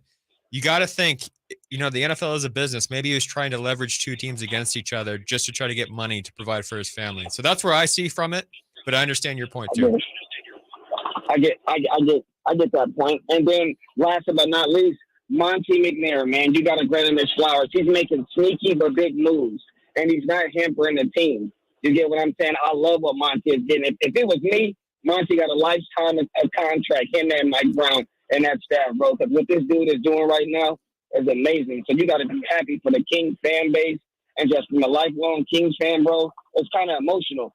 to see what's happening and see like, man. Yeah, I get that. Appreciate the call, TC. Yeah, I might get a little weepy thinking about Monte McNair if I'm a lifelong Kings fan who went through 16 years of no playoffs, and this dude comes walking in the door and seems to have this thing on the tracks, and not just on the tracks for one, 48 win season, 3 seed. Like he talked about in that article, they're building this thing for 3-5 years down the road and beyond. You know what I mean? Which is that's what smart GMs and front office minds. That's how they look at things. That's what you'll hear them say is they got an eye on the big picture, the 30,000 foot view of the whole thing. And yeah, man, I think you're in good hands with Monte McNair. I don't think it's weird at all that makes you a little bit emotional. I get all up in my feels when I think about playoff baseball. It's my favorite. Well, it's just my favorite sport, but the postseason, there's a different intensity to it. There's just a different electricity to it that seems to be in the air on like every pitch. A game could change and how much is riding on every game. Well, the players, they know that and they feel that too, FP. And I wanted to run by you with your baseball knowledge and having a lifetime in the game and now watching the game sort of change a little bit with the innovations like the pitch clock. Your thoughts on what the players want to do? They have been on the on-field committee, players on the on-field committee. They want to see the adjustments to the pitch clock. They're hopeful that they can make adjustments to the pitch clock, implying that a few extra seconds, rather than doing away with the clock entirely in October, would feel like a palatable solution. He said the union has represented its suggestions to Major League Baseball and that it is glad to find the lines of communication are open. Rob Manfred responded and said, obviously, we don't want a postseason game decided on a violation. I understand it's a possibility in terms of doing something in the postseason, making an alteration. We're going to continue to talk about it. I got a significant number of player meetings still to do. He says, I would make 2 points. I do in general, and then he heard himself talking and corrected himself. And there's exceptions to this, including the extra inning rule, which is not in effect in the postseason. He says, in general, I think you ought to play the postseason the way that you play the regular season. There's exceptions. Okay, I'm open-minded on that topic. How do you feel about tweaks to the pitch clock in the postseason? I think they're going to be needed, honestly. And I know a lot of fans, I actually tweeted something about this. A lot of my followers reached out to me and were like, FP, no, you got to keep it the same as the regular season. I don't think people realize how loud it gets. So you're going to have a lot of pitch communication errors. You're going to have a lot of people that are just like lost in the moment. Think about the rookies that are just awestruck, right? They're going to be swinging at everything. They're going to be, even the pitchers, right? So right now it's at 15 seconds and it's been great. I think baseball's down to 2 hours and 38 minutes on average. It's down 26 minutes than last year. This is great. Awesome. I think it's a great benefit for baseball. But in the playoffs, I think what the players are suggesting, they want it to maybe go from 15-second pitch clock to 20 or 25 seconds. And I would even suggest maybe even 30, just because just the buildup of the moment and the tension before that pitch is like everything to me in the playoffs. I love in a big spot pitcher, and especially in the playoffs, the pitcher is standing there trying to decide what he's going to do, and the crowd feels it, and it just keeps getting louder and louder and louder, and you feel that buildup to the pitch. Yes, it's incredible. It's the best feeling in the world when you see that, and then a batter either hits a home run or it's a strikeout or whatever the case whatever it is. Yeah. But you have to have the tension, and then I think you have to allow those moments to breathe too. So imagine if somebody hits a go-ahead 3-run home run, and the place is going berserk, and the camera's shaking, and it's one of those historic postseason moments. You're telling me you're just going to rush in a batter real quick while the place is still shaking and already have another at-bat going on while there's just all sorts of commotion going on? There's no chance. Like, everyone's going to be so rattled. What's going to happen is the hitter's going to take his timeout immediately, and then now he's at a disadvantage. So now you're putting the batter at a disadvantage. Yeah. So you got to figure this out, I think, before the postseason, or we're going to have some really awkward moments. And you know what? It might actually kind of be good for baseball, where the pitch clock is trending because everyone's so upset, right? Because good news and bad news is both beneficial as long as you're in the news, right? Yes. No news is bad news. Exactly. Is what was taught to me. I actually, before I ever even heard the rumblings that the players union wants some tweaks to the pitching clock come the postseason, I was just watching baseball one day, and the thought occurred to me, man, this is going to be weird in the playoffs. Maybe, and this might be going too far. The thought I had was maybe just turn it off in the 9th inning. Just no pitch clock in the 9th inning. You know, I like that. You know what I mean? Yeah. And it can be the same the first 8 innings, but just in the 9th inning, for all the reasons that you're talking about, FP, not those moments can happen earlier in the game, but I actually, I don't say this often, I get what Rob Manfred is saying when he says he wants the game to be the same in the playoffs as it is in the regular season. I get what he's saying. So I'd keep it the same the first 8 innings, and those moments can come up, those big high tension moments that the crowd gets into and create some of these problems that players have had with the pitch clock. But I say the first 8 innings, you're just going to have to deal with that. 9th inning, just turn the thing off. Just turn the pitch clock off and let these guys go out there and play baseball and let the game breathe a little bit. You know what I mean? And I think people will have a little bit more patience for it, given A, that it's the playoffs, and B, those moments pay off. You know what I mean? Those moments are some of the best and most entertaining moments for a sports fan watching at home. Not just a hardcore baseball fan, but the sports fan who feeds off that energy. Absolutely. And if you're in your car right now or you're at home at work listening and you're saying, FP, Ramie, come on. You got to be kidding me. I like the 15-second clock. Don't change it at all. Well, these players have been doing it for 162 games, right? You think they're going to change anything? They've been doing it already for 162 games. It's just there for the cushion in case those big moments do happen, that you have it just in case. Because once you're a creature of habit for 162 games, it's not like you're going to just all of a sudden start taking 30 seconds to throw a pitch. No, You've already been programmed for a year already how to do it with a 15-second pitch clock. Yeah, I'm a fan of the pitch clock. I want to keep it in the postseason. I just think maybe in the 9th inning we turn it off and things go back to the way that they were, and we all enjoy baseball and let it breathe. Like I said, let the game breathe a little bit. Let's all sit back and enjoy. It's fine. It's fine. It's okay. It's the one sport that can breathe a little bit. Exactly. We'll hit a quick break. On the other side, if you're going to Death Valley, I don't know how you could breathe. We'll discuss coming up next. Sactown Sports is your source for the 49ers. Oh, it was awful. It was awful. Did that leave a bitter taste in your mouth? Oh, yeah, for sure. Me and Cal had a long meeting the other day. We watched tape. We talked about it. We put it behind us, and just going through the tape and just look how sluggish and like how bad it looked on tape. Like I said, just reflecting on last offseason, it kind of played a big role in that. I never put nothing like that back on tape again. Tune into Sactown Sports at SactownSports.com for the latest 49ers offseason developments. Power Business Technology is proud to be 100% independent, locally owned, and managed Toshiba copier dealer. Local ownership cuts out the red tape, allowing ourselves to never be too busy to personally answer the call when our clients need us. Recognized for excellence in service execution, training, and customer service, we're proud to be named a 2022 Toshiba ProMasters Elite Dealer. Contact us today for all of your business printing needs at 844-POWER-BZ. That's 844-769-3729, or visit us at PowerCopier.com.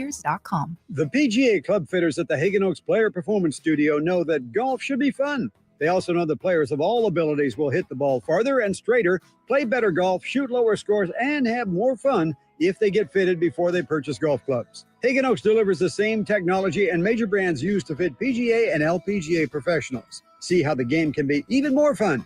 Hagen Oaks Player Performance Studio fittings are available 7 days a week.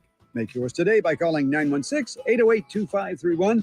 That's 808-2531. Attention home services contractors who want to grow their business with more leads while leveraging their marketing costs to receive over 10 times the value in advertising.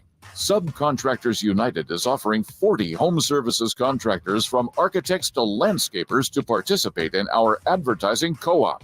For less than $2,100 per month, you'll share in over $83,000 a month in advertising. That's $1 million a year in advertising for under $2,100 a month. And because there's only 3 subcontractors per category, not 3,000, your lead potential is unlimited. Generate more leads than you ever thought possible. Be one of only 3 subcontractors in a category and receive $1 million a year in advertising by leveraging the power of a united group. That's subcontractorsunited.com or Google Subcontractors United for more information. But hurry, categories are filling up. Whitey here reminding you that not all grills are created equal. Enjoy the prime grilling season today with a new lifetime warranty Napoleon Prestige line of outdoor cookers. My personal Napoleon P500 series gas grill has turned me into a grilling pro. Napoleon Prestige grills, versatile grilling for every occasion. Form, function, and luxury can come in the same package. Just go to your local Green Acres Nursery and Supply for the best selection today, or visit Napoleon.com for a dealer near you.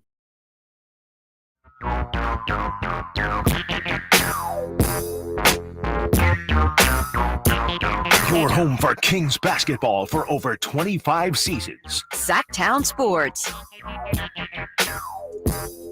Robbie McNair with you on this Wednesday afternoon.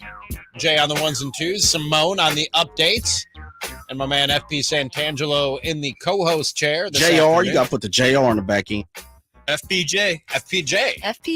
I do got to put. Did I leave out the junior? That's on okay, that. My bad. FPJ. No, we make sure it's good over We here. need to make sure we're Appreciate you, accurate. Jay. We're accurate around here. It's FPJ, FP Santangelo Jr. sitting in the co-host chair. Coming up at 5, talk some Kings in the top spot, and I'm really excited about what we got coming up at 5:30. One of the directors of quarterback on Netflix, Tim Rump, will be here. I started watching it last night, and it was like to get ready for the interview, you know, and then it just turned into, oh my God, this is great, and I was hooked in. So can't wait to talk with Tim coming up at about 5:30. I certainly can wait to walk out of the building and to go anywhere that is outdoors here in the city of Sacramento. Every morning I'm like, I don't want to go to work, and not because I don't want to go do my job. I don't want to make the walk from the building to my car and from the car to this building. I don't handle it well, but apparently some people handle the heat better than others. And this was brought up recently on the show. I don't remember who brought it up. The hottest temperatures ever recorded in human history are about to be recorded in Death Valley. And apparently that's an attraction to some people. For me, I see that and I go, oh my God, not fit for human life. I'm going to stay in the air conditioning. Some people see that and they're like, I want to go there, including a guy who calls himself, or calls his trek, this feat that he does every year, the Darth Valley Run. And you probably are putting the pieces together and figuring out what this is. This man dresses as Darth Vader every year, including a balaclava, thermal underwear, and a compression shirt underneath his Halloween store Darth Vader costume, complete with a helmet. And then he goes and runs a mile as fast as he possibly can at the hottest time of day. He says, I don't agree with anybody else doing this. I don't even really agree with me doing this, particularly. The unofficial high in Death Valley National Park on Sunday when Rice did his latest run was 128 degrees Fahrenheit. Yeah, you can have that. Meanwhile, Jeff Goodell, the author of The Heat Will Kill You First, he said, you spend a very long time in temperatures like that and you have any kind of health problems at all, you'll end up dead. Rice, he's 52 years old, said he knows the risk. He trains all year for the tradition, running around his neighborhood near Santa Fe and throwing punches to the beat of EDM music in his in-home sauna, working out in the 150-degree room several times a week is meant to acclimate his body to the temperatures in Death Valley, which is even less tolerable than usual this week as a heat wave blankets much of the country. We got to get this guy on. This is incredible. Are you kidding me? I'm just picturing this psycho running through the neighborhood, air punching, and then running into his sauna, his 150-degree sauna for a workout. But FP, he's not the only one. You came across, this is like a tourist attraction. People want to go and cook in the desert in Death Valley, apparently. Yeah, so the past week or so, and including this upcoming weekend, tourists are flocking to Death Valley for a world record heat. So in 1913, Death Valley recorded a temperature of 134 degrees Fahrenheit. No. And that's since been the record. And there's a chance this past weekend and this next weekend that could be broken. So people are just going down there, driving with thermometers, hoping to be part of this world record, just so that way I guess they could tell people. Just to say I was there? Is that the point of this? Just to be like, I was there on the hottest day ever recorded in human history? Yeah, that's it. Yeah. And to me, that blows my mind because, again, we're struggling here in Sacramento. Everybody knows the Sacramento heat in the summer. It's brutal. It's very dry. But to add 30 more degrees to what we experience here is just doesn't really it can't compute for me, I guess. And then the fact that you're doing it for fun and you're just is there a competition you're trying to do? What is going on? I've been in 127 and it was on the ground it was 130, 131, whatever. I was in Needles, California. I was taking my grandmother. She had moved to Dallas, Texas at this time, and we were driving through.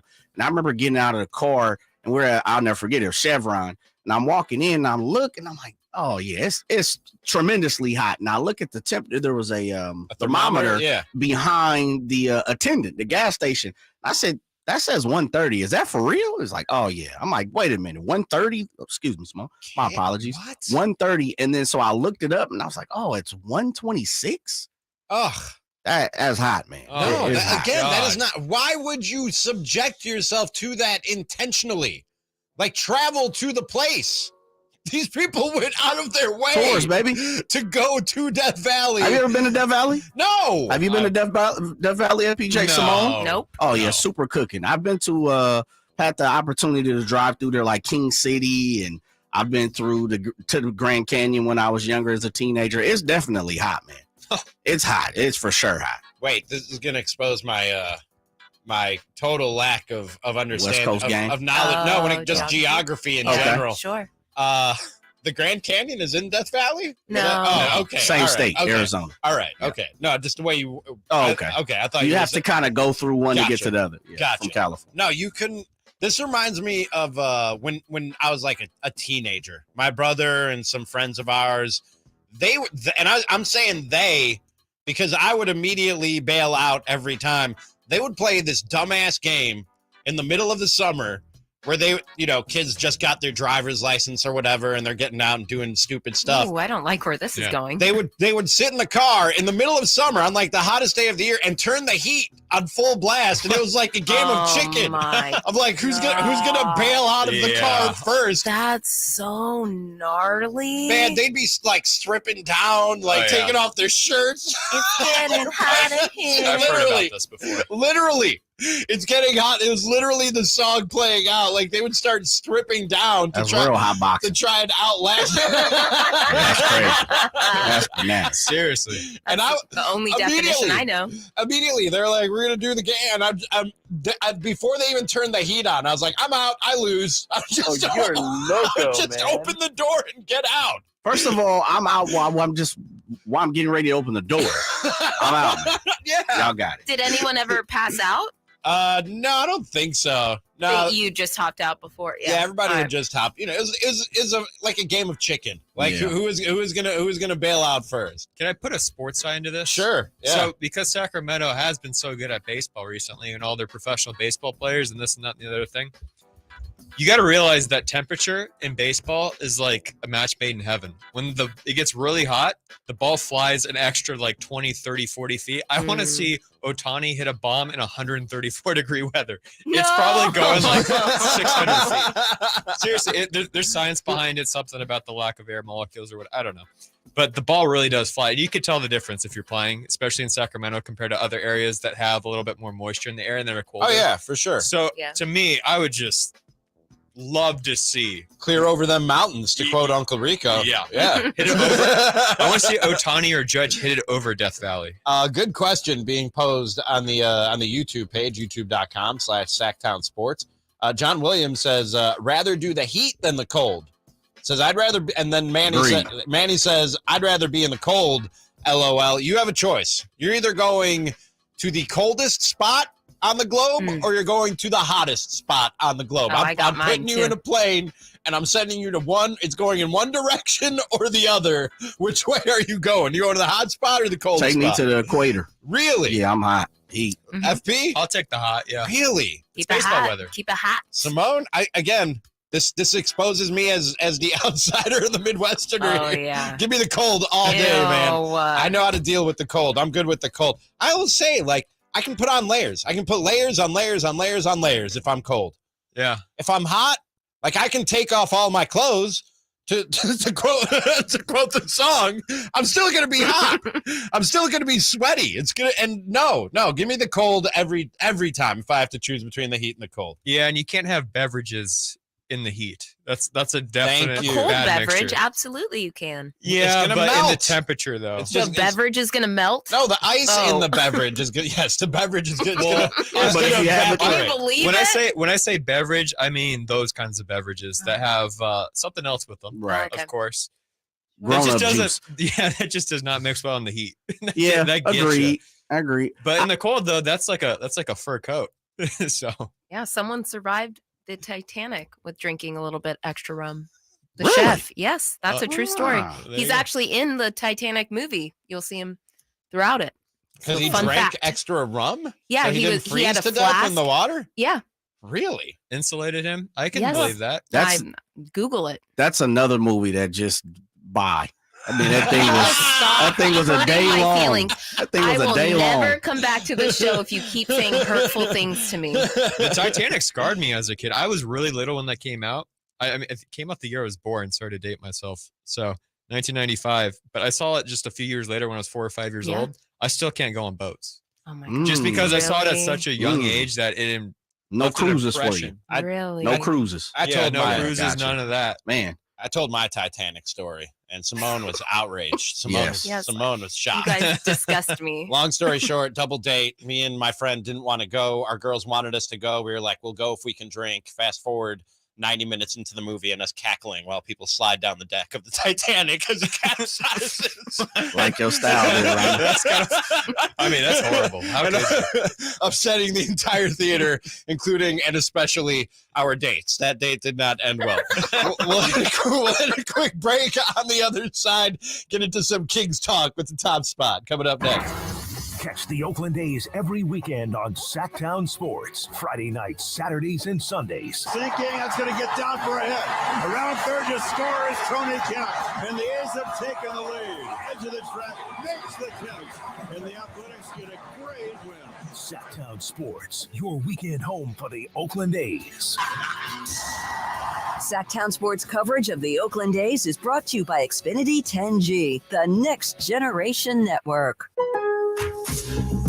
All new spring deals are here at Lowe's. Start planting your garden this weekend with Bonnie 11.8-ounce vegetables. Buy 4 for $10. Plus, liven up your patios and decks with fresh blooms. Select 1.5-gallon hanging baskets or 2 for $20. Lowe's knows spring. Lowe's knows home improvement. Offers valid through 5/17. In-store only. Actual plant size and selection varies by location. While supplies last, excludes Alaska and Hawaii. I'm Ken Korak with your Green and Gold Report, brought to you by Xfinity 10G, the next generation network. Well, how young are the A's these days? Well, according to statistician David Feldman, when the A's took the field against the Red Sox on the 17th, in terms of games played in the big leagues, the A's lineup that night, which featured the likes of Tyler Soderstrom and Zach Geloff, was the least experienced since the A's played a game as the Philadelphia A's back in 1954. Ken Korak here, introducing you to the Xfinity 10G network. Xfinity is undergoing a multi-year network evolution, giving you a powerful connection today while building toward a faster, more reliable tomorrow. The Xfinity 10G network gives you the fastest internet with even faster speeds rolling out all the time. You also get a consistent and reliable connection when everyone's online, even during peak hours. That's a home run. If you want to learn more, go online at xfinity.com/10G. Guys, did you know your testosterone level impacts your energy, libido, sleep, weight, hair loss, mood, and even ED? And right now, Revive Men's Health Sacramento will check your testosterone for free. They've helped thousands of men since 2011 feel and perform better. They're so confident they can help you, they even guarantee it. Schedule your free testosterone test, exam, and consultation today. Call 916-277-8599. That's 916-277-8599. Or visit ReviveMen'sHealth.com. Did you know about 1/3 of our lives is spent sleeping? Hi, this is Frank LaRosa with a word about Naturewood Home Furnishings. If we're going to spend that much time in our bedrooms, then our bedrooms ought to reflect our personalities. I remember many weekend mornings when our kids would jump into our beds trying to coax us to start our days more on their schedules than ours. Naturewood Home Furnishings' huge bedroom sale is here, and there's no better time to find the perfect accent piece for your bedroom, or even better, to start fresh by designing your bedroom to fit your lifestyle. From a new mattress and foundation to dressers to nightstands to lamps and more. Naturewood Home Furnishings will help you create a space from simple to luxurious and anything in between. Just drop by and let Naturewood's team help you envision a bedroom fit for 1/3 of your life. Visit Naturewood Home Furnishings right now for this remarkable bedroom sale. Off Highway 50 at Hazel, look for the water reel. So I'm a public school teacher and I'm on my feet all day long. That would be on concrete.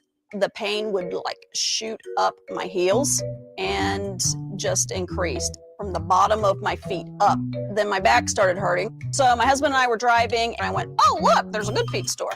I'm greeted by this gal named Mercy. That was a perfect name for her. And the cool thing about the Good Feet store is that you're able to try before you buy. I had free fittings. She was able to fit me with special arch supports.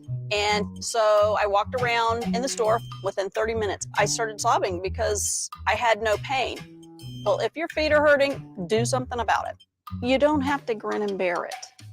You need to go to the Good Feet store and get some arch supports. I'm Deidre, and that's my Good Feet story. See how they work for you with a free fitting and test walk at the Good Feet store. The Good Feet store in Sacramento, Roseville, Stockton, Modesto, and Vacaville. Online at goodfeet.com. KHTKAM Sacramento, KYMX HD2 Sacramento. From the Power Business Technology Toshiba Studios, your flagship station for the Beam Team. Should we light the beam? Light the beam, baby. Sactown Sports. Sactown Sports. Headlines. I'm Simone with your Sactown Sports headlines. Following Tuesday's strategic measures to bring in defensive big man Nerlens Noel and officially finalizing the contract for EuroLeague star Sasha Vinchenkov, the Sacramento Kings are left with just one roster spot and one two-way option open for the upcoming season. With the 2023 schedule slated to drop sometime mid-August and training camp beginning shortly thereafter, as always, head to SactownSports.com or tap into your Sactown Sports app for the latest on the Beam Team's roster looks. In less than 30, Emmy Award-winning filmmaker Tim Rump joins the show to discuss his hottest new docuseries, Quarterback, currently sitting atop the U.S. Netflix leaderboard. I'm Simone. Those are your Sactown Sports headlines. Top spot coming at you right now. Your home for Kings basketball for over 25 seasons. Sactown Sports.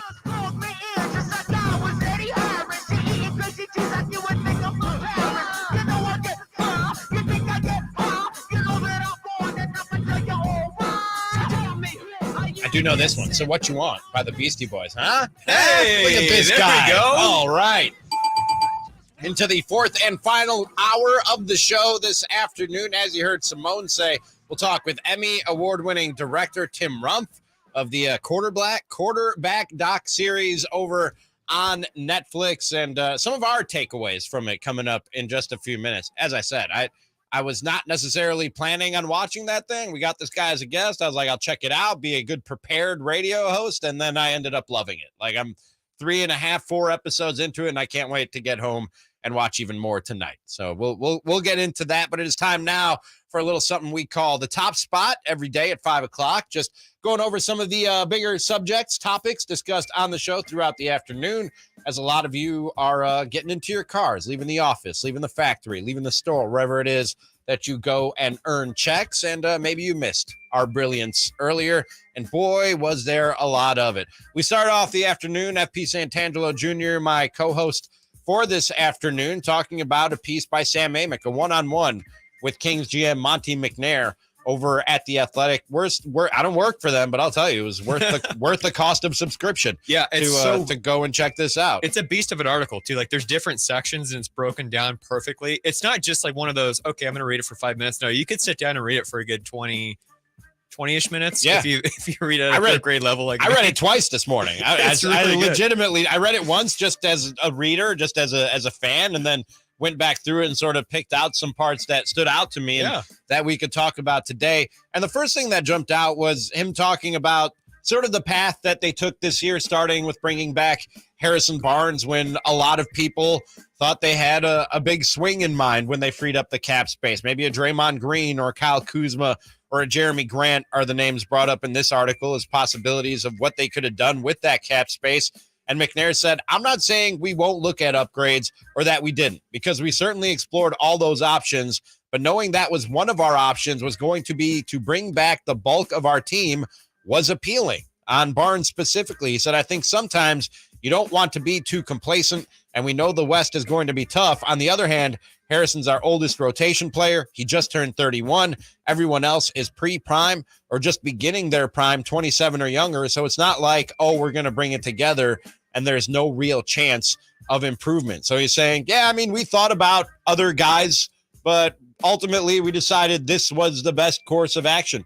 Do you think that's what happened to FP, or do you think in those 3 weeks that the Kings and Harrison Barnes reportedly didn't talk after they had 80% of the contract hammered out in previous negotiations, do you think they were reaching out through back channels to the Kyle Kuzmas or the Draymond Greens or the Jeremy Grants of the world and just didn't hear what they wanted to hear, so they circled back around to Harrison Barnes and said, maybe we can make this thing work out? It makes logical sense that they were probably reaching out to other people, kicking the tires elsewhere, and then having that backup plan of Harrison Barnes, right? And it's a good backup plan, right? Because you have that veteran, and again, the logic is very sound with Monte McNair throughout this entire article. He's making great points, and he's backing up what he did with sound logic. So it makes sense. I think they have to hide a little bit, or else they're going to get in trouble about reaching out to people on the side and all of that stuff with what is it? What's the term again called? I always forget this term when you're not supposed to reach out to other teams and free agents. Tampering. Tampering, yes. Yes. Totally doesn't happen in the NBA, by the way, or any other league. Nobody tampers. Never, ever. Yeah, so maybe he can't be blatant about the tampering or reaching out to other teams within the time frame or whatever. But I think the right decision was ultimately made at the end of the day. And what the Kings got was Harrison Barnes. And you know what? Like I was telling you earlier, I want to see Harrison Barnes lift up a championship trophy one day. I think that would be great. I'm picturing it in my mind right now, him holding up the trophy. Boom. I think Kings fans have a tear in their eye picturing anybody in a Kings uniform holding up that Larry O'Brien trophy. Yeah. Maybe Harrison Barnes carries a little extra weight because he's been here through a lot of the struggles with Kings fans. Yeah. But yeah, I think you'd like to see anybody holding up that trophy. The other thing that sort of revealed itself to me as I was reading this was that while I didn't necessarily think of the Kings in this way, a lot of the elements or ingredients of a high functioning organization are already kind of in place, and things that we've talked about on this show in this time slot, both recently and on the show formerly known as Cattles and Ramie. That one, you need some stability and like a vision of the bigger picture. And he talks about, I think people always focus on this year, but for us, this summer was as much about setting up the next 3, 4, 5 years as it was just how good we'll be this year. So he has an eye on all that. And that's what they had in mind when they brought back the core, not only of bringing back Harrison Barnes, but extending Domas and keeping this thing together for years. When he talks about Sasha Vezenkov, and I've talked in the past about the fact that you need to see things in players that other organizations don't see. You need to find players in places where other organizations aren't necessarily looking. That's how the Warriors have sustained their success. That's how the Heat have sustained their success. And the way that he talks about Sasha Vezenkov, you get the feeling that he feels like they found a diamond in the rough. And Sam Amick says if it turns out that Sasha Vezenkov is what they think he could be, this might be one of the greatest moves in Kings history. And the other thing that also made me think of that, seeing things in players that other teams don't necessarily see, is when he talks about Keegan Murray and the fact that a lot of teams saw him as the safe pick.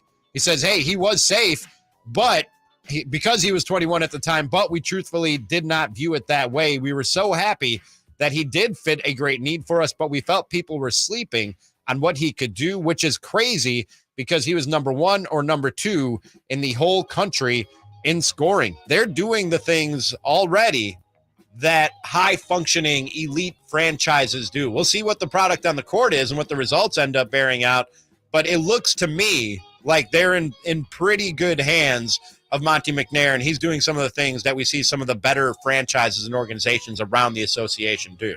Yeah, he's getting the talent first and foremost, but it seems like he's building a culture here too. And maybe Zelenkov, excuse me, did I say that right? Vazenkov? Yes, you got it. There we go. All good. Vazenkov fits that culture that Mike Brown is putting together here in Sacramento. And like we were talking earlier, you're going to circle last year's Beam team, and this is where it all started. And hopefully in a couple of years, there'll be a championship that he can point to. Like, this is where everything was starting. So, again, infant stages, maybe not this year, maybe not next year, but you just feel like there's something special happening here in Sacramento, and it starts with these kinds of signings. These are the, I'm not saying they're there yet, so don't anybody get too far ahead of yourself, but these are the qualities that I look for in an organization to look and see, do you have staying power? You know what you're not going to have staying power if you don't have some consistency and stability throughout the organization and on the roster. You're not going to have staying power if you don't have the scouting and the ability to see things in players that other organizations don't see. You're not going to have staying power if you don't go and look for talent and find talent in places that other organizations aren't looking for it. They're already doing these things, and to me, that's a very good sign for the future of the Sacramento Kings. I was saying all season long, FPJ, that this thing was not about 1 year. Like, go ahead and get excited and enjoy the 1 year and them breaking the playoff curse and the 48 wins and all that. But when it ends, and it's probably not going to end with you feeling all warm and fuzzy, which they didn't. I warned Kings fans, when it ends, yeah, you're going to feel that disappointment. But remember that they weren't building towards something for 1 year. They were building something for the long haul. And Mike Brown would preach that throughout the season. They were just laying the foundation. That this was just the concrete. This was just the basement of this thing that they're building. Now you start to put together the house on top of that thing, and you do it through some of these things that we're talking about them doing already. It's in its infancy, but I think that it's moving in the right direction. Real quick, the other thing we touched on today, the other big story in the world of sports was is Shohei Ohtani, who may or may not be on the trade block. And FPJ, I wanted to tap your baseball brain and just wondering if that's a guy, when you see the price tag and you know it's a rental, I feel weird saying it, but I'm not paying that price for a Shohei Ohtani. And It sounds like you're not either, man, which is weird because he's a once in a lifetime type of baseball player and athlete. Yeah, Farhan Zaidi has been doing a great job building up a pipeline of studs to the Giants team, to the Major League Baseball club. And if you're going to give up all that for a 2-month rental, it's really going to destroy the future of the Giants. And plus, there's other options out there on the market of starting pitchers and that power bat you're looking for in other areas where you have to give up, you can give up less. And then on top of it, you can go get Ohtani in the offseason in free agency and keep that farm system intact. So it's a no-brainer to me. I wouldn't give up all these young studs, even though he is bigger than Babe Ruth now, Shohei Ohtani. I wouldn't do it.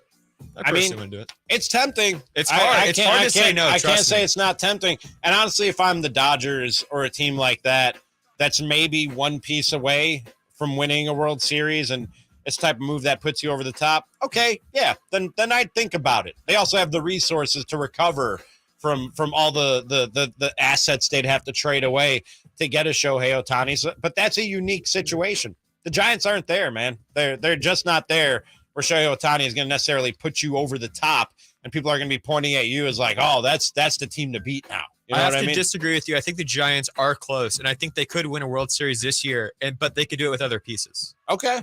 Does that make sense? Yeah, no, absolutely. I think if you got a Shane Bieber, a Lucas Giolito, or a Marcus Stroman to add to this rotation with this young team, they're so young, they don't even know they're not supposed to be this good. Yeah. And they're winning games. They actually have the most wins out of any team in Major League Baseball since April 22nd, which is crazy to think about. I believe it's 48 wins, and I'll credit my old producer, David Tedla at NBC Sports Bay Area, for giving me that little nugget. He's the best. He's the best. That's impressive. I didn't realize they were playing that good. I knew they were playing good baseball. I didn't realize they were playing that good at baseball. Oh, yeah, they're a good team. And they've been winning most of their games late, too, 7th, 8th, 9th inning, which is a mark of a good team that could finish. Wow. We'll hit a quick break. On the other side, I got a fever. And the only thing that's going to stop this fever is more quarterback on Netflix. We'll discuss coming up right after this. Get all the latest 49ers news heading into the 2023 season on Sactown Sports. I think Brock was smart, and we kind of facilitated that he met with a bunch of different surgeons. The hope is he's ready for the regular season.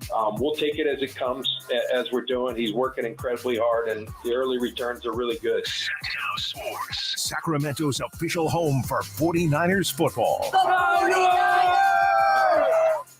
Have you Googled yourself lately? Are there negative posts from an ex-employee or from a former client? Maybe an outdated news article or sensitive personal information about your family? Search engines don't always get it right. For right or wrong, it's your reputation on the line. That's where Reputation Defender by Norton comes in. One of the most trusted names in online reputation repair, Reputation Defender has been fixing people's search results for over 15 years. Their cutting-edge approaches help you to wipe away unwanted information in your search results. They also promote the good stuff so that it rises to the top, helping you put your best foot forward. Your good name is too valuable to leave to the whims of a Google algorithm. Take control with Reputation Defender. You can start by getting your free reputation report card at reputationdefender.com or call 800-401-6681 to speak to an expert. That's 800-401-6681.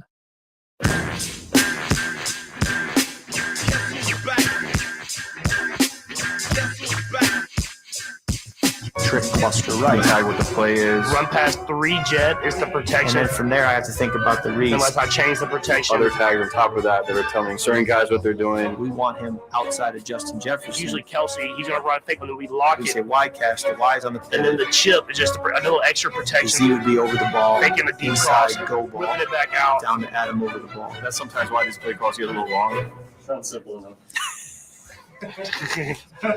That was just for the Packers game. That's a clip from the quarterback series over on Netflix. Simone, did you say it's the number one trending show on Netflix right now? Yes, number one in the USA, baby. I can see why. And we're going to have one of the directors of that Emmy Award winner, Tim Rump, is going to be here at 5:30. And FPJ, I've mentioned this a couple times throughout the show. I was just trying to do my due diligence, be a good sports talk show host and tune, because when it came out, I was like, I don't know. I don't know if I need to see this. And I don't. Jay's over there saying the same thing right now and shaking his head like, I don't. Yeah. It's a lot of things go number one on Netflix I ain't down with. I'm telling you, I started watching it, Jay, just to be prepared for today, and I was instantly hooked. It's good. And maybe it's just I'm starved for sports. It's a slow time of year in the sports calendar. Maybe I'm just starved for TV shows in general with the writers' strike and now the actors' strike and the entertainment industry coming to a complete and total stop. But man, I could not stop watching. Good. I sat there and I watched. I think I got into the 4th episode before I fell asleep. It was like midnight, 12:30, 1 o'clock on my couch. I just couldn't keep my eyes open anymore. I wanted to keep watching and just couldn't keep my eyes open anymore. I liked even the first scene where it's Kirk Cousins reading to his son, and it's that beautiful moment where he's talking about, okay, and now we establish this rule because of Tom Brady, and then bam, next shot, like getting hit. Oh, it's so good. So good. I've never seen this much access in the NFL before or any sports league. They did such an incredible job, and I'm so excited to talk to Tim Rump coming up here, the director of specifically the Kirk Cousins part of this, who has blossomed, by the way, in popularity because everyone's always been like, okay, Kirk Cousins, he's like an average quarterback. He's on a good team. He's kind of like too nice of a guy. Well, he's like, everyone's starting to love this guy because he is just such an incredible human being, almost too nice to be a quarterback. And you'll see it's a whiplash when you see Patrick Mahomes, and Patrick Mahomes is dropping F-bombs and he's trying to do this and do that. And he's just got that Kobe mentality. And then you got Kirk Cousins, who's like, gosh darn it. But guys, the access in this, he actually said at one point, "Golly, yeah, golly,"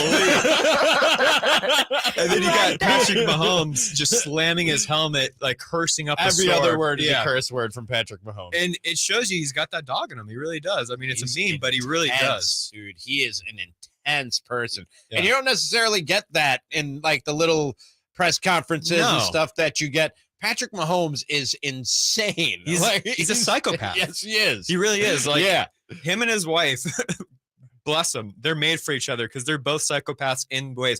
They're competitors, right? They're competing psychopaths where I'm going to do anything it takes to beat you. Mm-hmm. Then you have the Kirk Cousins who are the dad that go home to their kids that have a great wife. The wife dresses him, goes to Kohl's. Like, that was hilarious. That was a great part in it. I mean, guys, the access, I love this show so much, and I'm going to watch it again. That's the best compliment I could give. Really? Yeah. So it's 8 episodes, about 50 minutes each. And just the access that you get of Kirk talking to his kids, talking to his wife, like his daily routine, how they study the plays that you just heard.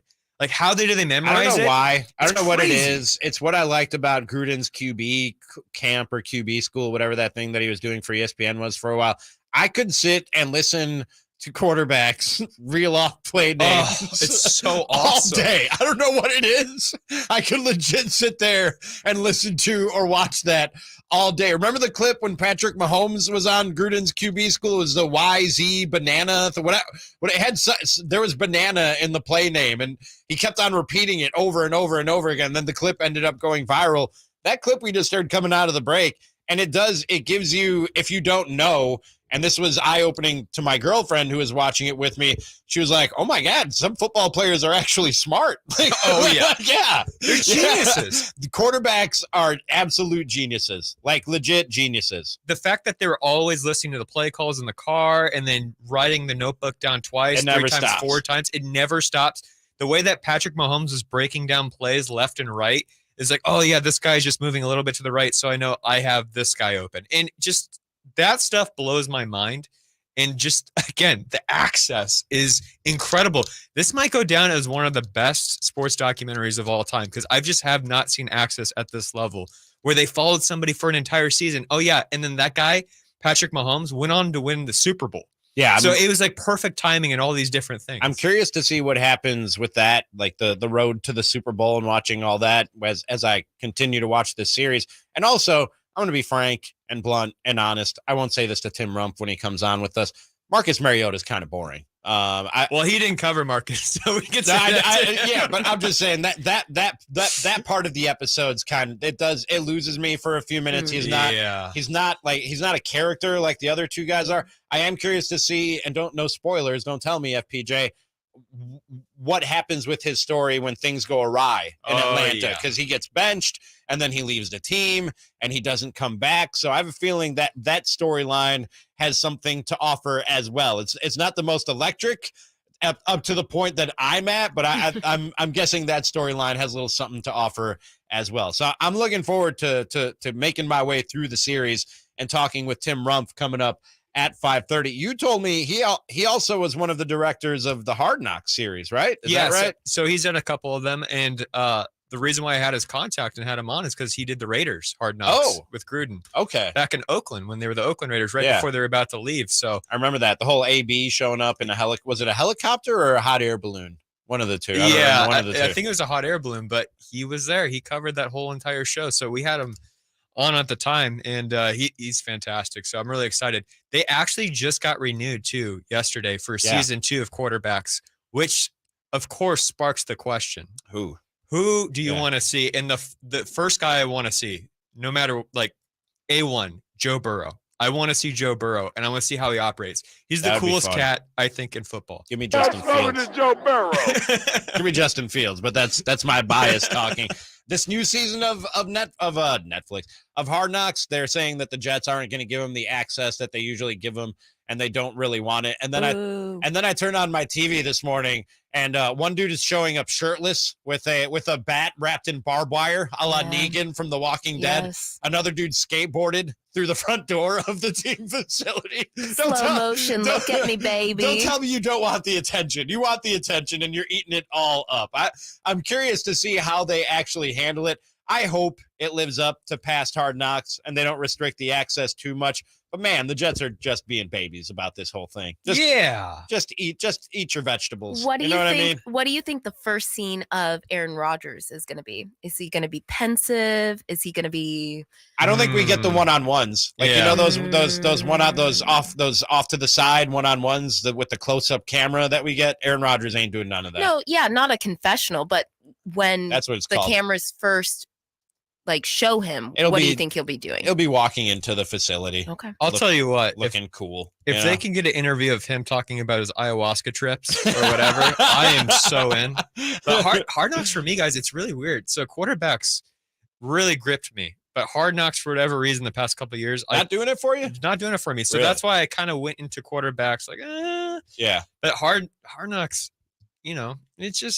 it just hasn't popped off. Yeah. Like the way that I thought it was going to pop off. That Cardinals season, the in-season Yeah. Cardinals, I didn't watch that devastating. at all. Oh, it was devastating. Each week you knew they were going to lose. I was like, I know you lose right and now. it was just one thing after another. I want to say and Tim was each on time, that. yeah, respectfully, each time they kept being like, okay, we still have a chance. We can, make this And happen. you're sitting at home going, no, you don't. Yeah, exactly. I was like, I already saw the game. 45-12. Well, I'm curious to get a peek behind the curtain on quarterback on Netflix, and one of the directors, Tim Rump, he'll join us next. It's Whitey and Watkins on Sactown Sports. What if we had PJ Carlesimo and Doc Rivers on the same broadcast? Just a rasp off? Yes. Hey, how's it going? Oh, pretty good, Doc. How are you doing? Oh, pretty good, PJ. Then throw Tibbs in there as the sideline reporter? Oh, boy. It's Whitey and Watkins from 10 a.m. to 2 p.m. on Sactown Sports. If you're hiring, it can feel like trying to find a needle in a haystack. You can hope the right person comes along, or you can just use ZipRecruiter. Like Marco, president of operations at Telly Tires and Auto Centers. ZipRecruiter helps me find all the right people, even the most difficult jobs to fill. See why 4 out of 5 employers who post a job on ZipRecruiter get a quality candidate within the first day. Now try ZipRecruiter free at ZipRecruiter.com/free. ZipRecruiter.com/FREE. Whitey here reminding you that not all grills are created equal. Enjoy the prime grilling season today with a new lifetime warranty Napoleon Prestige line of outdoor cookers. My personal Napoleon P500 series gas grill has turned me into a grilling pro. Napoleon Prestige grills, versatile grilling for every occasion. Form, function, and luxury can come in the same package. Just go to your local Green Acres Nursery and Supply for the best selection today, or visit Napoleon.com for a dealer near you. Attention home services contractors who want to grow their business with more leads while leveraging their marketing costs to receive over 10 times the value in advertising. Subcontractors United is offering 40 home services contractors from architects to landscapers to participate in our advertising co-op. For less than $2,100 per month, you'll share in over $83,000 a month in advertising. That's $1 million a year in advertising for under $2,100 a month. And because there's only 3 subcontractors per category, not 3,000, your lead potential is unlimited. Generate more leads than you ever thought possible. Be one of only 3 subcontractors in a category and receive $1 million a year in advertising by leveraging the power of a united group. That's subcontractorsunited.com or Google Subcontractors United for more information. But hurry, categories are filling up. At Elk Grove Honda, we see every Honda buyer as a member of the family, so we make sure every certified pre-owned Honda is one we would buy from ourselves. At Elk Grove Honda, we include many benefits that a private seller just can't match. Our Honda-trained technicians only certify our Hondas if they pass a thorough 182-point inspection, and our certified pre-owned Hondas are under 5 years old. So you know you're getting the newest Hondas in prime condition. See our exceptional selection of certified pre-owned Hondas in the Elk Grove Auto Mall or online at elkgrovehonda.com. I gotta get an Elk Grove Honda. Golf to Go is brought to you by the Hagen Oaks Golf Super Shop. Here's Frank LaRosa. How far do you hit your 7-iron? The answers will tell you which tees to play, according to Josh Sens in Golf Magazine. Deep down, you know you shouldn't be playing from the tips, but it's common for golfers to play from too far back. Aside from higher scores, rounds become a grind and golf becomes much less fun. After several years of research, the USGA unveiled a new data-driven offering to find the proper tees called Best Tees. If you know how far you hit your 7-iron, Best Tees will tell you which tee boxes to play. A typical male golfer should be playing from 6,100 yards and a typical female golfer from 4,400 yards. Most players have a good idea of their 7-iron distance, with average males' distance of 138 yards and average females of 100 yards. Throw out the occasional perfect shot, which travels more than those distances, and concentrate on your average. This will allow you to reach the vicinity of most greens in regulation and let you hit a variety of clubs on approach shots. Leave your ego at home and give it a chance. You'll have more fun. That's your Golf to Go. I'm Frank LaRosa. Sactown Sports. Headlines. It's Simone with your Sactown Sports headlines. Following Tuesday's strategic measures to bring in defensive big man Nerlens Noel and officially finalizing the contract for EuroLeague star Sasha Vinchenkov, the Sacramento Kings are left with just one roster spot and one two-way option open for the upcoming season. With the 2023 schedule slated to drop sometime mid-August and training camp beginning shortly thereafter, as always, head to SactownSports.com or tap into your Sactown Sports app for the latest on the Bean Team's roster looks. I'm Simone. Those are your Sactown Sports headlines. With great anticipation, please welcome in Tim Rump of Netflix's Quarterback to the show right now. Ramie and FPJ, take it away.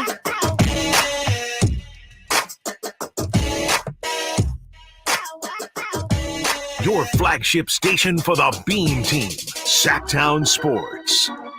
That's who we are. That's what we do. Robbie Gould with you. FP Santangelo Jr. sitting in the co-host chair this afternoon and joining us now on the Folsom Lake Honda Hotline. Folsom Lake Honda, your one-stop Honda shop, Emmy Award-winning director, and one of the directors of the Quarterback documentary series on Netflix. Pleasure to welcome in Tim Rump. Tim, how are you this afternoon? I'm doing great. Thank you guys so much for having me. Oh, pleasure. And I was telling FP before the break, I started watching this series just to do my due diligence and be prepared for this interview today. And then next thing I knew, I was hooked and I was watching till I couldn't keep my eyes open on the living room couch. When this was first announced, and I spent a couple of years in Minnesota talking a lot of Vikings and watching Kirk Cousins up close. When this was first announced, I and a lot of other people went, Kirk Cousins? That's because he doesn't come off as the most entertaining or amusing guy, but he turns out to be, and I know you were specifically directing the Kirk Cousins portion of this. He turns out to be the breakout star of this thing. What did you see in Kirk Cousins that he was selected for this documentary series? Well, yeah, even, taking a step back and really looking at why we selected all three guys, it was kind of going in, we wanted to have three quarterbacks that had very different stories and were at very different points in their careers. So with Patrick, obviously you had a guy that had won the Super Bowl before. He's trying to get back there again. And then with Kirk, he was that perfect mid-level guy that has had a ton of success statistically in his career. He's had a bunch of wins as well, but really hasn't broken through with that big playoff win or that drive towards the Super Bowl. And then with Marcus, it was kind of just a completely different story where the guy is trying to prove that he belongs to be a starter. And I really liked that choice that we made, just because I think through the 8 episodes, it really plays out that those guys have very different stories with where they are in their careers. And this season, to capture them, go through everything they did, was really fascinating. But like you asked with Kirk, I'm a producer with NFL Film, so every single season we might come up for different projects. And he actually is pretty engaging. He's pretty likable on the field. He's certainly quirky, so we knew he kind of had that aspect to him. But, what I was kind of blown away with working with him was just all the stuff off the field that he does. And I found that really fascinating, and it was really tremendous that he was able to allow us to capture that. Hey, Tim, FP Jr. here. I was just absolutely blown away by this docuseries. And the best compliment I could give you and your team is that I'm going to watch it twice. That's how good it was. It's absolutely incredible. I was blown away by the access these players allowed you guys to have. Did you have to pull any hairs, or were they just really responsive to the asks you guys were asking? Yeah, I mean, that's a great point because, like I was saying, I've worked on various projects. I mean, I was, a director with Hard Knocks for 3 years. So when you go into a project like this, you never know the openness that a player is going to have. Like every single player has a different level of willingness to do certain things, what doors they're going to open to you. But Kirk, fortunately for me, I was with him all season. So the very first day that I went to his house to meet with him, we had just an interview schedule, just a typical, 1 hour interview, kind of an intro. Hey, this is a baby step to hopefully make bigger steps down the line. And within that first shoot, we did the first interview, and he was like, all right, what else do you want to shoot? And I was like, well, what are you doing? And, that's why we're here. That's kind of the point of it. So that very first shoot, we end up, filming him up in his kid's bed, and reading them stories and putting them to bed. And we left that shoot. I called back in the office. I was like, hey, we might have something special here. I mean, if that's where we're starting, I can only imagine where we're going to go with him. Talking with Tim Rump, one of the directors of the quarterback documentary series over on Netflix, the #1 trending show on Netflix right now. One of the things about this is every one of these guys is mic'd up, and I don't know that I've ever heard the crunch of an NFL hit as the way that I hear it. And I don't know what you guys did differently about the way that you had them mic'd up. And you literally, there are times where you're cringing, like you're feeling the hit with these guys. Was there any point in the directing and editing of this where you had to take a break? You're like, man, this is too much. All these hits, watching them back to back to back. Yeah, I mean, I will tell you. So I had 2 moments like that. So, fortunately, I was able to go most of these games with the Vikings and be there on the sidelines and listen to Kirk's mic while it's happening in real time. Buffalo game was actually one where I wasn't at, so I had no idea how much he got hit and how much pain he was in until after we got that footage back. However, during the Washington game, I will say, you had one of those moments where your heart just kind of sinks down in your stomach when he takes a big hit from Daron Payne, and then I'm looking over and he's just laying on the ground. Because all I could hear from his mic was him moaning. I couldn't hear him actually saying, "Hey, I'm okay. It's just my wind knocked out." So immediately I'm thinking, "Oh my gosh, is it an ACL? What the heck happened?" Yeah. And fortunately, he got up. But it was like that was a big moment where I was like, "Wow, this guy really, really takes a beating." And all the guys really take a beating. And it's fascinating to see what they go through to get back out there. Just like Patrick in the playoffs, same thing. Watching it on TV. Knowing that we had him mic'd up, and then he goes down with that ankle injury. And, the first thing I wanted to do Monday morning was I got to see that footage. Like, what is he talking about on the sidelines after that happens? And it's great that the viewers get to see that as well. So, Tim, I have to ask, I have a production background, previously producing television and some feature work. Just the heavy lift of this all is insane to me. Could you maybe break it down for the listeners, just all the hard work that went into it on your side of things that maybe the average listener right now just doesn't realize? Yeah, so it certainly was a team effort. We had a showrunner who basically had a cork board in his office with little index cards that were constantly shuffling because, with a show like this, you can kind of have an idea. Hey, we want an episode to be on the physicality of the game. We want a show to be on the mental aspect of the game. But we had no idea going into the season we're going to have a game like the Buffalo game where it ends up being the best game of the entire season and we've got the quarterback mic'd up for the entire thing. Or like, hey, by the way, we're going to have the greatest comeback in NFL history and we're all over it. So it's like, it's great to be good at these type of things. And obviously NFL Films is one of the best in the business, but you got to have luck at the same time, I think. But going back to the group aspect, it's, you've got that showrunner. We had a director with each one of those quarterbacks that were with them pretty much every week of the season. We had local camera operators and audio engineers in every single city. So at the drop of the hat, if Patrick Mahomes called and said, "Hey, I'm having people over at my house," we were able to get there within 10 minutes. And then we had a team of editors and loggers back in NFL Films in Mount Laurel, New Jersey that, we're getting that footage the next day after it's shot and someone's logging it and someone's editing it and having it at least a sequence to look at within 24 hours. So it's really fascinating the turnaround that we were able to pull off for this. Talking with Tim Rump, director of the quarterback documentary series on Netflix. A lot of the times you'll hear documentary filmmakers say that they don't attach themselves to their subject. Like war documentarians don't interject themselves into what they're filming. Nature documentarians don't save an animal that they might see. They're there simply to capture the moment. Were you able to separate yourself from the subject, in this case, Kirk Cousins? Because like you said, he let you into his home and gave you a peek into his life and his family. Yeah, you try to, but you have to be honest at the end of the day. You just spend 6 months with this, not only individual, but also with his wife and his kids. And, his siblings and his friends and, his team, and even just the Vikings organization, how open they were. And, we got close with them. So, I mean, I'd be lying if I'd say I wasn't rooting for them to have success towards the end of the year, and was certainly crushed when it ended how it did. But, that's part of the gig. Not all stories can have happy endings, and certainly his wasn't one. But fortunately, we did have one in the series with the Chiefs and Mahomes. Tim, I got to ask you this question because I know somebody else has got to be thinking it. You guys probably have hours and hours and hours of footage and just stuff that is untold. Is there anything that almost made the show that you wish did?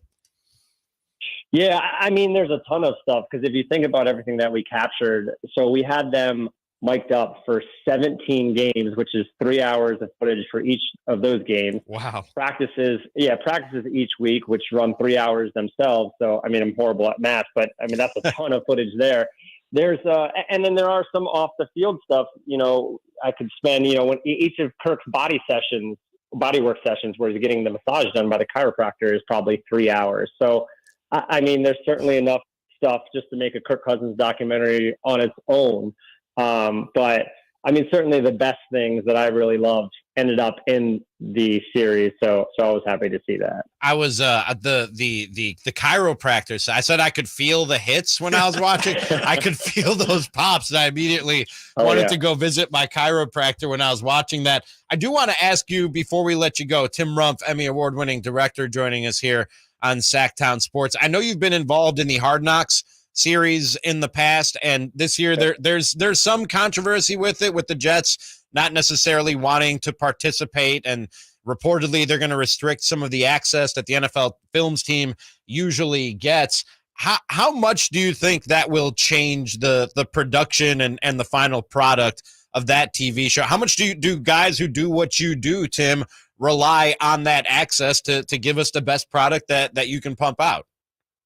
Sure. I mean, I'm not as close as it this year as I have in previous years, but I can just say from my experience previous years, it's all about building a relationship. So I think it's a matter of getting the crew in there, getting them familiar with the coaches and the staff and the players and all that stuff. And then you see where it goes from there. So, I think once you build the relationships, then kind of doors start to open from there. That is Tim Rump. I highly, highly encourage folks to check out. If you haven't already, you probably have. It's the #1 show on Netflix right now. But if you haven't, check out the quarterback documentary series over on Netflix. And our guest for the last few minutes here, one of the directors, Tim Rump. Tim, really appreciate the time and the insight, man. And great work. And we saw that it got picked up for a second season. That's a testament to the fine work that you all did. So we really appreciate the time.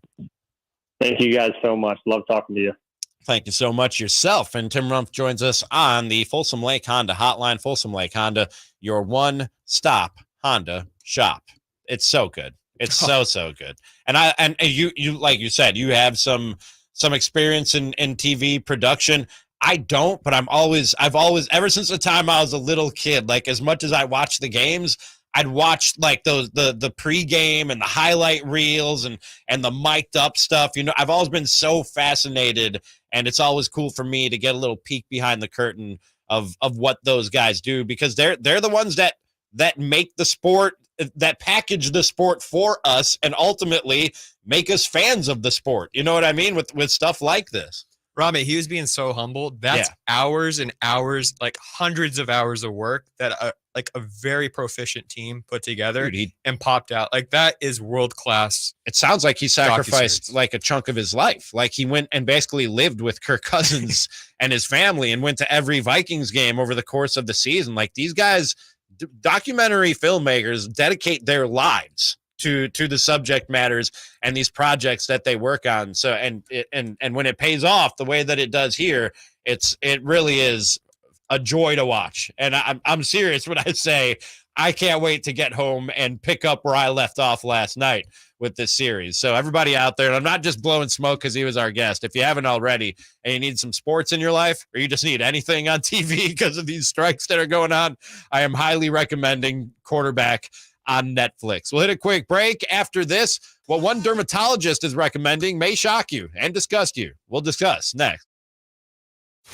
The Kings are running it back. He's got the bucket at the buzzer. Harrison Barnes. Alex Lim just went above the iron with a two-hand throwdown. Yeah, that was as nasty as we've seen him in a Kings uniform. And welcoming some new faces. Oh, and here comes Vezenkov.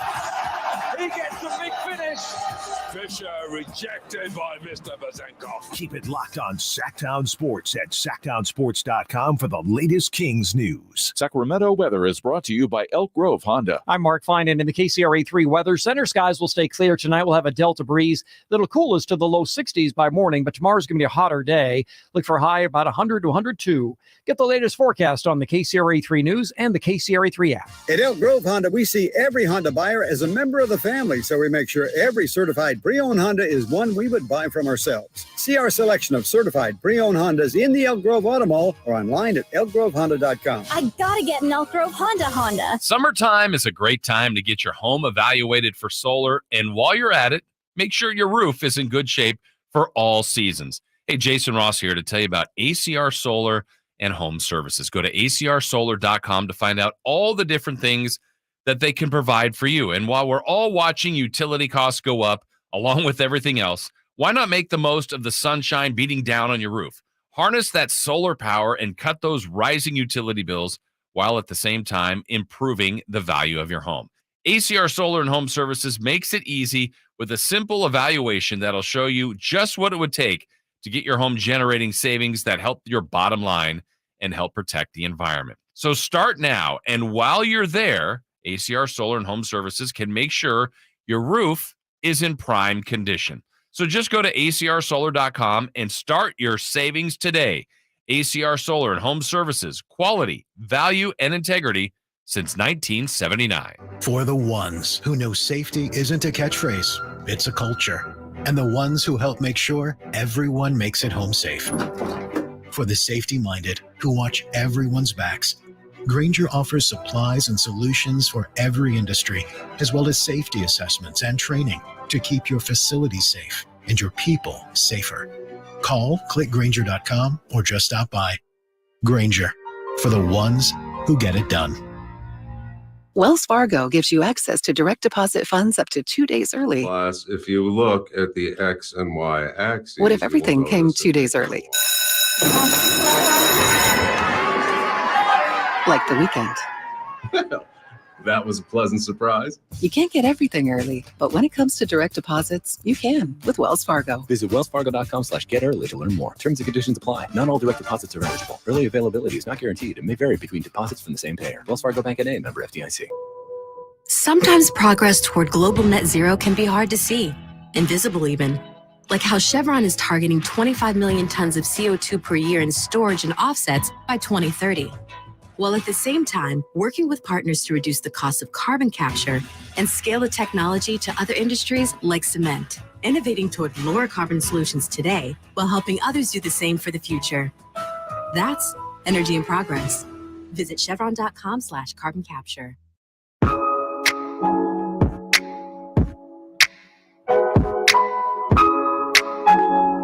Live and local, 6 a.m. to 6 p.m., Monday through Friday. Sactown Sports. That's the station. Ramie Makhlouf with you. One last segment before we turn it over to CBS Sports Radio. I've enjoyed another afternoon with my guy, FP Santangelo Jr., a.k.a. FPJ. I hope you've enjoyed it, FPJ. It's been fun. Are you kidding me?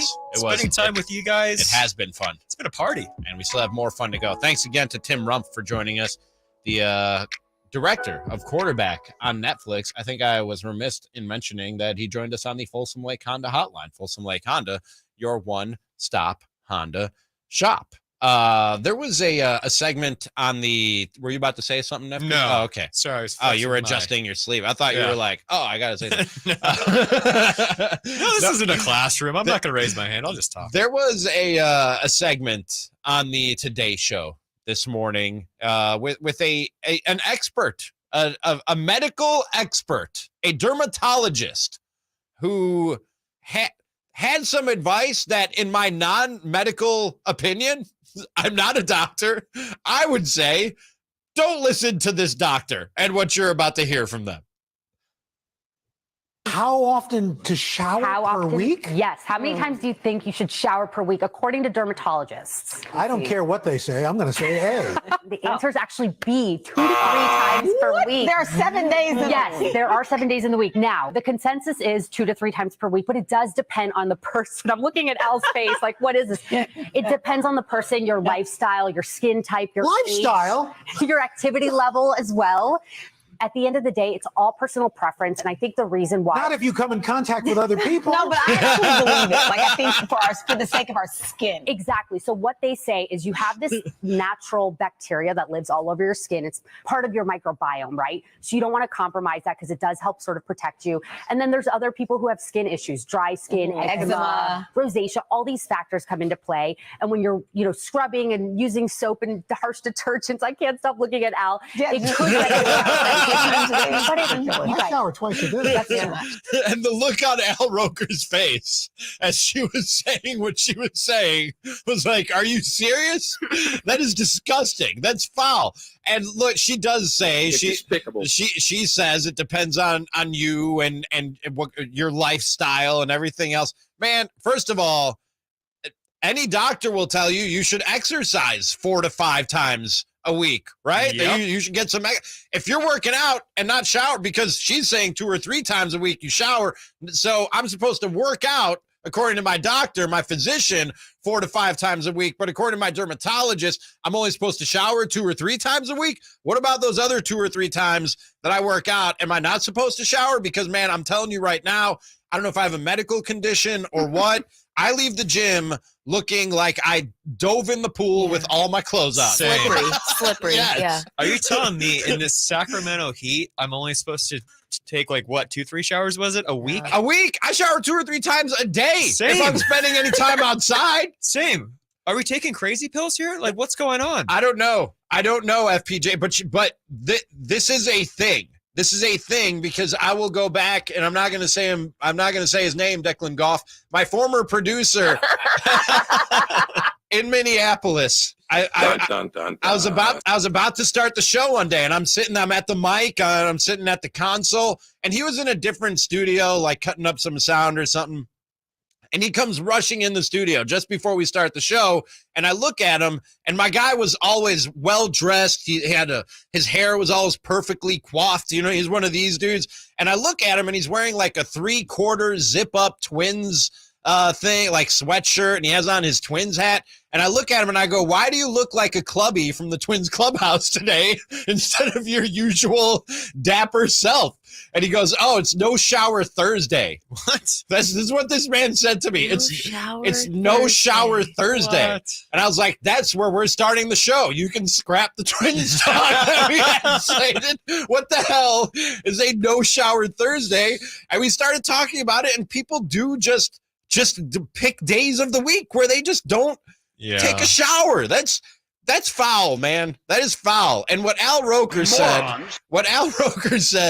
is right on the money when she said it's a personal preference. And he said, not if you come in contact with other people, because here's what you're doing. First of all, I don't care if you work out, if you don't work out, if you're only showering 2 or 3 times a week, you're funky. All right. You smell bad. There are times where you are going to smell bad. And what you're doing is you're putting the rest of us in a position, right? Because now I can either deal with your funk, I can just sit in a room with you and your stench, or you're forcing me to be the bad guy who has to tell you that you stink. You would tell people? Would you tell me? No. No. I don't think I would tell you. That's fair. No, I don't think I would tell you, Simone. Maybe it is the coworker of it all. I don't think I would. We are friends, but I don't know. It just makes me feel so bad to tell you something like that. I couldn't tell you. I couldn't tell a lady she smells bad. Yeah, that's an HR. That's an HR nightmare waiting to happen. Fair. Okay, outside of here though. You're sitting at a concert in the middle of Cal Expo, and you're like, hey man, check that out. No, I don't think I could. Not a lady. Just a little too forthcoming. I probably could. Verlade or Cattles. Yeah, I'd probably let you know. Man, you just got real life love for us. Can I tell you my move? If I get a whiff of myself and I know I'm kind of stinking a little bit, especially after the gym, I just straight up admit, like, oh man, sorry guys, I stink. If you just get in front of if you just get out in front of it and you let everybody in the room know, like, guys, I've been just like stewing in my room. Stinky girl. Yeah. I smell horrible. Then that like just diffuses the tension. Now that nobody has to bring it up, it's not the elephant in the room. So even if I really don't, I just say that I do, and it diffuses the situation. I'm just in case. Are you coming out like, hey, listen, man, I didn't take a shower today, though? Oh, no. Okay. I take like 3-4 showers a day to my detriment. For sure. I definitely take 2. Every day, right? We're all showering every day, right? The most important thing, you guys are moisturizing afterwards, right? Yeah, Ramie is slick as a piece of fish over there. Ramie is real, boy. Yeah.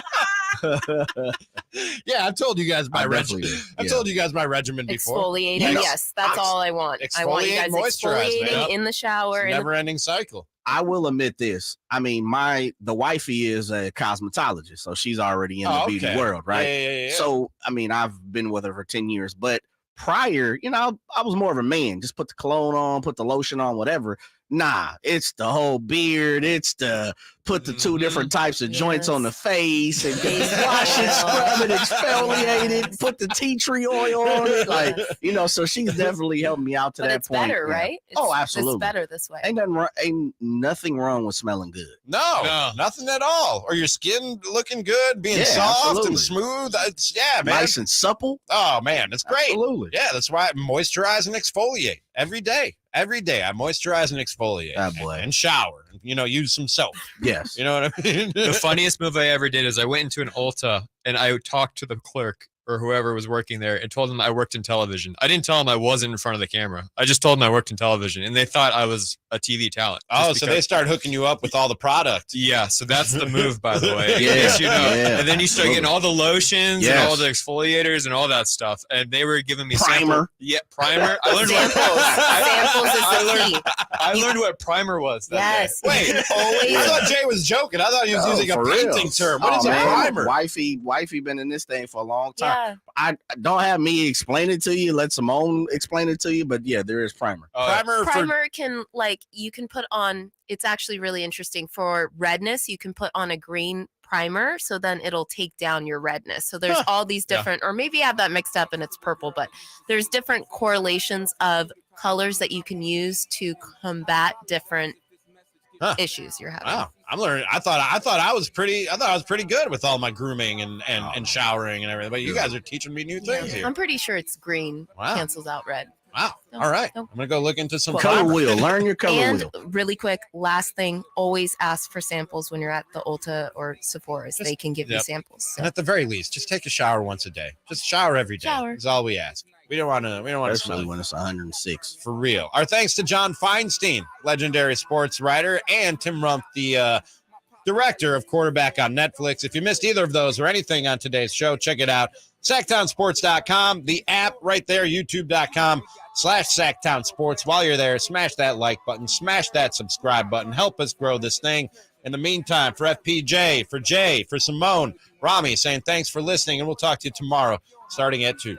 Keep your heart. Hey, keep your heart. 3 stacks. Keep your heart. Man, these girls are smart. 3 stacks. These girls are smart. Play your part. Play your part. It's the Golf to Go Hour with Frank LaRosa. Thursdays at 6 p.m. and Saturdays at 8 a.m. on